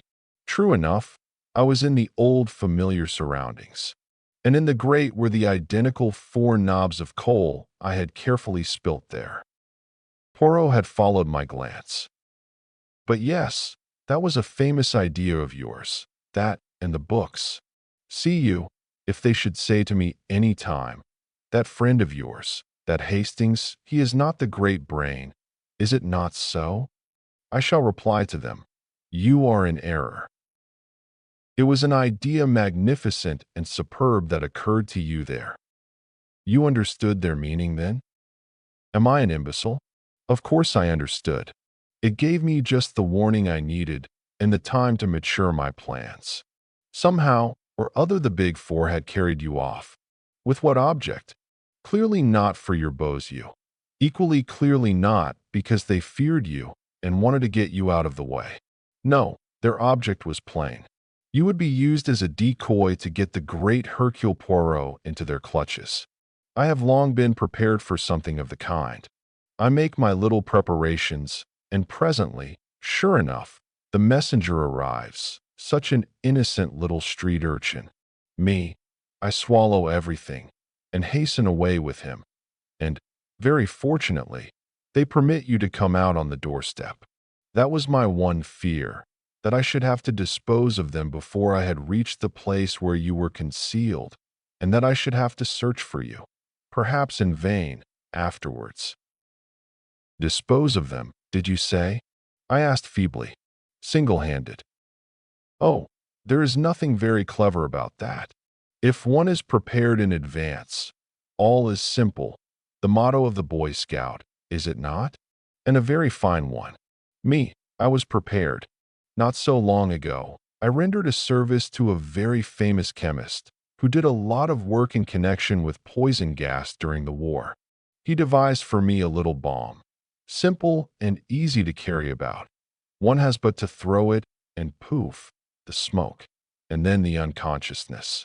Immediately I blow a little whistle, and straightway some of Jap's clever fellows who were watching the house here long before the boy arrived, and who managed to follow us all the way to Limehouse, came flying up and took charge of the situation. But how was it you weren't unconscious too? Another piece of luck. Our friend number 4, who certainly composed that ingenious letter, permitted himself a little jest at my mustaches, which rendered it extremely easy for me to adjust my respirator under the guise of a yellow muffler. I remember, I cried eagerly, and then with the word remember, all the ghastly horror that I had temporarily forgotten came back to me. Cinderella. I fell back with a groan. I must have lost consciousness again for a minute or two. I awoke to find Poirot forcing some brandy between my lips. What is it, mon ami? But what is it, then? Tell me. Word by word. I got the thing told, shuddering as I did so. Poirot uttered a cry. My friend, but what you must have suffered, and I who knew nothing of all this. But reassure yourself. All is well. You will find her, you mean? But she is in South America, and by the time we get there, long before, she will be dead, and God knows how and in what horrible way she will have died. No, you do not understand. She is safe and well. She has never been in their hands for one instant. But I got a cable from Bronson? No, you did not. You may have got a cable from South America signed Bronson. That is a very different matter. Tell me, has it never occurred to you that an organization of this kind, with ramifications all over the world, might easily strike at us through the little girl, Cinderella, whom you love so well? No, never, I replied. Well, it did to me. I said nothing to you because I did not want to upset you unnecessarily, but I took measures of my own. Your wife's letters all seem to have been written from the ranch, but in reality, she has been in a place of safety devised by me for over 3 months. I looked at him for a long time. You are sure of that? Parbleu, I know it. They tortured you with a lie. I turned my head aside. Poirot put his hand on my shoulder. There was something in his voice that I had never heard there before. You like not that I should embrace you or display the emotion, I know well. I will be very British. I will say nothing, but nothing at all. Only this, that in this last adventure of ours, the honors are all with you, and happy is the man who has such a friend as I have. Chapter 14. The Peroxide Blonde. I was very disappointed with the results of Poirot's bomb attack on the premises in Chinatown. To begin with, the leader of the gang had escaped. When Jap's men rushed up in response to Poirot's whistle, they found 4 Chinamen unconscious in the hall, but the man who had threatened me with death was not among them. I remembered afterwards that when I was forced out onto the doorstep to decoy Poirot into the house, this man had kept well in the background. Presumably, he was out of the danger zone of the gas bomb and made good his escape by one of the many exits which we afterwards discovered. From the 4 who remained in our hands, we learnt nothing. The fullest investigation by the police failed to bring to light anything to connect them with the Big Four. They were ordinary low-class residents of the district, and they professed bland ignorance of the name Li Changyan. A Chinese gentleman had hired them for service in the house by the waterside, and they knew nothing whatever of his private affairs. By the next day I had, except for a slight headache, completely recovered from the effects of Poirot's gas bomb. We went down together to Chinatown and searched the house from which I had been rescued. The premises consisted of two ramshackle houses joined together by an underground passage. The ground floors and the upper stories of each were unfurnished and deserted, the broken windows covered by decaying shutters. Jap had already been prying about in the cellars and had discovered the secret of the entrance to the subterranean chamber where I had spent such an unpleasant half-hour. Closer investigation confirmed the impression that it had made on me the night before. The silks on the walls and divan and the carpets on the floor were of exquisite workmanship. Although I know very little about Chinese art, I could appreciate that every article in the room was perfect of its kind. With the aid of Jap and some of his men, we conducted a most thorough search of the apartment. I had cherished high hopes that we would find documents of importance. A list, perhaps, of some of the more important agents of the Big Four, or cipher notes of some of their plans, but we discovered nothing of the kind. The only papers we found in the whole place were the notes which the Chinaman had consulted whilst he was dictating the letter to Poirot. These consisted of a very complete record of each of our careers, an estimate of our characters, and suggestions about the weaknesses through which we might best be attacked. Poirot was most childishly delighted with this discovery. Personally, I could not see that it was of any value whatever, especially as whoever compiled the notes was ludicrously mistaken in some of his opinions. I pointed this out to my friend when we were back in our rooms. "My dear Poirot," I said, "you know now what the enemy thinks of us. He appears to have a grossly exaggerated idea of your brain power, and to have absurdly underrated mine, but I do not see how we are better off for knowing this." Poirot chuckled in rather an offensive way. "You do not see, Hastings, no? But surely now we can prepare ourselves for some of their methods of attack now that we are warned of some of our faults. For instance, my friend, we know that you should think before you act.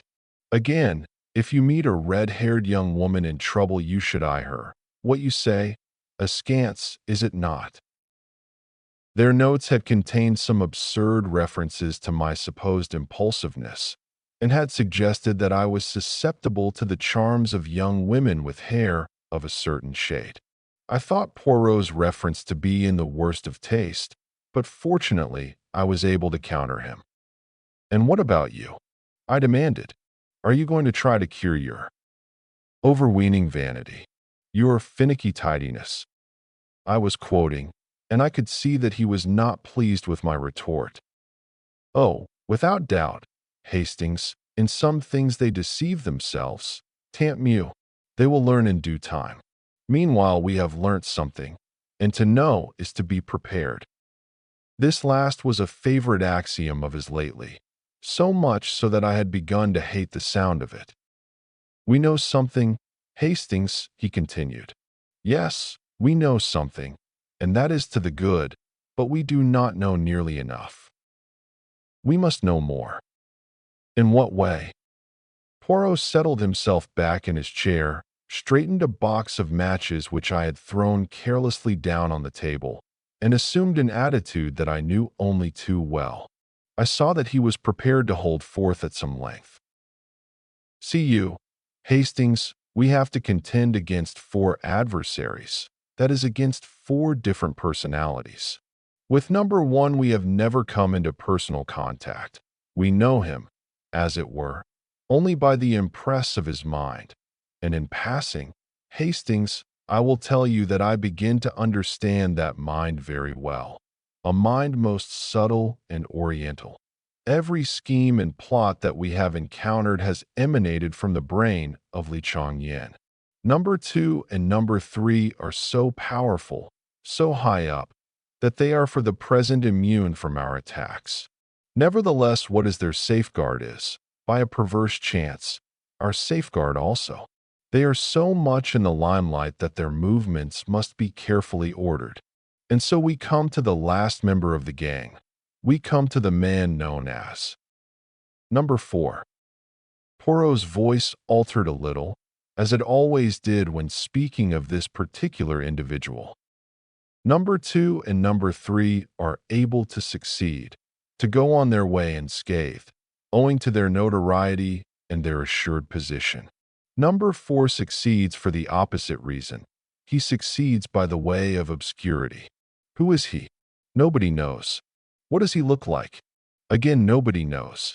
How many times have we seen him, you and I? 5 times, is it not? And could either of us say truthfully that we could be sure of recognizing him again? I was forced to shake my head as I ran back in my mind over those 5 different people who, incredible as it seemed, were one and the same man. The burly lunatic asylum keeper, the man in the buttoned-up overcoat in Paris, James, the footman, the quiet young medical man in the yellow jasmine case, and the Russian professor. In no way did any 2 of these people resemble each other. No, I said hopelessly. We've nothing to go by whatsoever. Poirot smiled. Do not, I pray of you, give way to such enthusiastic despair. We know 1 or 2 things. What kind of things? I asked skeptically. We know that he is a man of medium height and of medium or fair coloring. If he were a tall man of swarthy complexion, he could never have passed himself off as the fair, stocky doctor. It is child's play, of course, to put on an additional inch or so for the part of James or the professor. In the same way, he must have a short, straight nose. Additions can be built on to a nose by skillful makeup, but a large nose cannot be successfully reduced at a moment's notice. Then again, he must be a fairly young man, certainly not over 35. You see, we are getting somewhere. A man between 30 and 35, of medium height and coloring, an adept in the art of makeup, and with very few or any teeth of his own. What? Surely Hastings. As the keeper, his teeth were broken and discolored. In Paris they were even and white. As a doctor they protruded slightly, and as Savarinoff they had unusually long canines. Nothing alters the face so completely as a different set of teeth. You see where all this is leading us. Not exactly, I said cautiously. A man carries his profession written in his face, they say. He's a criminal, I cried. He is an adept in the art of making up. It's the same thing. Rather a sweeping statement, Hastings, and one which would hardly be appreciated by the theatrical world. Do you not see that the man is, or has been, at one time or another, an actor? An actor. But certainly, he has the whole technique at his fingertips. Now there are 2 classes of actors, the one who sinks himself in his part, and the one who manages to impress his personality upon it. It is from the latter class that actor-managers usually spring. They seize a part and mold it to their own personality. The former class is quite likely to spend its days doing Mr. Lloyd George at different music halls, or impersonating old men with beards in repertory plays. It is among that former class that we must look for our number 4. He is a supreme artist in the way he sinks himself in each part he plays. I was growing interested. So you fancy you may be able to trace his identity through his connection with the stage? Your reasoning is always brilliant, Hastings. It might have been better, I said coldly, if the idea had come to you sooner. We have wasted a lot of time. You are in error, mon ami. No more time has been wasted than was unavoidable. For some months now my agents have been engaged on the task. Joseph Aarons is one of them. You remember him? They have compiled a list for me of men fulfilling the necessary qualifications. Young men round about the age of 30, of more or less nondescript appearance, and with a gift for playing character parts. Men, moreover, who have definitely left the stage within the last 3 years. Well, I said, deeply interested. The list was, necessarily, rather a long one. For some time now, we have been engaged on the task of elimination, and finally we have boiled the whole thing down to 4 names. Here they are, my friend. He tossed me over a sheet of paper. I read its contents aloud. Ernest Luttrell, son of a North Country parson, always had a kink of some kind in his moral makeup, was expelled from his public school, went on the stage at the age of 23. Then followed a list of parts he had played, with dates and places. Addicted to drugs. Supposed to have gone to Australia 4 years ago. Cannot be traced after leaving England. Age 32. Height 5 feet 10 1/2 in. Clean shaven. Hair brown. Nose straight. Complexion fair. Eyes gray. John Streetmore. Assumed name. Real name not known.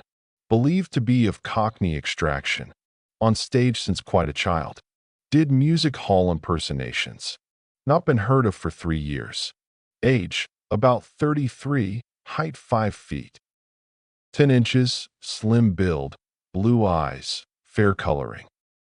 Austin Lee. Assumed name. Real name Austin Foley. Good family. Always had taste for acting and distinguished himself in that way at Oxford. Brilliant war record. Acted in. The usual list followed. It included many repertory plays. An enthusiast on criminology. Had bad nervous breakdown as the result of a motor accident 3.5 years ago, and has not appeared on the stage since. No clue to his present whereabouts. Age 35, height 5 feet 9 1/2 in. Complexion fair, eyes blue, hair brown. Claude Darrell. Supposed to be real name. Some mystery about his origin. Played at music halls and also in repertory plays. Seems to have had no intimate friends. Was in China in 1919. Returned by way of America. Played a few parts in New York. Did not appear on stage one night and has never been heard of since. New York police say most mysterious disappearance. Age about 33, hair brown, fair complexion, gray eyes. Height 5 feet 10 1/2 in. Most interesting, I said, as I laid down the paper. And so this is the result of the investigation of months? These 4 names. Which of them are you inclined to suspect?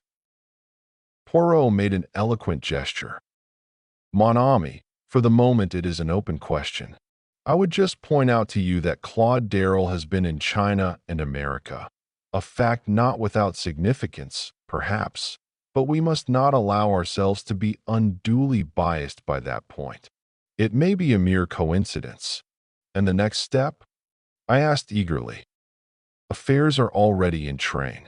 Every day cautiously worded advertisements will appear. Friends and relatives of one or the other will be asked to communicate with my solicitor at his office. Even today we might. The telephone. Probably it is, as usual, the wrong number, and they will regret to have troubled us. But it may be, yes, it may be, that something has arisen. I crossed the room and picked up the receiver. Yes. M. Poirot's rooms. Yes, Captain Hastings speaking. Oh, it's you, Mr. McNeil. McNeil and Hodgson were Poirot's solicitors. I'll tell him. Yes, we'll come round at once. I replaced the receiver and turned to Poirot, my eyes dancing with excitement. I say, Poirot, there's a woman there. Friend of Claude Darrell's. Miss Flossie Monroe. McNeil wants you to come round. At the instant, cried Poirot, disappearing into his bedroom and reappearing with a hat. A taxi soon took us to our destination, and we were ushered into Mr. McNeil's private office. Sitting in the armchair facing the solicitor was a somewhat lurid-looking lady no longer in her first youth. Her hair was of an impossible yellow and was prolific in curls over each ear. Her eyelids were heavily blackened, and she had by no means forgotten the rouge and the lips salve. "Ah, here is M. Poirot," said Mr. McNeil. "M. Poirot, this is Miss Monroe, who has very kindly called to give us some information." "Ah, but that is most kind," cried Poirot. He came forward with great empressement and shook the lady warmly by the hand. "Mademoiselle blooms like a flower in this dry-as-dust old office," he added, careless of the feelings of Mr. McNeil. This outrageous flattery was not without effect. Miss Monroe blushed and simpered. "Oh, go on now, Mr. Poirot," she exclaimed. "I know what you Frenchmen are like. Mademoiselle, we are not mute like Englishmen before beauty.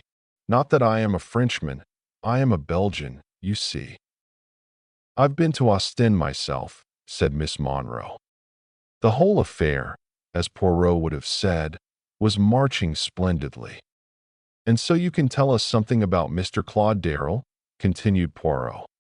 "I knew Mr. Darrell very well at one time," explained the lady, "and I saw your advertisement, being out of a shop for the moment, and, my time being my own, I said to myself, 'There, they want to know about poor old Claude.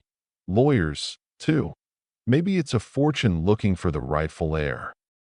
I'd better go round at once.'" Mr. McNeil rose. "Well, Monsieur Poirot, shall I leave you for a little conversation with Miss Monroe? You are too amiable. But stay, a little idea presents itself to me. The hour of the déjeuner approaches. Mademoiselle will perhaps honor me by coming out to luncheon with me." Miss Monroe's eyes glistened.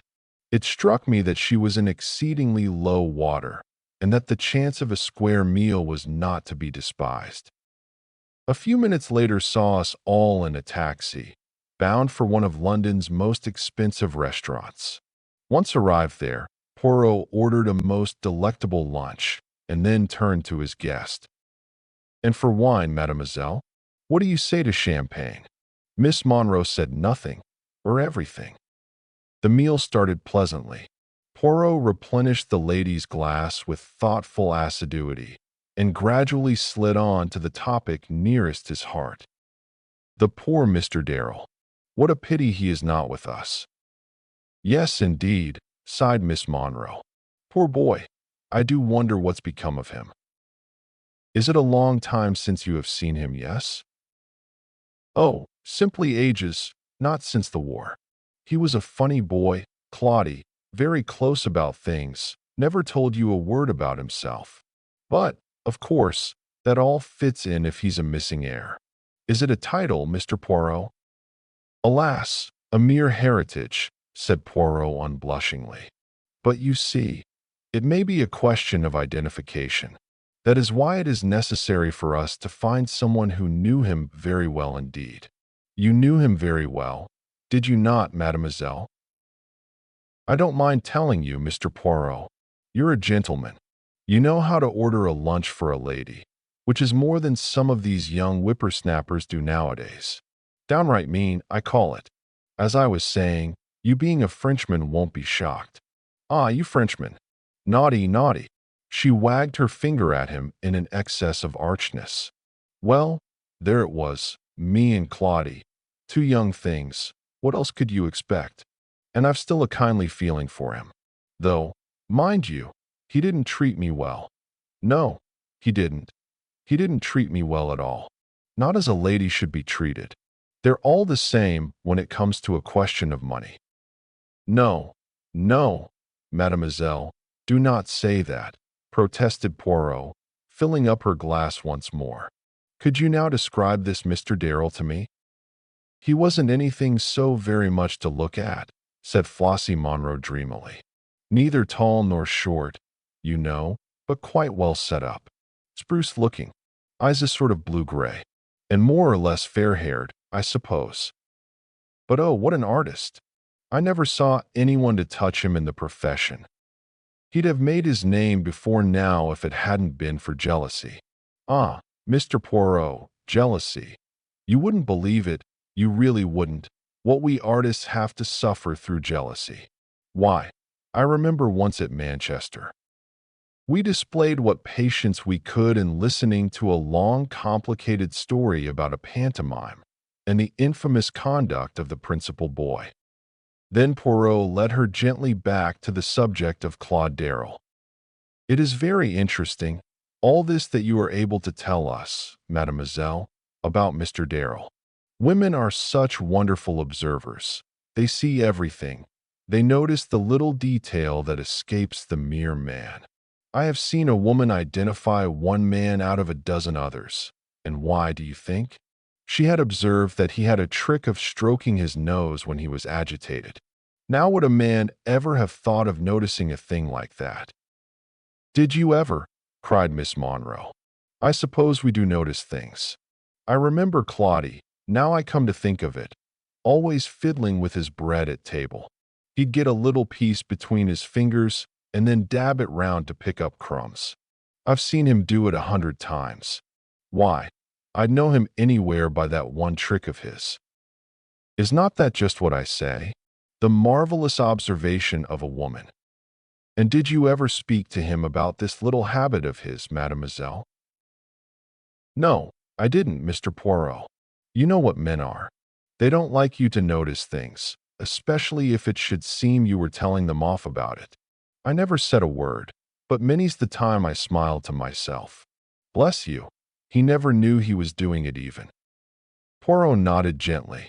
I noticed that his own hand was shaking a little as he stretched it out to his glass. Then there is always handwriting as a means of establishing identity, he remarked. Without doubt you have preserved a letter written by Mr. Darrell? Flossie Monroe shook her head regretfully. He was never one for writing. Never wrote me a line in his life. That is a pity, said Poirot. I tell you what, though, said Miss Monroe suddenly. I've got a photograph if that would be any good. You have a photograph? Poirot almost sprang from his seat with excitement. It's quite an old one, 8 years old at least. C.A. any fate ring, no matter how old and faded. Ah, my FOI, but what stupendous luck. You will permit me to inspect that photograph, mademoiselle? Why, of course. Perhaps you will even permit me to have a copy made? It would not take long. Certainly, if you like. Miss Monroe rose. Well, I must run away, she declared archly. Very glad to have met you and your friend, Mr. Poirot. And the photograph? When may I have it? I'll look it out tonight. I think I know where to lay my hands upon it. And I'll send it to you right away. 1,000 thanks, mademoiselle. You are all that is of the most amiable. I hope that we shall soon be able to arrange another little lunch together. As soon as you like, said Miss Monroe. I'm willing. Let me see. I do not think that I have your address. With a grand air, Miss Monroe drew a card from her handbag and handed it to him. It was a somewhat dirty card, and the original address had been scratched out and another substituted in pencil. Then, with a good many bows and gesticulations on Poirot's part, we bade farewell to the lady and got away. Do you really think this photograph so important? I asked Poirot. Yes, mon ami. The camera does not lie. One can magnify a photograph, see salient points that otherwise would remain unnoticed. And then there are 1,000 details, such as the structure of the ears, which no one could ever describe to you in words. Oh, yes, it is a great chance, this, which has come our way. That is why I propose to take precautions. He went across to the telephone as he finished speaking and gave a number which I knew to be that of a private detective agency, which he sometimes employed. His instructions were clear and definite. 2 men were to go to the address he gave, and, in general terms, were to watch over the safety of Miss Monroe. They were to follow her wherever she went. Poirot hung up the receiver and came back to me. "Do you really think that necessary, Poirot?" I asked. "It may be. There is no doubt that we are watched, you and I, and since that is so, they will soon know with whom we were lunching today. And it is possible that number 4 will scent danger." About 20 minutes later, the telephone bell rang. I answered it. A curt voice spoke into the phone. "Is that Mr. Poirot? St. James's Hospital speaking. A young woman was brought in 10 minutes ago. Street accident. Miss Flossie Monroe. She is asking very urgently for Mr. Poirot, but he must come at once. She can't possibly last long." I repeated the words to Poirot. His face went white. "Quick, Hastings. We must go like the wind." A taxi took us to the hospital in less than 10 minutes. We asked for Miss Monroe and were taken immediately to the accident ward, but a white-capped sister met us in the doorway. Poirot read the news in her face. "It is over, eh? She died 6 minutes ago." Poirot stood as though stunned. The nurse, mistaking his emotion, began speaking gently. "She did not suffer, and she was unconscious towards the last. She was run over by a motor, you know, and the driver of the car did not even stop. Wicked, isn't it? I hope someone took the number." "The stars fight against us," said Poirot in a low voice. "You would like to see her?" The nurse led the way, and we followed. Poor Flossie Monroe, with her rouge and her dyed hair. She lay there very peacefully, with a little smile on her lips. "Yes," murmured Poirot. "The stars fight against us, but is it the stars?" He lifted his head as though struck by a sudden idea. "Is it the stars, Hastings? If it is not, oh, I swear to you, my friend, standing here by this poor woman's body, that I will have no mercy when the time comes." "What do you mean?" I asked. But Poirot had turned to the nurse and was eagerly demanding information. A list of the articles found in her handbag was finally obtained. Poirot gave a suppressed cry as he read it over. "You see, Hastings, you see?" "See what?" "There is no mention of a latchkey, but she must have had a latchkey with her. No, she was run down in cold blood, and the first person who bent over her took the key from her bag. But we may yet be in time. He may not have been able to find at once what he sought." Another taxi took us to the address Flossie Monroe had given us, a squalid block of mansions in an unsavory neighborhood. It was some time before we could gain admission to Miss Monroe's flat, but we had at least the satisfaction of knowing that no one could leave it whilst we were on guard outside. Eventually we got in. It was plain that someone had been before us. The contents of drawers and cupboards were strewn all over the floor. Locks had been forced, and small tables had even been overthrown, so violent had been the searchers' haste. Poirot began to hunt through the debris. Suddenly he stood erect with a cry, holding out something. It was an old-fashioned photograph frame, empty. He turned it slowly over. Affixed to the back was a small round label, a price label. "It cost 4 shillings, I commented. "Mon Dieu, Hastings, use your eyes. That is a new clean label. It was stuck there by the man who took out the photograph, the man who was here before us, but knew that we should come, and so left this for us. Claude Darrell, alias number 4. Chapter 15. The Terrible Catastrophe. It was after the tragic death of Miss Flossie Monroe that I began to be aware of a change in Poirot. Up to now, his invincible confidence in himself had stood the test, but it seemed as though, at last, the long strain was beginning to tell. His manner was grave and brooding, and his nerves were on edge. In these days he was as jumpy as a cat. He avoided all discussion of the Big Four as far as possible, and seemed to throw himself into his ordinary work with almost his old ardor. Nevertheless, I knew that he was secretly active in the big matter. Extraordinary-looking Slavs were constantly calling to see him, and though he vouchsafed no explanation as to these mysterious activities, I realized that he was building some new defense or weapon of opposition with the help of these somewhat repulsive-looking foreigners. Once, purely by chance, I happened to see the entries in his passbook. He had asked me to verify some small item, and I noticed the paying out of a huge sum even for Poirot, who was coining money nowadays, to some Russian with apparently every letter of the alphabet in his name. But he gave no clue as to the line on which he proposed to operate.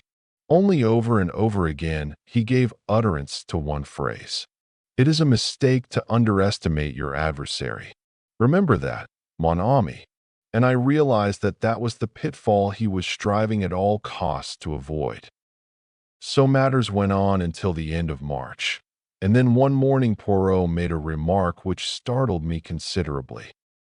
"This morning, my friend, I should recommend the best suit. We go to call upon the Home Secretary." "Indeed, that is very exciting. He has called you in to take up a case?" "Not exactly. The interview is of my seeking. You may remember my saying that I once did him some small service? He is inclined to be foolishly enthusiastic over my capabilities in consequence, and I am about to trade on this attitude of his. As you know, the French Premier, M. Destabilise, is over in London, and at my request the Home Secretary has arranged for him to be present at our little conference this morning. The Right Honourable Sidney Crowther, His Majesty's Secretary of State for Home Affairs, was a well-known and popular figure. A man of some 50 years of age, with a quizzical expression and shrewd gray eyes. He received us with that delightful bonhomie of manner which was well known to be one of his principal assets. Standing with his back to the fireplace was a tall, thin man with a pointed black beard and a sensitive face. "M. Destabilise," said Crowther. "Allow me to introduce to you M. Hercule Poirot, of whom you may, perhaps, already have heard." The Frenchman bowed and shook hands. "I have indeed heard of M. Hercule Poirot," he said pleasantly. "Who has not?" "You are too amiable, monsieur," said Poirot, bowing, but his face flushed with pleasure. "Any word for an old friend?" asked a quiet voice, and a man came forward from a corner by a tall bookcase. It was our old acquaintance, Mr. Ingalls. Poirot shook him warmly by the hand. "And now, M. Poirot," said Crowther, "we are at your service. I understand you to say that you had a communication of the utmost importance to make to us." "That is so, monsieur. There is in the world today a vast organization, an organization of crime. It is controlled by 4 individuals who are known and spoken of as the Big Four. Number 1 is a Chinaman, Li Chongyan. Number 2 is the American multimillionaire, Abe Ryland. Number 3 is a Frenchwoman. Number 4, I have every reason to believe, is an obscure English actor called Claude Darrell.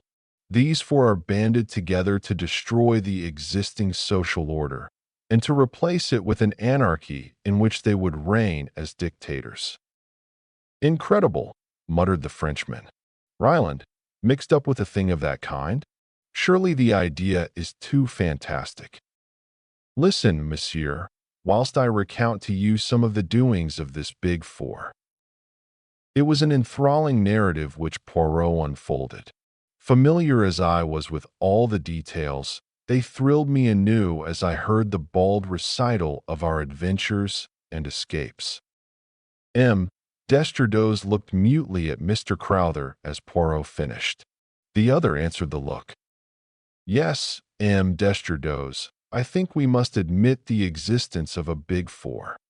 Scotland Yard was inclined to jeer at first, but they have been forced to admit that M. Poirot was right in many of his claims. I cannot but feel that M. Poirot exaggerates a little. For answer, Poirot set forth 10 salient points. I have been asked not to give them to the public even now, and so I refrained from doing so. But they included the extraordinary disasters to submarines which occurred in a certain month, and also a series of aeroplane accidents and forced landings. According to Poirot, these were all the work of the Big Four, and bore witness to the fact that they were in possession of various scientific secrets unknown to the world at large. This brought us straight to the question which I had been waiting for the French premier to ask. You say that the third member of this organization is a Frenchwoman. Have you any idea of her name? It is a well-known name, monsieur. An honored name. Number 3 is no less than the famous Madame Olivier. At the mention of the world-famous scientist, successor to the Curies, M. Destabilise positively bounded from his chair, his face purple with emotion. Madame Olivier. Impossible. Absurd. It is an insult what you say there. Poirot shook his head gently, but made no answer. Destabilise looked at him in stupefaction for some moments. Then his face cleared, and he glanced at the Home Secretary and tapped his forehead significantly. Poirot is a great man, he observed. But even the great man, sometimes he has his little mania, does he not? And seeks in high places for fancied conspiracies. It is well known. You agree with me, do you not, Mr. Crowther? The Home Secretary did not answer for some minutes. Then he spoke slowly and heavily. Upon my soul, I don't know, he said at last. I have always had and still have the utmost belief in Poirot, but, well, this takes a bit of believing. This Li Changyan, too, continued Destabilise. Who has ever heard of him? I have, said the unexpected voice of Mr. Ingalls. The Frenchman stared at him, and he stared placidly back again, looking more like a Chinese idol than ever. Mr. Ingalls, explained the Home Secretary, is the greatest authority we have on the interior of China. And you have heard of this Li Changyan? Until Poirot here came to me, I imagined that I was the only man in England who had. Make no mistake, Destabilise, there is only one man in China who counts today, Li Changyan. He has, perhaps, I only say perhaps, the finest brain in the world at the present time. Destabilise sat as though stunned. Presently, however, he rallied. There may be something in what you say, Poirot, he said coldly. But as regards Madame Olivier, you are most certainly mistaken. She is a true daughter of France, and devoted solely to the cause of science. Poirot shrugged his shoulders and did not answer. There was a minute or two's pause, and then my little friend rose to his feet, with an air of dignity that sat rather oddly upon his quaint personality. That is all I have to say, messrs, to warn you. I thought it likely that I should not be believed, but at least you will be on your guard. My words will sink in, and each fresh event that comes along will confirm your wavering faith. It was necessary for me to speak now. Later, I might not have been able to do so. You mean? Asked Crowther, impressed in spite of himself by the gravity of Poirot's tone. I mean, monsieur, that since I have penetrated the identity of number 4, my life is not worth an hour's purchase. He will seek to destroy me at all costs, and not for nothing is he named the Destroyer. Messrs, I salute you. To you, Crowther, I deliver this key and this sealed envelope. I have got together all my notes on the case and my ideas as to how best to meet the menace that any day may break upon the world, and have placed them in a certain safe deposit. In the event of my death, Crowther, I authorize you to take charge of those papers and make what use you can of them. And now, messrs, I wish you good day. Destabilise merely bowed coldly, but Crowther sprang up and held out his hand. You have converted me, and Poirot. Fantastic as the whole thing seems, I believe utterly in the truth of what you have told us. Ingalls left at the same time as we did. I am not disappointed with the interview, said Poirot as we walked along. I did not expect to convince Destabilise, but I have at least ensured that, if I die, my knowledge does not die with me. And I have made 1 or 2 converts. Pas I mal. I'm with you, as you know, said Ingalls. By the way, I'm going out to China as soon as I can get off. Is that wise? No, said Ingalls drily. But it's necessary. One must do what one can. Ah, you are a brave man, cried Poirot with emotion. If we were not in the street, I would embrace you. I fancied that Ingalls looked rather relieved. I don't suppose that I shall be in any more danger in China than you are in London, he growled. That is possibly true enough, admitted Poirot. I hope that they will not succeed in massacring Hastings also, that is all. That would annoy me greatly. I interrupted this cheerful conversation to remark that I had no intention of letting myself be massacred, and shortly afterwards Ingalls parted from us.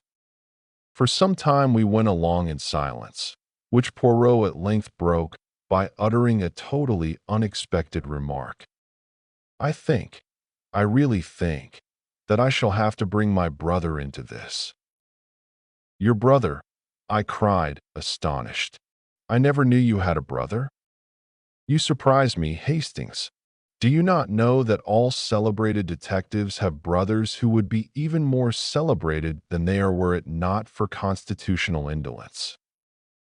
Poirot employs a peculiar manner sometimes which makes it well nigh impossible to know whether he is jesting or in earnest. That manner was very evident at the moment. What is your brother's name? I asked, trying to adjust myself to this new idea. Hercule Poirot, replied Poirot gravely. He lives near Spa in Belgium. What does he do? I asked with some curiosity, putting aside a half-formed wonder as to the character and disposition of the late Madame Poirot and her classical taste in Christian names. He does nothing. He is, as I tell, of a singularly indolent disposition, but his abilities are hardly less than my own, which is saying a great deal. Is he like you to look at? Not unlike, but not nearly so handsome, and he wears no mustaches. Is he older than you, or younger? He happens to have been born on the same day. A twin, I cried. Exactly, Hastings. You jumped to the right conclusion with unfailing accuracy. But here we are at home again. Let us at once get to work on that little affair of the Duchess's necklace. But the Duchess's necklace was doomed to wait a while. A case of quite another description was waiting for us. Our landlady, Mrs. Pearson, at once informed us that a hospital nurse had called and was waiting to see Poirot. We found her sitting in the big armchair facing the window, a pleasant-faced woman of middle age in a dark blue uniform. She was a little reluctant to come to the point, but Poirot soon put her at her ease, and she embarked upon her story. You see, M. Poirot, I've never come across anything of the kind before. I was sent for, from the Lark Sisterhood, to go down to a case in Hertfordshire. An old gentleman. It is, Mr. Templeton. Quite a pleasant house, and quite pleasant people. The wife, Mrs. Templeton, is much younger than the husband, and he has a son by his first marriage who lives there. I don't know that the young man and the stepmother always get on together. He's not quite what you'd call normal, not wanting exactly, but decidedly dull in the intellect. Well, this illness of Mr. Templeton's seemed to me from the first to be mysterious. At times there seemed really nothing the matter with him, and then he suddenly has one of these gastric attacks with pain and vomiting. But the doctor seemed quite satisfied, and it wasn't for me to say anything. But I couldn't help thinking about it. And then, she paused and became rather red.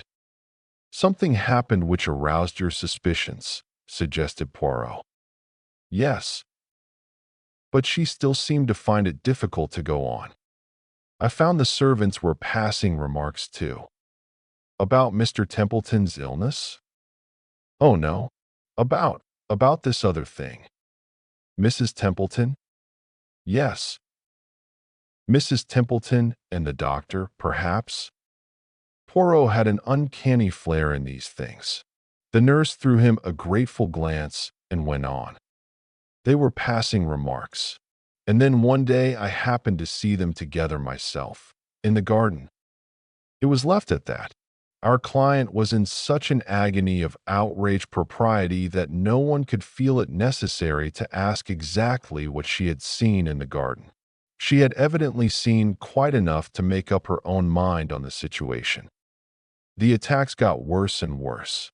Dr. Treves said it was all perfectly natural and to be expected, and that Mr. Templeton could not possibly live long. But I've never seen anything like it before myself, not in all my long experience of nursing.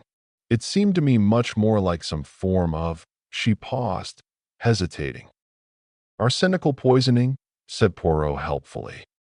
She nodded. And then, too, the patient, said something queer. They'll do for me, the four of them. They'll do for me yet. Said Poirot quickly.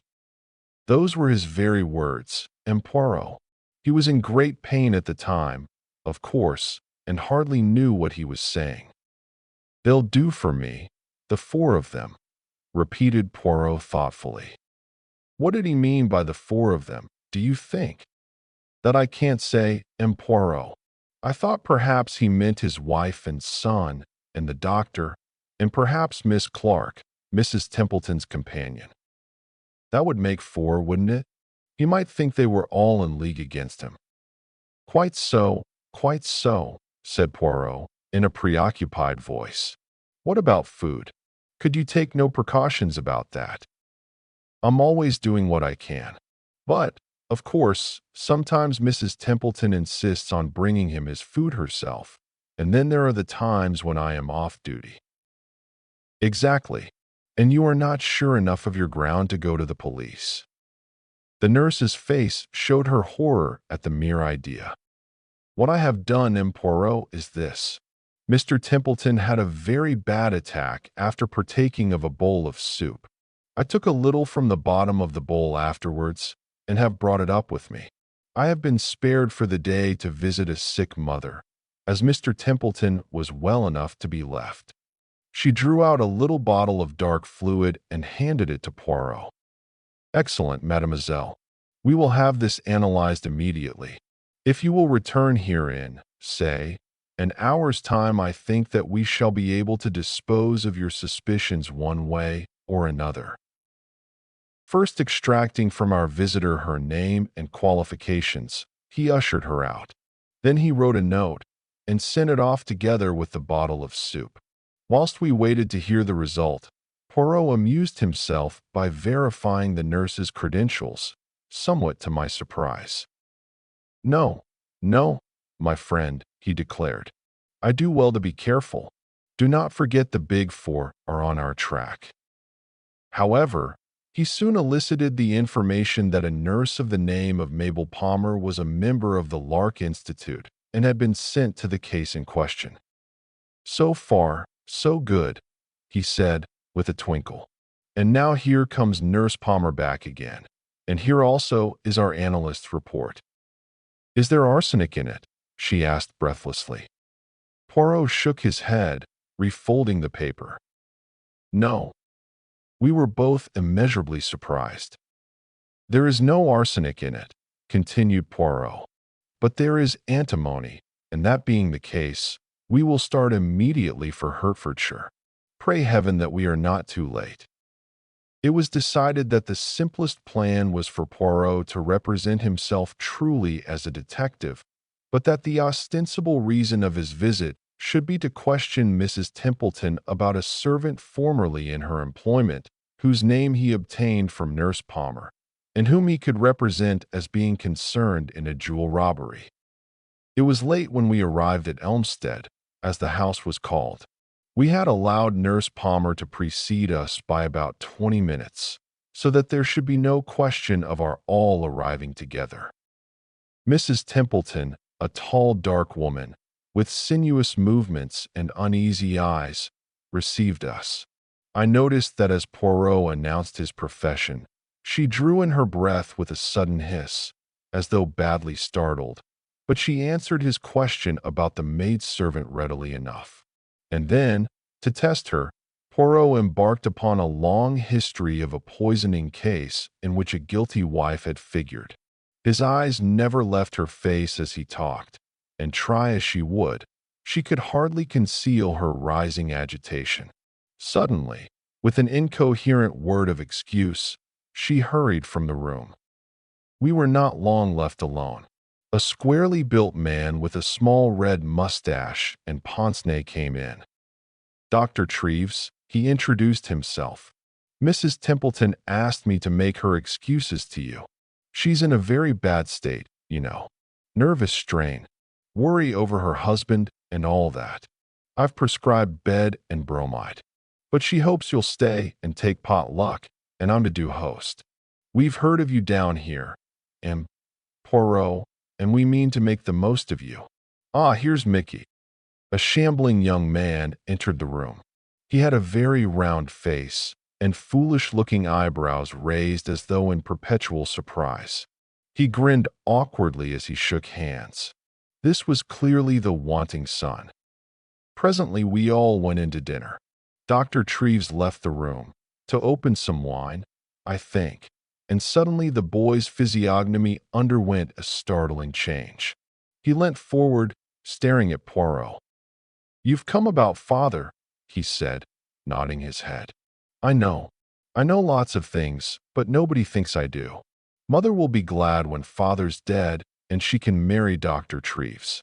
She isn't my own mother, you know. I don't like her. She wants father to die." It was all rather horrible. Luckily, before Poirot had time to reply, the doctor came back, and we had to carry on a forced conversation. And then suddenly Poirot lay back in his chair with a hollow groan. His face was contorted with pain. "My dear sir, what's the matter?" cried the doctor. "A sudden spasm. I am used to them. No, I require no assistance from you, doctor. If I might lie down upstairs." His request was instantly acceded to, and I accompanied him upstairs, where he collapsed on the bed, groaning heavily. For the first minute or two I had been taken in, but I had quickly realized that Poirot was, as he would have put it, playing the comedy, and that his object was to be left alone upstairs near the patient's room. Hence I was quite prepared when, the instant we were alone, he sprang up. "Quick, Hastings, the window. There is ivy outside. We can climb down before they begin to suspect." "Climb down?" "Yes, we must get out of this house at once. You saw him at dinner." "The doctor?" "No, young Templeton. His trick with his bread. Do you remember what Flossie Monroe told us before she died?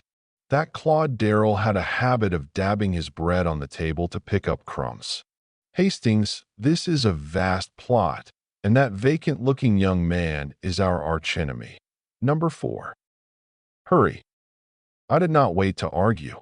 Incredible as the whole thing seemed, it was wiser not to delay. We scrambled down the ivy as quietly as we could and made a beeline for the small town and the railway station. We were just able to catch the last train, the 8:34, which would land us in town about 11 o'clock. "A plot," said Poirot thoughtfully. "How many of them were in it, I wonder? I suspect that the whole Templeton family are just so many agents of the Big Four. Did they simply want to decoy us down there? Or was it more subtle than that? Did they intend to play the comedy down there and keep me interested until they had had time to do what? I wonder now." He remained very thoughtful. Arrived at our lodgings, he restrained me at the door of the sitting room. "Attention, Hastings. I have my suspicions. Let me enter first." He did so, and, to my slight amusement, took the precaution to press on the electric switch with an old galosh. Then he went round the room like a strange cat, cautiously, delicately, on the alert for danger. I watched him for some time, remaining obediently where I had been put by the wall. "It seems all right, Poirot," I said impatiently. "It seems so, mon ami, it seems so. But let us make sure." "Rot," I said. "I shall light the fire, anyway, and have a pipe. I've caught you out for once. You had the matches last, and you didn't put them back in the holder as usual, the very thing you're always cursing me for doing." I stretched out my hand. I heard Poirot's warning cry, saw him leaping towards me. My hand touched the matchbox. Then, a flash of blue flame, an ear-rending crash, and darkness. I came to myself to find the familiar face of our old friend Dr. Ridgway bending over me. An expression of relief passed over his features. "Keep still," he said soothingly. "You're all right. There's been an accident, you know." "Poirot," I murmured. "You're in my digs. Everything's quite all right." A cold fear clutched at my heart. His evasion woke a horrible fear. "Poirot," I reiterated. "What of Poirot?" He saw that I had to know, and that further evasions were useless. "By a miracle you escaped. Poirot did not." A cry burst from my lips. "Not dead? Not dead?" Ridgway bowed his head, his features working with emotion. With desperate energy, I pulled myself to a sitting position. "Poirot may be dead," I said weakly, "but his spirit lives on. I will carry on his work. Death to the Big Four." Then I fell back, fainting. Chapter 16. The Dying Chinaman. Even now I can hardly bear to write of those days in March. Poirot, the unique, the inimitable Hercule Poirot, dead. There was a particularly diabolical touch in the disarranged matchbox, which was certain to catch his eye, and which he would hasten to rearrange, and thereby touch off the explosion. That, as a matter of fact, it was I who actually precipitated the catastrophe never ceased to fill me with unavailing remorse. It was, Dr. Ridgway said, a perfect miracle that I had not been killed, but had escaped with a slight concussion. Although it had seemed to me as though I regained consciousness almost immediately, it was in reality over 24 hours before I came back to life. It was not until the evening of the day following that I was able to stagger feebly into an adjoining room and view with deep emotion the plain elm coffin which held the remains of one of the most marvelous men this world has ever known. From the very first moment of regaining consciousness, I had had only one purpose in mind: to avenge Poirot's death and to hunt down the Big Four remorselessly. I had thought that Ridgway would have been of one mind with me about this, but to my surprise the good doctor seemed unaccountably lukewarm.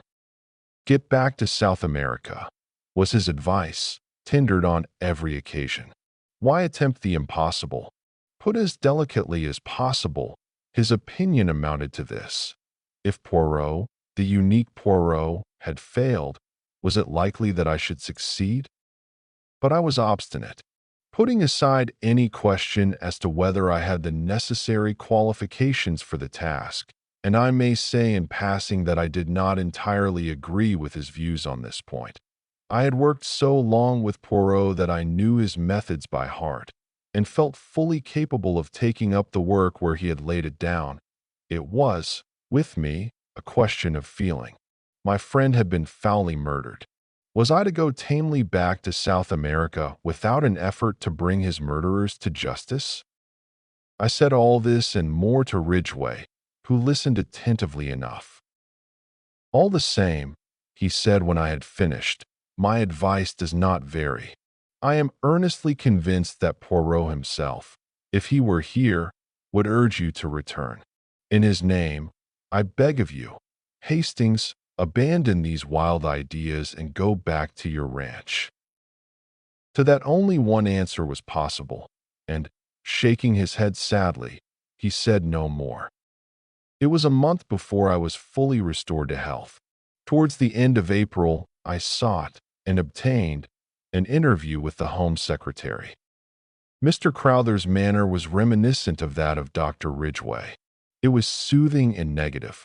Whilst appreciating the offer of my services, he gently and considerately declined them. The papers referred to by Poirot had passed into his keeping, and he assured me that all possible steps were being taken to deal with the approaching menace. With that cold comfort, I was forced to be satisfied. Mr. Crowther ended the interview by urging me to return to South America. I found the whole thing profoundly unsatisfactory. I should, I suppose, in its proper place, have described Poirot's funeral. It was a solemn and moving ceremony, and the extraordinary number of floral tributes past belief. They came from high and low alike, and bore striking testimony to the place my friend had made for himself in the country of his adoption. For myself, I was frankly overcome by emotion as I stood by the graveside and thought of all our varied experiences and the happy days we had passed together. By the beginning of May, I had mapped out a plan of campaign.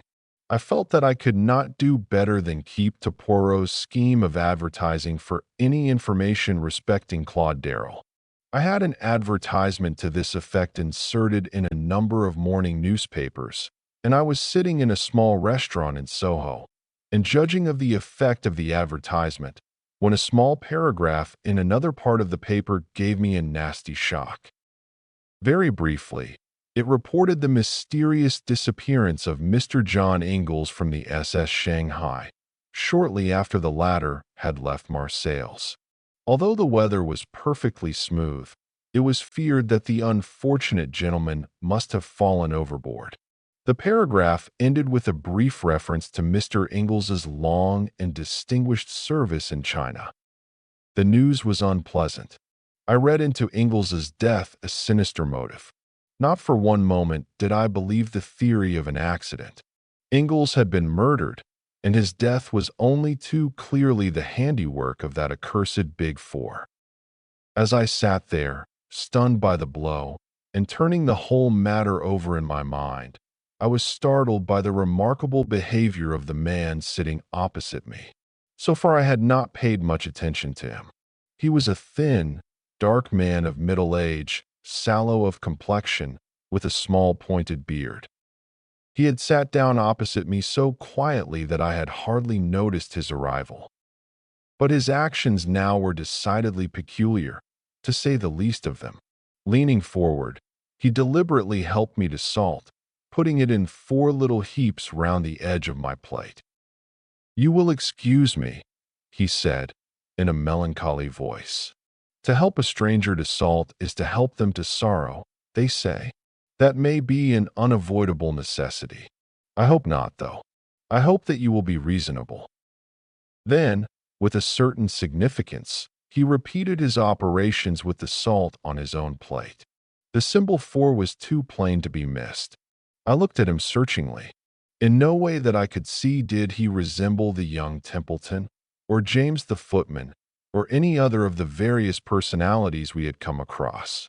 Nevertheless, I was convinced that I had to do with no less than the redoubtable number 4 himself. In his voice, there was certainly a faint resemblance to the buttoned-up stranger who had called upon us in Paris. I looked round, undecided as to my course of action. Reading my thoughts, he smiled and gently shook his head. "I should not advise it," he remarked. "Remember what came of your hasty action in Paris. Let me assure you that my way of retreat is well assured. Your ideas are inclined to be a little crude, Captain Hastings, if I may say so."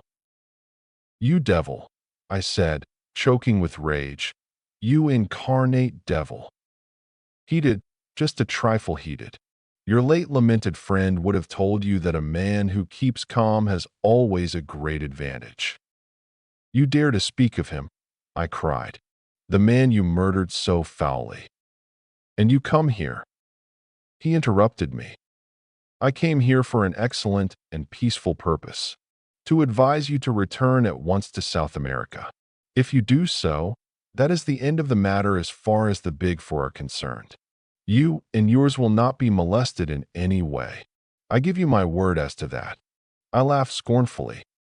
"And if I refuse to obey your autocratic command?" "It is hardly a command.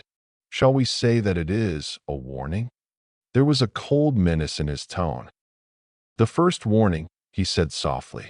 "You will be well advised not to disregard it." Then, before I had any hint of his intention, he rose and slipped quickly away towards the door. I sprang to my feet and was after him in a second, but by bad luck I cannonied straight into an enormously fat man who blocked the way between me and the next table. By the time I had disentangled myself, my quarry was just passing through the doorway, and the next delay was from a waiter carrying a huge pile of plates who crashed into me without the least warning.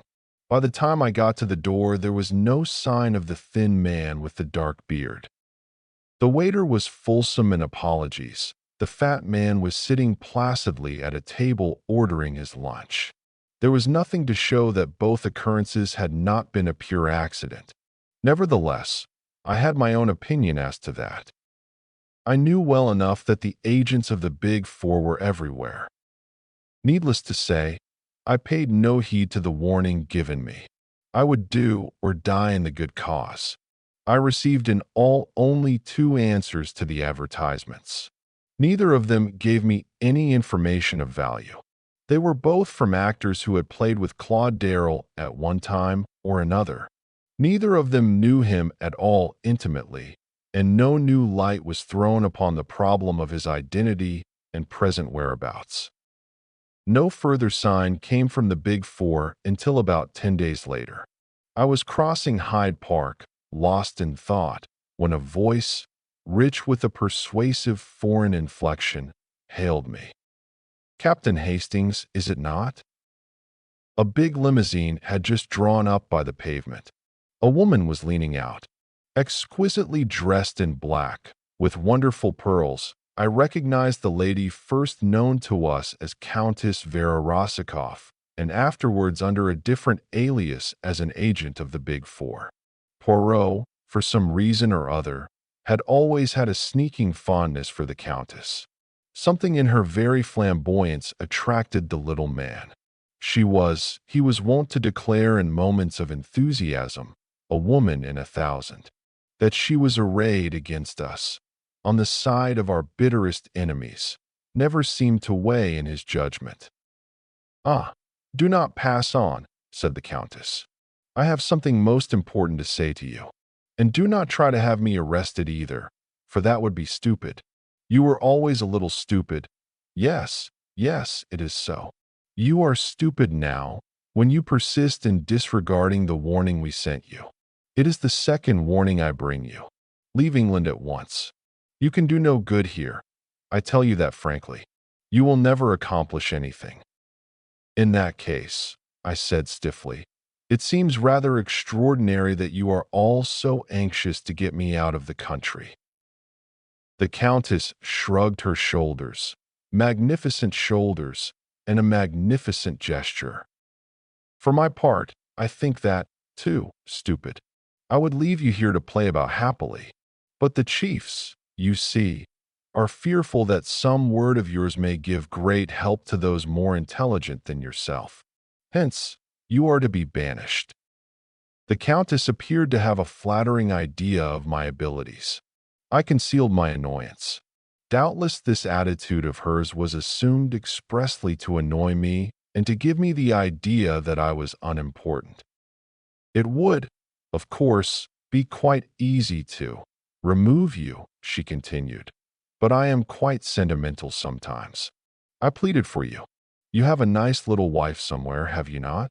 And it would please the poor little man who is dead to know that you were not to be killed. I always liked him, you know. He was clever, but clever. Had it not been a case of 4 against 1, I honestly believe he might have been too much for us.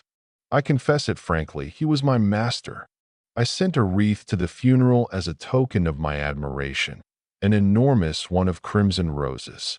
Crimson roses express my temperament. I listened in silence and a growing distaste. You have the look of a mule when it puts its ears back and kicks. Well, I have delivered my warning. Remember this. The third warning will come by the hand of the destroyer. She made a sign, and the car whirled away rapidly. I noted the number mechanically, but without the hope that it would lead to anything. The Big Four were not apt to be careless in details. I went home a little sobered. One fact had emerged from the Countess's flood of volubility. I was in real danger of my life. Though I had no intention of abandoning the struggle, I saw that it behoved me to walk warily and adopt every possible precaution. Whilst I was reviewing all these facts and seeking for the best line of action, the telephone bell rang. I crossed the room and picked up the receiver. Yes. Hello. Who's speaking? A crisp voice answered me. This is St. Giles's Hospital. We have a Chinaman here, knifed in the street and brought in. He can't last long. We rang you up because we found in his pockets a piece of paper with your name and address on it. I was very much astonished. Nevertheless, after a moment's reflection, I said that I would come down at once. St. Giles's Hospital was, I knew, down by the docks, and it occurred to me that the Chinaman might have just come off some ship. It was on my way down there that a sudden suspicion shot into my mind. Was the whole thing a trap? Wherever a Chinaman was, there might be the hand of Li Chongyan. I remembered the adventure of the baited trap. Was the whole thing a ruse on the part of my enemies? A little reflection convinced me that at any rate a visit to the hospital would do no harm. It was probable that the thing was not so much a plot as what is vulgarly known as a plant. The dying Chinaman would make some revelation to me upon which I should act, and which would have the result of leading me into the hands of the Big Four. The thing to do was to preserve an open mind, and whilst feigning credulity, be secretly on my guard. On arriving at St. Giles's Hospital and making my business known, I was taken at once to the accident ward, to the bedside of the man in question. He lay absolutely still, his eyelids closed, and only a very faint movement of the chest showed that he still breathed. A doctor stood by the bed, his fingers on the Chinaman's pulse. "He's almost gone," he whispered to me. "You know him, eh?" I shook my head.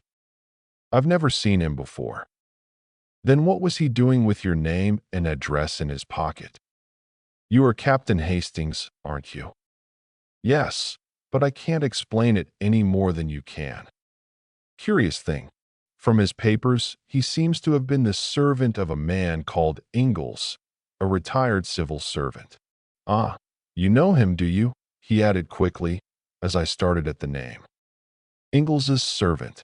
Then I had seen him before. Not that I had ever succeeded in being able to distinguish one Chinaman from another.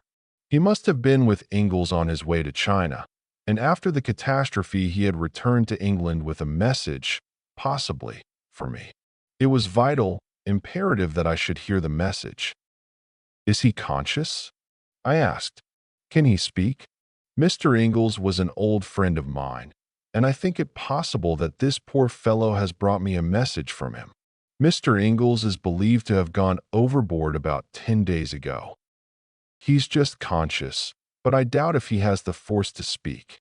He lost a terrible lot of blood, you know. I can administer a stimulant, of course, but we've already done all that is possible in that direction. Nevertheless, he administered a hypodermic injection, and I stayed by the bed, hoping against hope for a word, a sign, that might be of the utmost value to me in my work. But the minutes sped on, and no sign came. And suddenly a baleful idea shot across my mind. Was I not already falling into the trap? Suppose that this Chinaman had merely assumed the part of Ingles's servant, that he was in reality an agent of the Big Four? Had I not once read that certain Chinese priests were capable of simulating death? Or, to go further still, Li Chong-yen might command a little band of fanatics who would welcome death itself if it came at the command of their master. I must be on my guard. Even as these thoughts flashed across my mind, the man in the bed stirred. His eyes opened. He murmured something incoherently. Then I saw his glance fasten upon me. He made no sign of recognition, but I was at once aware that he was trying to speak to me. Be he friend or foe, I must hear what he had to say.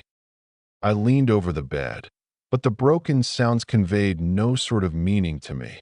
I thought I caught the word hand, but in what connection it was used I could not tell.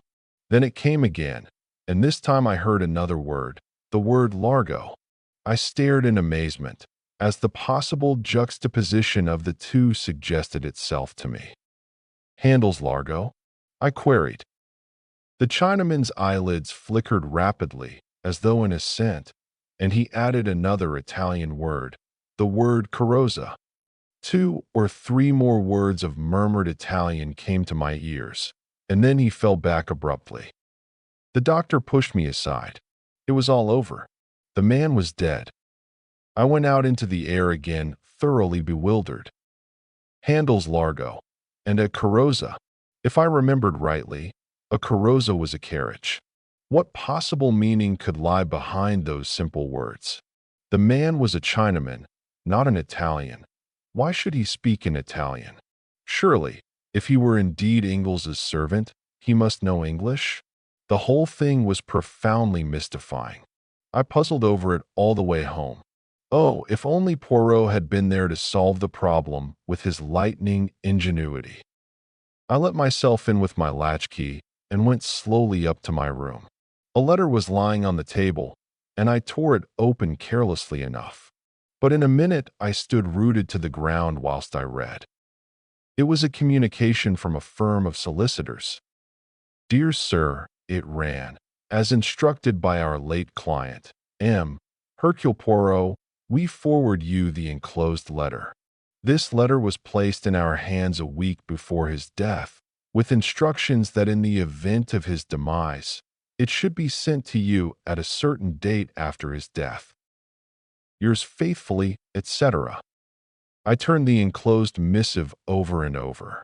It was undoubtedly from Poirot. I knew that familiar writing only too well. With a heavy heart, yet a certain eagerness, I tore it open. Mon cher ami, it began, when you receive this, I shall be no more. Do not shed tears about me, but follow my orders. Immediately upon receipt of this, return to South America. Do not be pig-headed about this. It is not for sentimental reasons that I bid you undertake the journey. It is necessary. It is part of the plan of Hercule Poirot. To say more is unnecessary to anyone who has the acute intelligence of my friend Hastings. A BAS the Big Four. I salute you, my friend, from beyond the grave. Ever thine, Hercule Poirot. I read and reread this astonishing communication. One thing was evident. The amazing man had so provided for every eventuality that even his own death did not upset the sequence of his plans. Mine was to be the active part, his the directing genius. Doubtless I should find full instructions awaiting me beyond the seas. In the meantime, my enemies, convinced that I was obeying their warning, would cease to trouble their heads about me. I could return, unsuspected, and work havoc in their midst. There was now nothing to hinder my immediate departure. I sent off cables, booked my passage, and 1 week later found me embarking in the Ansonia, en route for Buenos Aires. Just as the boat left the quay, a steward brought me a note. It had been given him, so he explained, by a big gentleman in a fur coat who had left the boat last thing before the gangway planks were lifted. I opened it.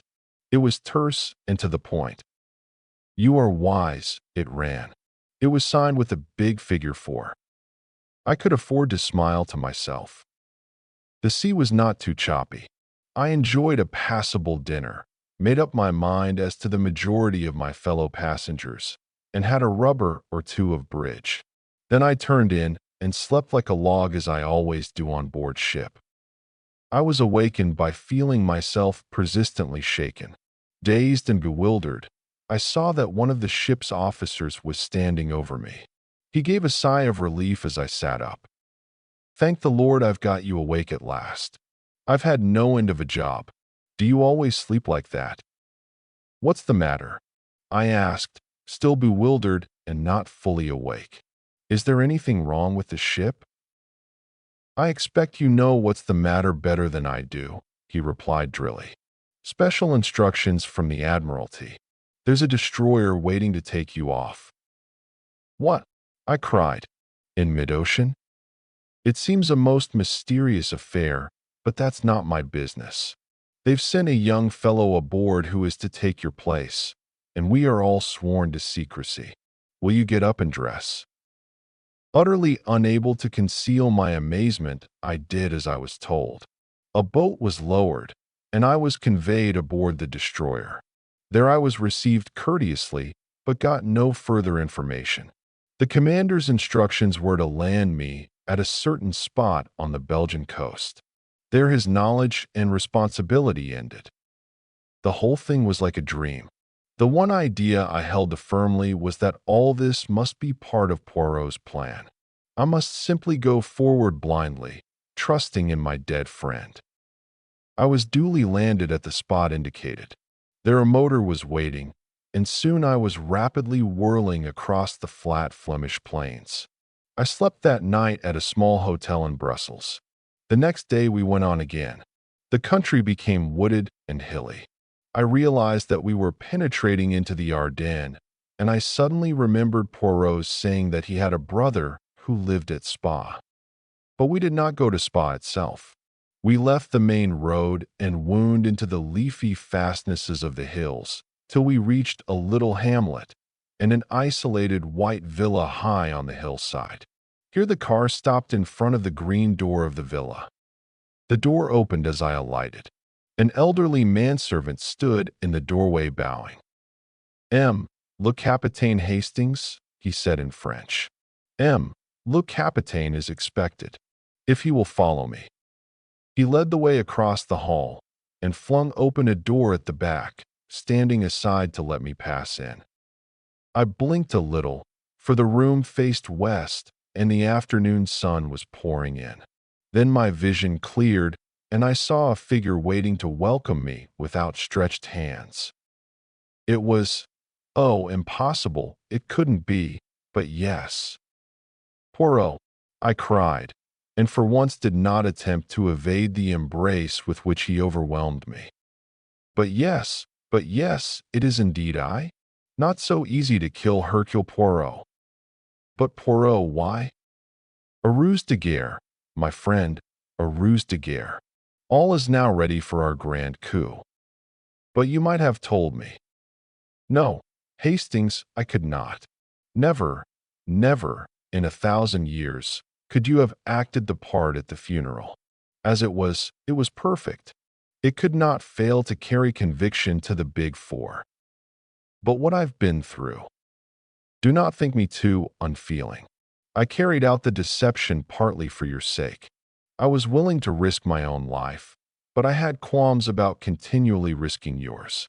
So, after the explosion, I have an idea of great brilliancy. The good Ridgway, he enables me to carry it out. I am dead, you will return to South America. But, mon ami, that is just what you would not do. In the end, I have to arrange a solicitor's letter and a long rigmarole. But, at all events, here you are. That is the great thing. And now we lie here, perdus, till the moment comes for the last grand coup, the final overthrowing of the Big Four. Chapter 17. Number 4 wins a trick. From our quiet retreat in the Ardennes, we watched the progress of affairs in the great world. We were plentifully supplied with newspapers, and every day Poirot received a bulky envelope, evidently containing some kind of report. He never showed these reports to me, but I could usually tell from his manner whether their contents had been satisfactory or otherwise. He never wavered in his belief that our present plan was the only one likely to be crowned by success. As a minor point, Hastings, he remarked one day, I was in continual fear of your death lying at my door, and that rendered me nervous, like a cat upon the jumps, as you say. But now I am well satisfied. Even if they discover that the Captain Hastings who landed in South America is an impostor, and I do not think they will discover it, they are not likely to send an agent out there who knows you personally. They will only believe that you are trying to circumvent them in some clever manner of your own, and will pay no serious attention to discovering your whereabouts. Of the one vital fact, my supposed death, they are thoroughly convinced. They will go ahead and mature their plans. And then, I asked eagerly, and then, mon ami, grand resurrection of Hercule Poirot. At the 11th hour I reappear, throw all into confusion, and achieve the supreme victory in my own unique manner. I realized that Poirot's vanity was of the case-hardened variety which could withstand all attacks. I reminded him that once or twice the honors of the game had lain with our adversaries. But I might have known that it was impossible to diminish Hercule Poirot's enthusiasm for his own methods. See you, Hastings, it is like the little trick that you play with the cards. You have seen it without doubt? You take the 4 knaves, you divide them, one on top of the pack, one underneath, and so on. You cut and you shuffle, and there they are all together again. That is my object. So far I have been contending, now against one of the big 4, now against another. But let me get them all together, like the 4 knaves in the pack of cards, and then, with one coup, I destroy them all. And how do you propose to get them all together? I asked. By awaiting the supreme moment, by lying perdues until they are ready to strike. That may mean a long wait, I grumbled. Always impatient, the good Hastings. But no, it will not be so long. The one man they were afraid of, myself, is out of the way. I give them 2 or 3 months at most. His speaking of someone being got out of the way reminded me of Ingalls and his tragic death, and I remembered that I had never told Poirot about the dying Chinaman in St. Giles's Hospital. He listened with keen attention to my story. Ingalls' servant, eh? And the few words he uttered were in Italian? Curious. That's why I suspected it might have been a plant on the part of the Big 4. Your reasoning is at fault, Hastings. Employ the little gray cells. If your enemies wished to deceive you, they would assuredly have seen to it that the Chinaman spoke in intelligible pidgin English. No, the message was genuine. Tell me again all that you heard. First of all, he made a reference to Handel's Largo, and then he said something that sounded like carrozza. That's a carriage, isn't it? Nothing else. Well, just at the end, he murmured something like Cara somebody or other, some woman's name. Zia, I think. But I don't suppose that had any bearing on the rest of it. You would not suppose so, Hastings. Cara Zia is very important indeed. I don't see. My dear friend, you never see. And anyway, the English know no geography. Geography? I cried. What has geography got to do with it? I dare say Thomas Cook would be more to the point. As usual, Poirot refused to say anything more, a most irritating trick of his. But I noticed that his manner became extremely cheerful, as though he had scored some point or other. The days went on, pleasant if a trifle monotonous.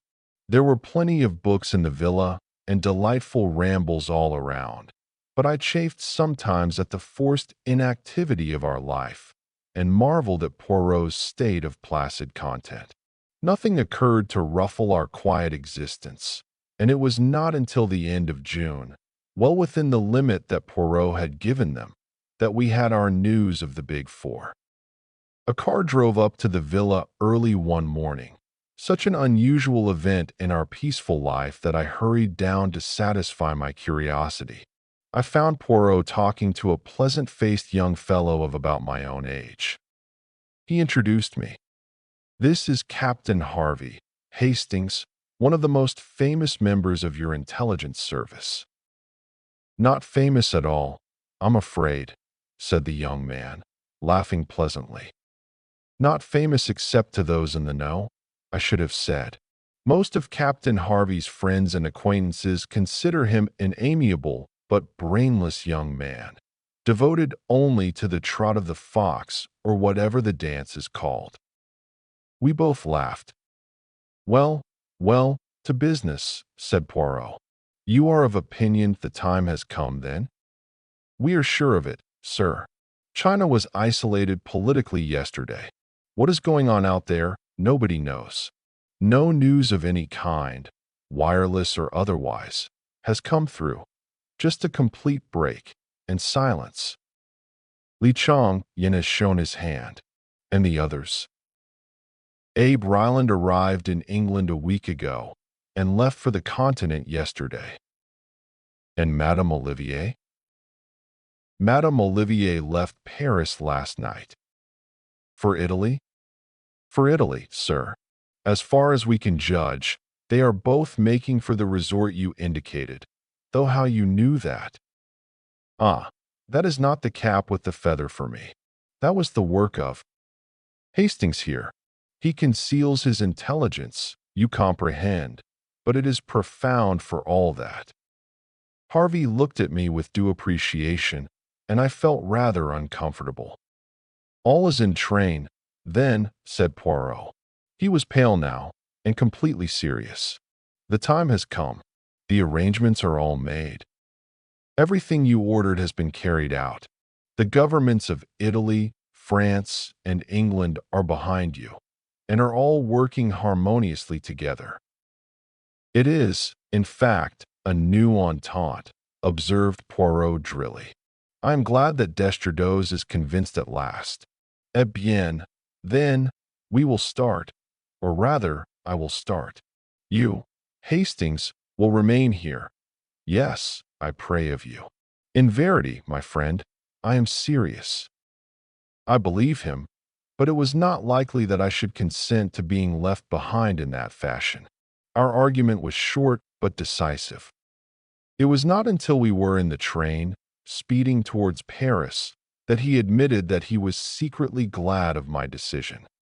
"For you have a part to play, Hastings, an important part. Without you, I might well fail. Nevertheless, I felt that it was my duty to urge you to remain behind." "There is danger, then?" "Mon ami, where there is the big four there is always danger." On arrival in Paris, we drove across to the Gare de l'Est, and Poirot at last announced our destination. We were bound for Bolzano and the Italian Tyrol. During Harvey's absence from our carriage, I took the opportunity of asking Poirot why he had said that the discovery of the rendezvous was my work. "Because it was, my friend. How Ingalls managed to get hold of the information I do not know, but he did, and he sent it to us by his servant. We are bound, mon ami, for Quercy, the new Italian name for which is Lago di Carezza. You see now where your Carazia comes in, and also your Carrozza and Largo. The handle was supplied by your own imagination. Possibly some reference to the information coming from the hand of Mr. Ingalls started the train of association." "Quercy?" I queried. "I never heard of it." "I always tell you that the English know no geography, but as a matter of fact it is a well-known and very beautiful summer resort, for 1,000 feet up in the heart of the Dolomites. And it is in this out-of-the-way spot that the Big Four have their rendezvous. Say rather their headquarters. The signal has been given, and it is their intention to disappear from the world and issue orders from their mountain fastness. I have made the inquiries. A lot of quarrying of stone and mineral deposits is done there, and the company, apparently a small Italian firm, is in reality controlled by Abe Ryland. I am prepared to swear that a vast subterranean dwelling has been hollowed out in the very heart of the mountain, secret and inaccessible. From there, the leaders of the organization will issue by wireless their orders to their followers who are numbered by thousands in every country. And from that crag in the Dolomites, the dictators of the world will emerge. That is to say, they would emerge were it not for Hercule Poirot. Do you seriously believe all this, Poirot? What about the armies and general machinery of civilization? What about it in Russia, Hastings? This will be Russia on an infinitely larger scale, and with this additional menace, that Madame Olivier's experiments have proceeded further than she has ever given out. I believe that she has, to a certain extent, succeeded in liberating atomic energy and harnessing it to her purpose. Her experiments with the nitrogen of the air have been very remarkable, and she has also experimented in the concentration of wireless energy, so that a beam of great intensity can be focused upon some given spot. Exactly how far she has progressed, nobody knows, but it is certain that it is much farther than has ever been given out. She is a genius. That woman, the Curies were as nothing to her. Add to her genius the powers of Ryland's almost unlimited wealth, and, with the brain of Li Chang-yen, the finest criminal brain ever known, to direct and plan. Eh bien, it will not be, as you say, all jam for civilization. His words made me very thoughtful. Although Poirot was given at times to exaggeration of language, he was not really an alarmist. For the first time I realized what a desperate struggle it was upon which we were engaged. Harvey soon rejoined us, and the journey went on. We arrived at Bolzano about midday. From there the journey on was by motor. Several big blue motor cars were waiting in the central square of the town, and we three got into one of them. Poirot, notwithstanding the heat of the day, was muffled to the eyes in greatcoat and scarf. His eyes and the tips of his ears were all that could be seen of him.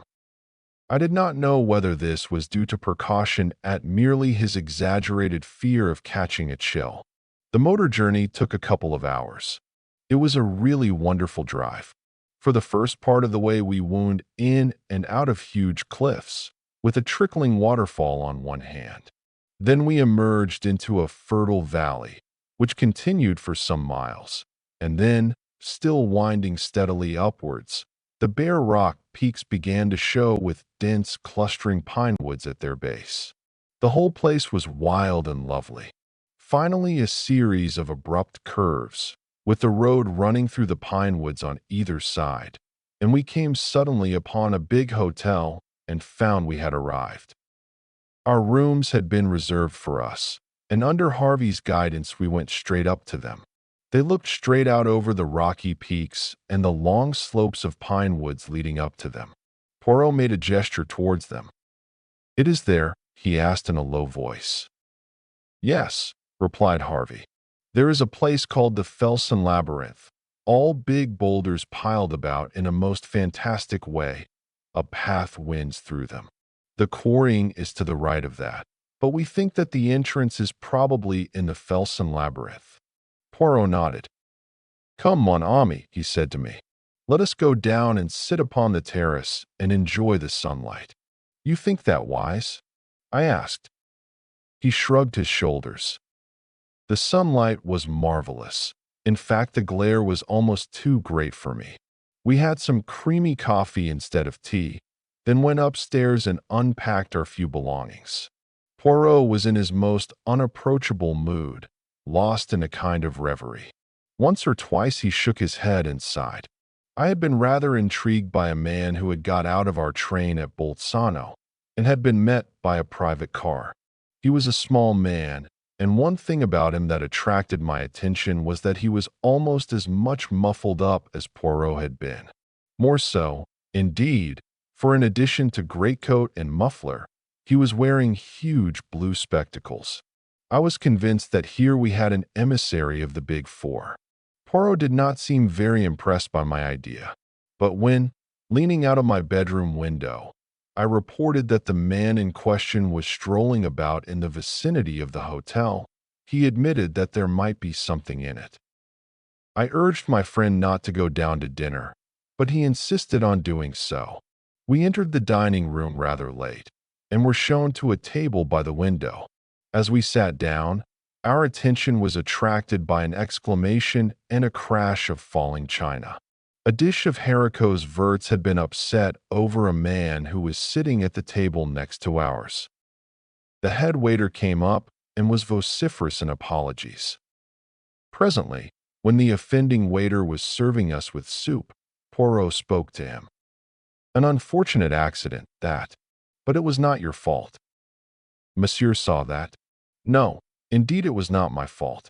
The gentleman half sprang up from his chair. I thought he was going to have an attack of some kind. I could not save the catastrophe. I saw Poirot's eyes shining with the green light I knew so well, and as the waiter departed he said to me in a low voice, "You see, Hastings, the effect of Hercule Poirot, alive and in the flesh." "You think?" I had not time to continue. I felt Poirot's hand on my knee as he whispered excitedly, "Look, Hastings, look. His trick with the bread. Number 4. Sure enough, the man at the next table to ours, his face unusually pale, was dabbing a small piece of bread mechanically about the table. I studied him carefully. His face, clean-shaven and puffily fat, was of a pasty, unhealthy sallowness, with heavy pouches under the eyes and deep lines running from his nose to the corners of his mouth. His age might have been anything from 35 to 45. In no particular did he resemble any one of the characters which number 4 had previously assumed. Indeed, had it not been for his little trick with the bread, of which he was evidently quite unaware, I would have sworn readily enough that the man sitting there was someone whom I had never seen before. "He has recognized you," I murmured. "You should not have come down." "My excellent Hastings, I have feigned death for 3 months for this one purpose." "To startle number 4? "To startle him at a moment when he must act quickly or not at all. And we have this great advantage. He does not know that we recognize him. He thinks that he is safe in his new disguise. How I bless Flossie Monroe for telling us of that little habit of his." "What will happen now?" I asked. "What can happen? He recognizes the only man he fears, miraculously resurrected from the dead, at the very minute when the plans of the Big Four are in the balance. Madame Olivier and Abe Ryland lunched here today, and it is thought that they went to Cortina. Only we know that they have retired to their hiding place. How much do we know? That is what number 4 is asking himself at this minute. He dare take no risks. I must be suppressed at all costs. Eh bien, let him try to suppress Hercule Poirot. I shall be ready for him." As he finished speaking, the man at the next table got up and went out. "He has gone to make his little arrangements," said Poirot placidly. "Shall we have our coffee on the terrace, my friend? It would be pleasanter, I think. I will just go up and get a coat." I went out onto the terrace, a little disturbed in mind. Poirot's assurance did not quite content me. However, so long as we were on guard, nothing could happen to us. I resolved to keep thoroughly on the alert. It was quite 5 minutes before Poirot joined me. With his usual precautions against cold, he was muffled up to the ears. He sat down beside me and sipped his coffee appreciatively. "Only in England is the coffee so atrocious," he remarked.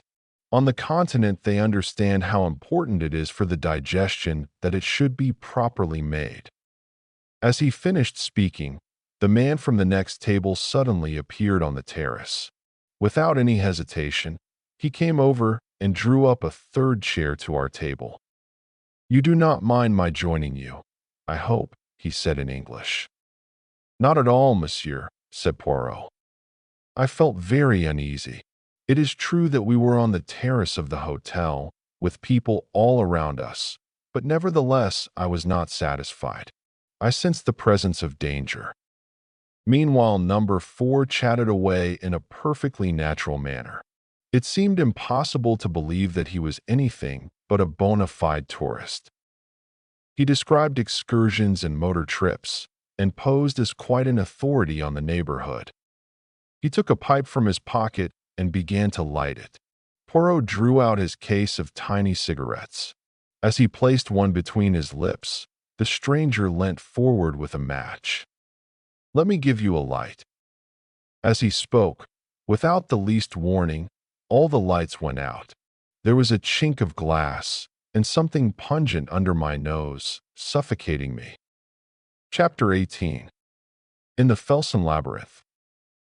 I could not have been unconscious more than a minute. I came to myself being hustled along between two men. They had me under each arm, supporting my weight, and there was a gag in my mouth. It was pitch dark, but I gathered that we were not outside, but passing through the hotel. All round I could hear people shouting and demanding in every known language what had happened to the lights. My captors swung me down some stairs. We passed along a basement passage, then through a door and out into the open again through a glass door at the back of the hotel. In another moment we had gained the shelter of the pine trees. I had caught a glimpse of another figure in a similar plight to myself, and realized that Poirot, too, was a victim of this bold coup. By sheer audacity, number 4 had won the day. He had employed, I gathered, an instant anesthetic, probably ethyl chloride, breaking a small bulb of it under our noses. Then, in the confusion of the darkness, his accomplices, who had probably been guests sitting at the next table, had thrust gags in our mouths and hurried us away, taking us through the hotel to baffle pursuit. I cannot describe the hour that followed. We were hurried through the woods at a breakneck pace, going uphill the whole time. At last we emerged in the open, on the mountainside, and I saw just in front of us an extraordinary conglomeration of fantastic rocks and boulders. This must be the Felsen Labyrinth of which Harvey had spoken. Soon we were winding in and out of its recesses. The place was like a maze devised by some evil genie. Suddenly we stopped. An enormous rock barred our path. One of the men stopped and seemed to push on something when, without a sound, the huge mass of rock turned on itself and disclosed a small tunnel-like opening leading into the mountainside. Into this we were hurried.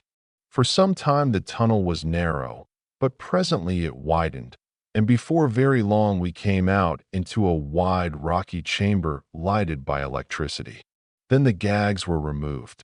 At a sign from number 4, who stood facing us with mocking triumph in his face, we were searched and every article was removed from our pockets, including Poirot's little automatic pistol. A pang smote me as it was tossed down on the table.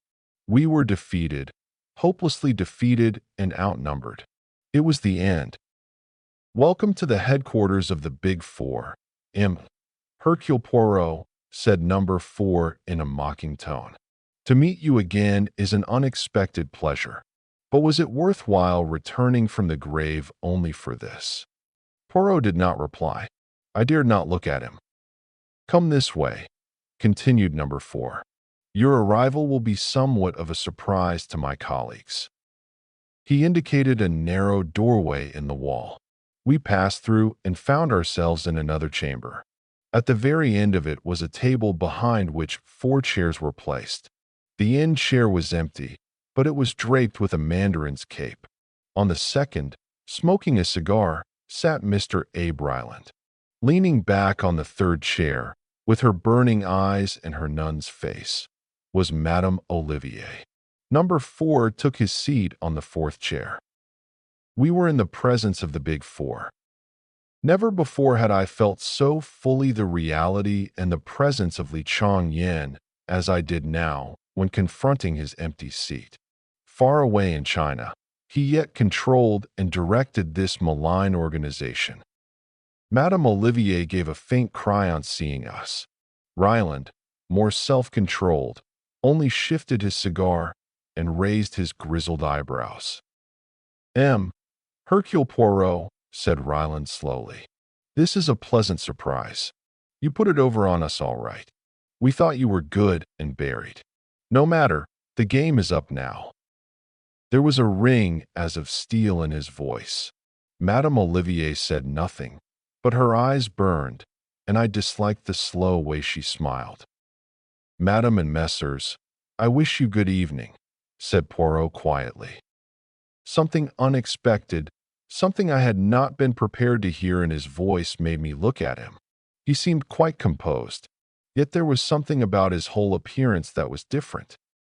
Then there was a stir of draperies behind us, and the Countess Vera Rosikoff came in. Ah, said number 4, our valued and trusted lieutenant. An old friend of yours is here, my dear lady. The Countess whirled round with her usual vehemence of movement. God in heaven, she cried. It is the little man. Ah, but he has the 9 lives of a cat. Oh, little man, why did you mix yourself up in this? Madam, said Poirot with a bow, me, like the great Napoleon, I am on the side of the big battalions. As he spoke, I saw a sudden suspicion flash into her eyes, and at the same moment I knew the truth which subconsciously I already sensed. The man beside me was not Hercule Poirot. He was very like him, extraordinarily like him. There was the same egg-shaped head, the same strutting figure, delicately plump. But the voice was different, and the eyes, instead of being green, were dark, and surely the mustaches, those famous mustaches. My reflections were cut short by the Countess's voice. She stepped forward, her voice ringing with excitement. You have been deceived. This man is not Hercule Poirot. Number 4 uttered an incredulous exclamation, but the Countess leant forward and snatched at Poirot's mustaches. They came off in her hand, and then, indeed, the truth was plain. For this man's upper lip was disfigured by a small scar, which completely altered the expression of the face. Not Hercule Poirot, muttered number 4. But who can he be then? I know, I cried suddenly, and then stopped dead, afraid I had ruined everything. But the man I will still refer to as Poirot had turned to me encouragingly. Say it if you will. It makes no matter now. The trick has succeeded. This is Hercule Poirot, I said slowly. Hercule Poirot's twin brother. Impossible, said Ryland sharply, but he was shaken. Hercule's plan has succeeded to a marvel, said Hercule placidly. Number 4 leapt forward, his voice harsh and menacing. Succeeded, has it? He snarled. Do you realize that before many minutes have passed you will be dead? Yes, said Hercule Poirot gravely. I realize that. It is you who do not realize that a man may be willing to purchase success by his life. There were men who laid down their lives for their country in the war. I am prepared to lay down mine in the same way for the world. It struck me just then that although perfectly willing to lay down my life, I might have been consulted in the matter. Then I remembered how Poirot had urged me to stay behind, and I felt appeased. And in what way will your laying down your life benefit the world?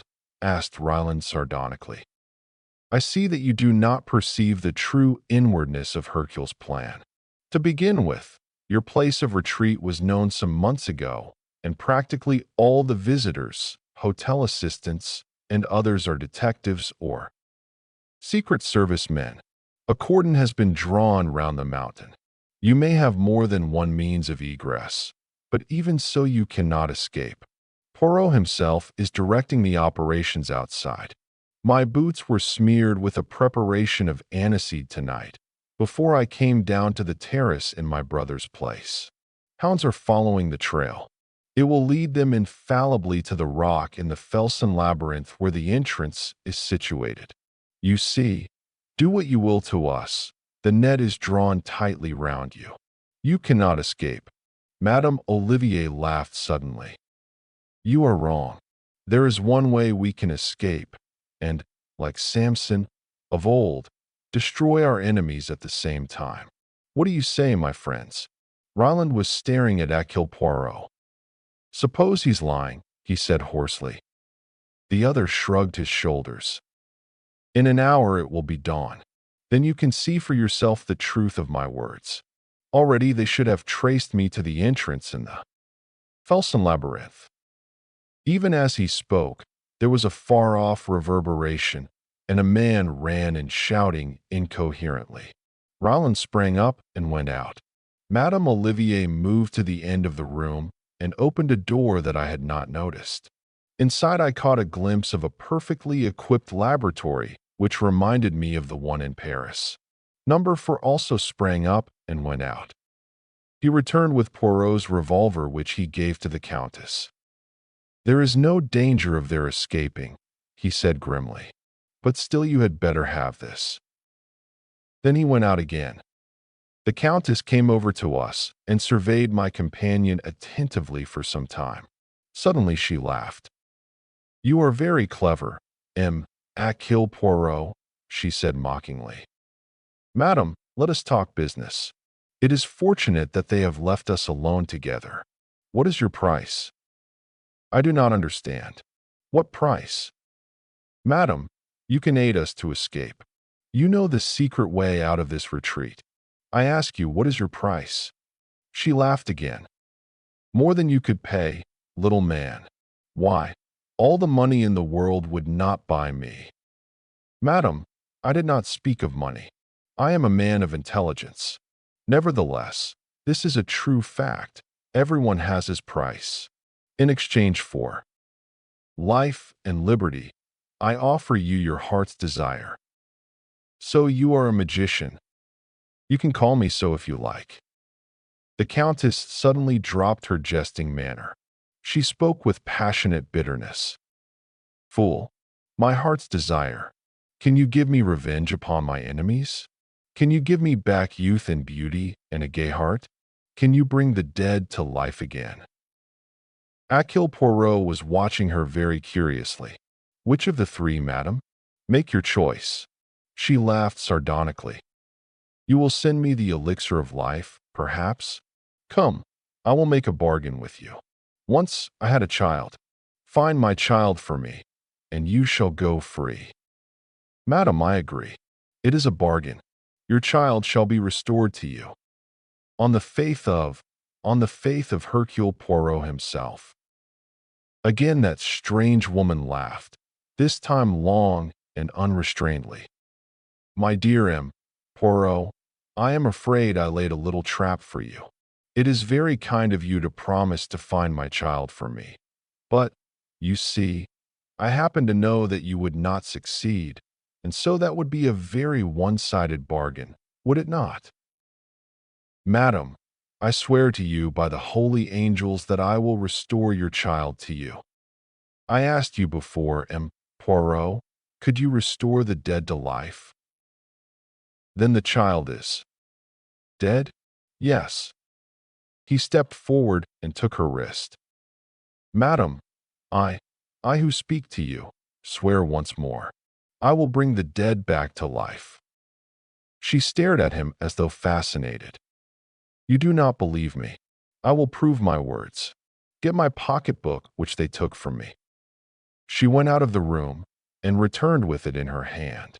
Throughout all she retained her grip on the revolver. I felt that Hercule Poirot's chances of bluffing her were very slight.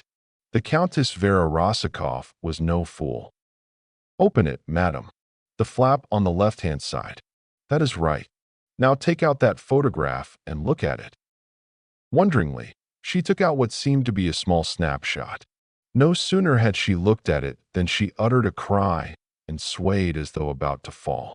Then she almost flew at my companion. Where? Where? You shall tell me. Where? Remember your bargain, madam.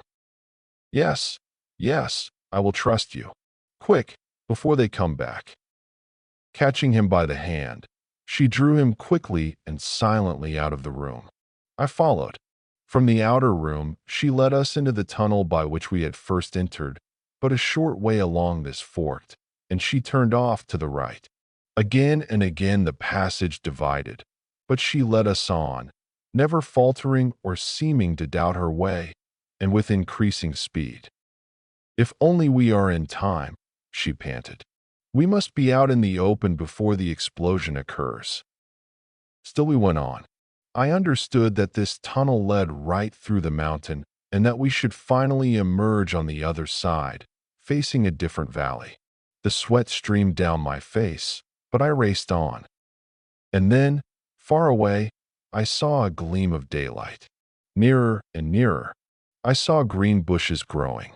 We forced them aside, pushed our way through. We were in the open again, with the faint light of dawn making everything rosy. Poirot's cordon was a reality.